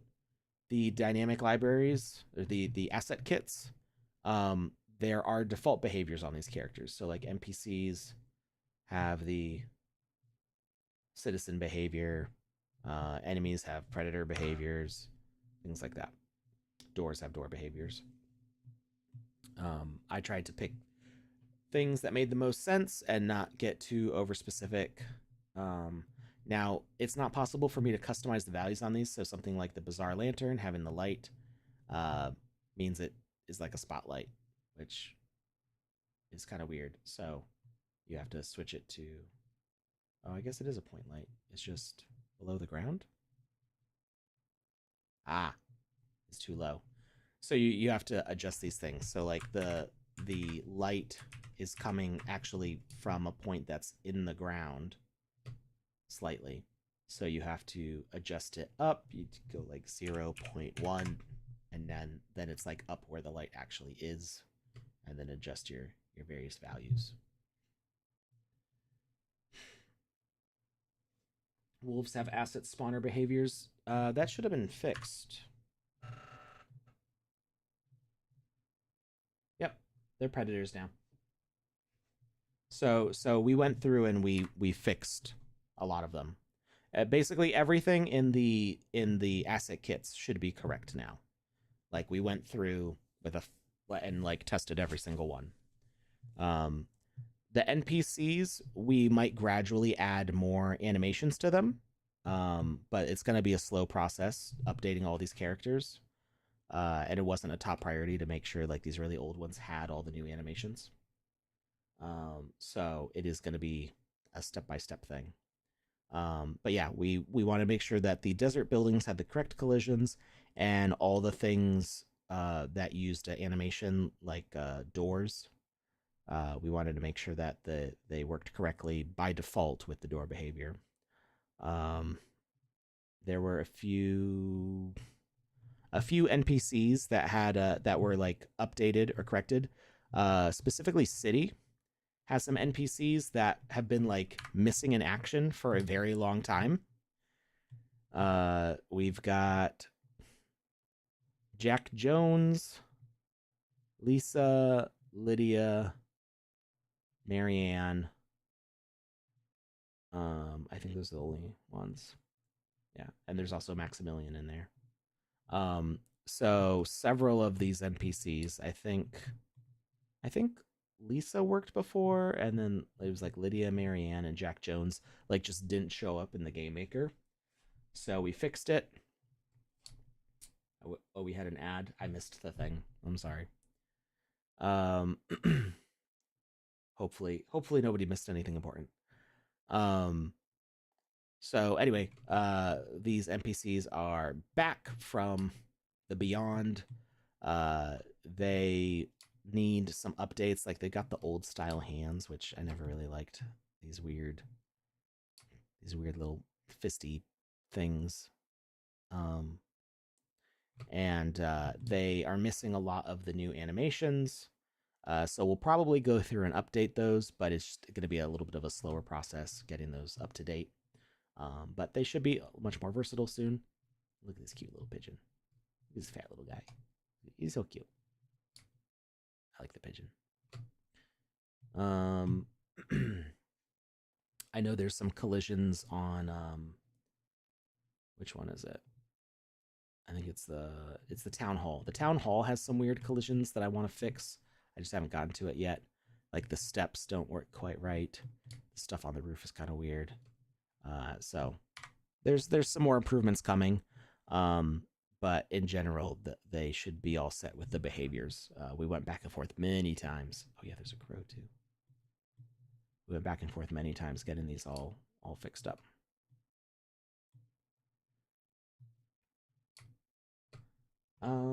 Let's see.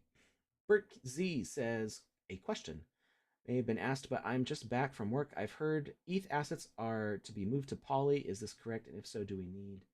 So, okay, that's not exactly what's happening. We would like there to be a way to bridge ETH assets to Polygon. It should be possible, but has not been the main focus of development. And there are some quirks that have posed challenging issues with just implementing it. I think specifically to do with, if I remember correctly, it has to do with like the asset counts, like how many are minted.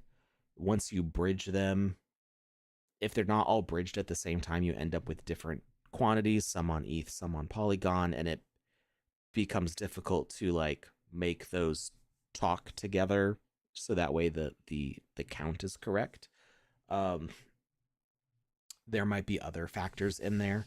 I'm not sure, but that is something that we would like to have happen in the future, but that's not what the announcement was about. The announcement was that ETH assets are, as far as selling and buying them on the marketplace, in the Sandbox marketplace, is being depreciated. So you'll still be able to buy and sell them on OpenSea and LooksRare and anywhere else you can transfer ERC 1155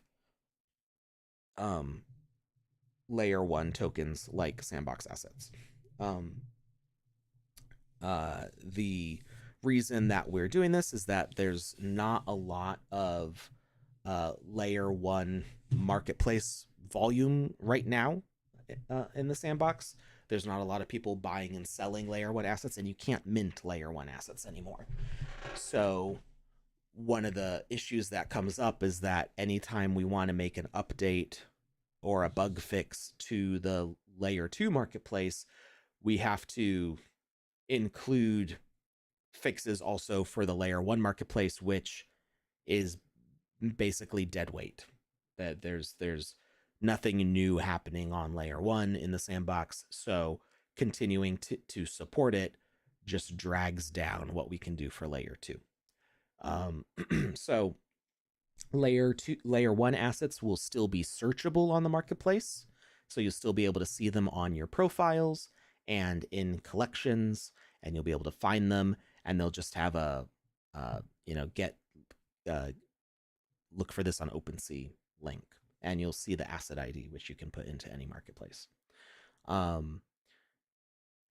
So yeah, that's the main thing. I think I covered all the points. But hopefully this will mean that updates for layer 2 stuff will be able to happen faster and more efficiently and just make everything work better. Because we won't have to consider layer 1 in the equation. And yeah, they're not going away. I did mention that they'll still be in the marketplace. They'll also still be in the Game Maker. There's the layer 1 assets are still fully functional, that just not sellable, buyable on the marketplace. So picker tool, copy and paste values, lets creators right click, copy all values from a component or behavior, then seamlessly paste them into the same component on a different asset. With the in-editor block counter, creators can see exactly how many blocks they'll be placing along which axis they're placing a group. So now you can see there's a little tooltip following my mouse cursor. And you can see the size of what I'm placing or deleting, which means no more counting blocks as you place them. There's an email about it earlier today, but for some reason it ended up in spam. It happens sometimes. Organizational improvements. That's a big one. So in your rules, you now have multiple hierarchy boards. So you can add new boards. You can add a new category of boards. So you can jump around to, you have to double click them, not just highlight them. So you double click to jump between them, and that will show you what's in that board. This basically means that you're unlimited on logic now. Before we had this little smiley face thing, and that was kind of confusing for people because it made it look like your game would run poorly if you had a lot of rules, but that wasn't really what that smiley face was about. The smiley face was actually about how well the game maker could handle the amount of rules it was displaying on the grid board. So this grid board is kind of big, and having a whole bunch of rules on it would fill it up. And eventually, if you filled up this whole space with rules, it would just be a lot to display. And you could also stack things on top of each other like that. So if you imagine somebody just had a whole ton of these things stacked up on top of each other, it would just run really poorly in the editor. The actual rules logic, when you get to playing the games, doesn't do all this display stuff. They don't exist in the game client. So they run really efficiently in the game client without all that display. So it was really just about it crashing your computer with too much to display on this board. So now with multiple boards, you can spread out all your logic onto different pages. I do wonder, like, what if we take this?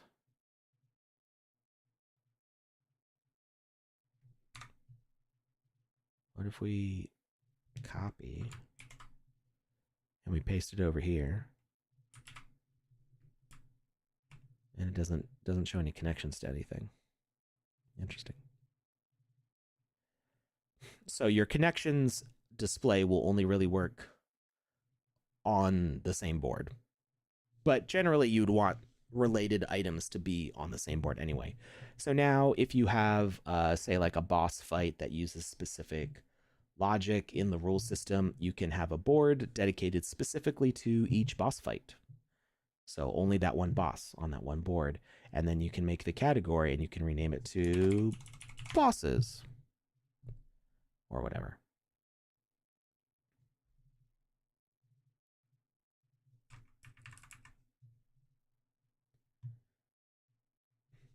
King Crypto says, I love the multiple grid boards. Helps so much with loading and organization. Indeed.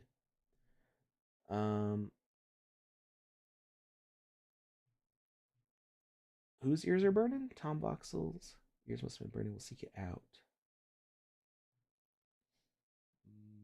What did I miss? About this, the email spam thing?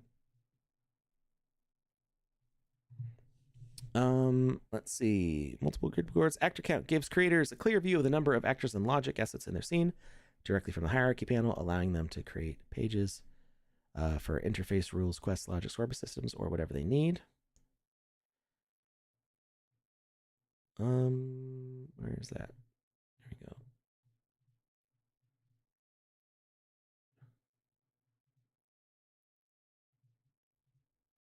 I feel like that was already there. Oh, this thing down here. So we got 52 assets and 1 logic asset.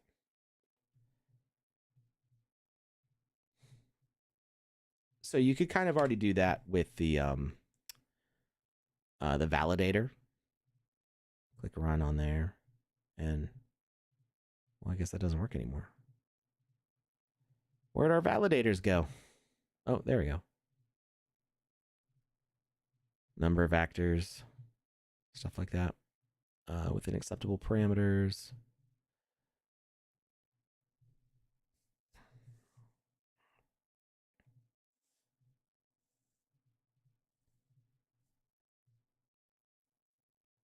And that's most of it. There's probably other things in here that I'm missing at the moment. I'm sure we'll find cool things on the way as we all go through this journey together. Let's see. Start screen looks mostly the same. Oh, the music. The music. I made a video about this on Twitter, so you may have already seen that. There is so much more sound, and you can preview it. This is huge. So we add a sound component. I knew there was something specific that I wanted to share. So when you click sound to play, not only are there 62 pages of sound, look at all these sounds. There's so many. But there's categories. We've got ambience. We've got ambience. We've got indoor ambience. We've got industrial ambience. And when you click on them,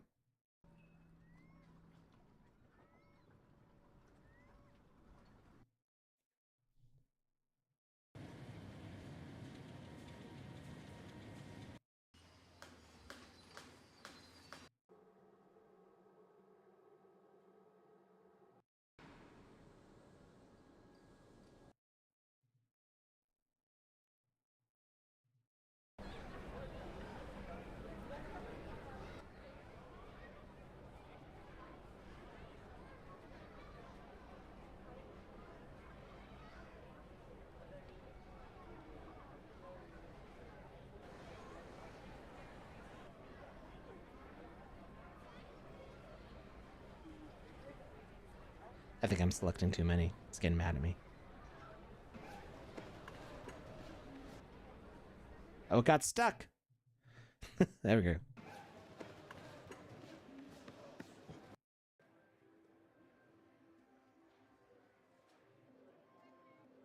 I do wish we could see more of the name, but you do see the whole name if you highlight over it.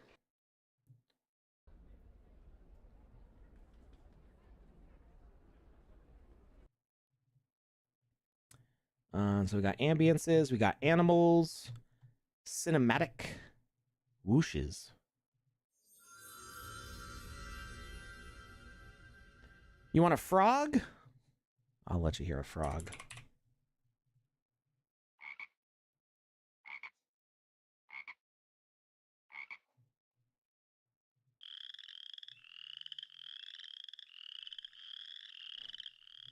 Remember when we had separate test land with just numpads with sounds on them so we could go there to quickly hear all the sounds available? Yeah, I've heard about that. Let's see, what we got? Let's do something alien. Alien beast menacing grunt.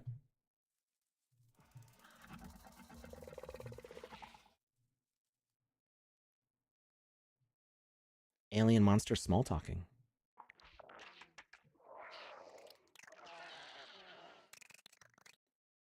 Alien UFO engine.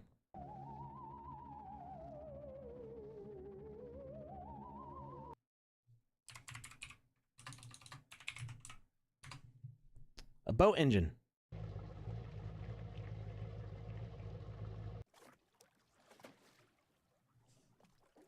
So you can just layer up so many sounds now. It's like sound design is a thing now.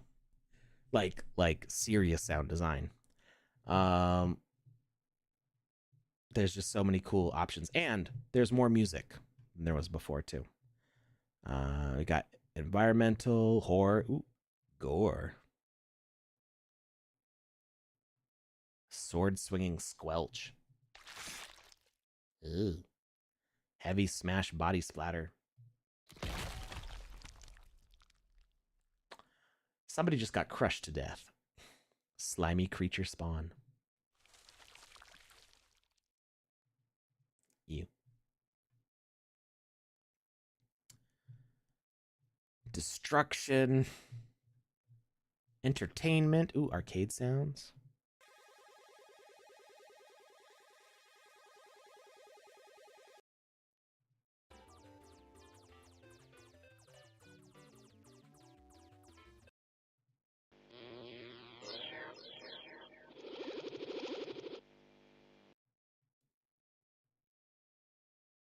Weapons, voices. Just children. No, I mean, there is conversations between people, but I guess that's the ambience. Transportation, sports, sci-fi, objects.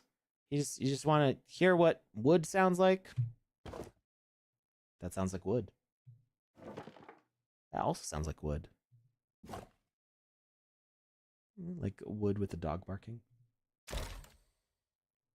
That's like wood and some nails. That's some good wood. All right. I keep on saying music and then I get distracted as I try to find music. Here we go, music.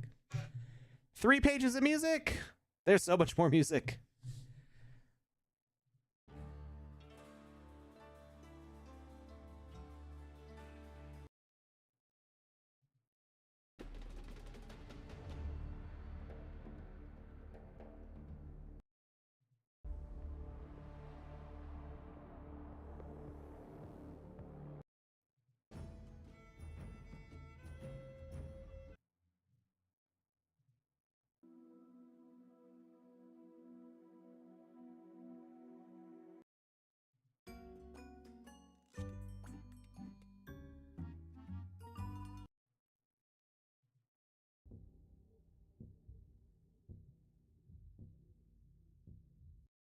I do wish the music preview was a little bit longer, but you kind of get the idea.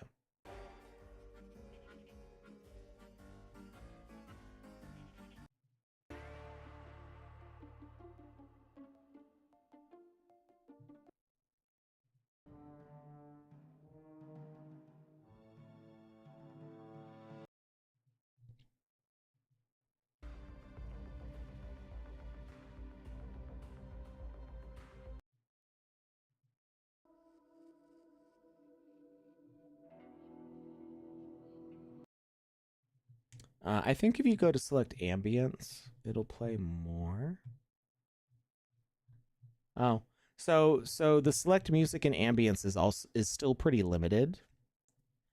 But generally, I would want to use the sound component anyway, because then you can change what your audio track is. You're not just stuck on one the whole time.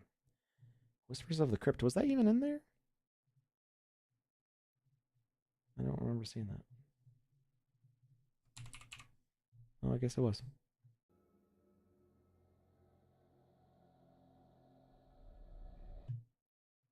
So some of them are in there. All right. I think we've done enough. There's a lot of cool stuff in there. So, things to keep an eye out for. Builder Challenge 3 started today. Coming up soon. Maybe Saturday, maybe early next week. We'll be talking about Mage Raids 3. I'll be getting out the last bit of rewards for Mage Raids 2 out as soon as possible. We've got 2 Wizzyverse games launching once we're done doing some testing on them. And that'll be part of Builder Challenge 3 as well. You've got game jams, you got VoxEdit contests that are going live right now. Please participate. And if you are a streamer, let Panda know what you're up to. We can see about how we can help raid you and get you more viewers, how we can collaborate on things. And all next month, I'm going to be working on the very start of our social hub for the Sand Fam, the community clubhouse. There we go. I called it community garden so many times as Panda and I were planning it, but we're going with community clubhouse. That's the official name. So keep an eye out for that. You will probably want to be, I mean, well, it's up to you if you want to be involved. We're going to be doing votes in the Twitch chat. So if you want to see certain things happen with the community clubhouse, that the Twitch chat is going to be our way for voting for those things with your channel points. Whew. If finished, not animated is streaming. Awesome. I want to raid not animated. I actually, do they spell it with the 0?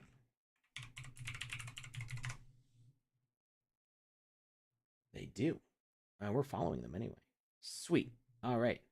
Let's raid not animated. I have to go pack for Denver. And I will see you all Saturday, unless I'm absolutely dead exhausted, which is a possibility after 2 days of fly-in. So we'll see. Have fun with not animated. And I will see you. Oh, it says invalid username. What? I copied it from Twitch.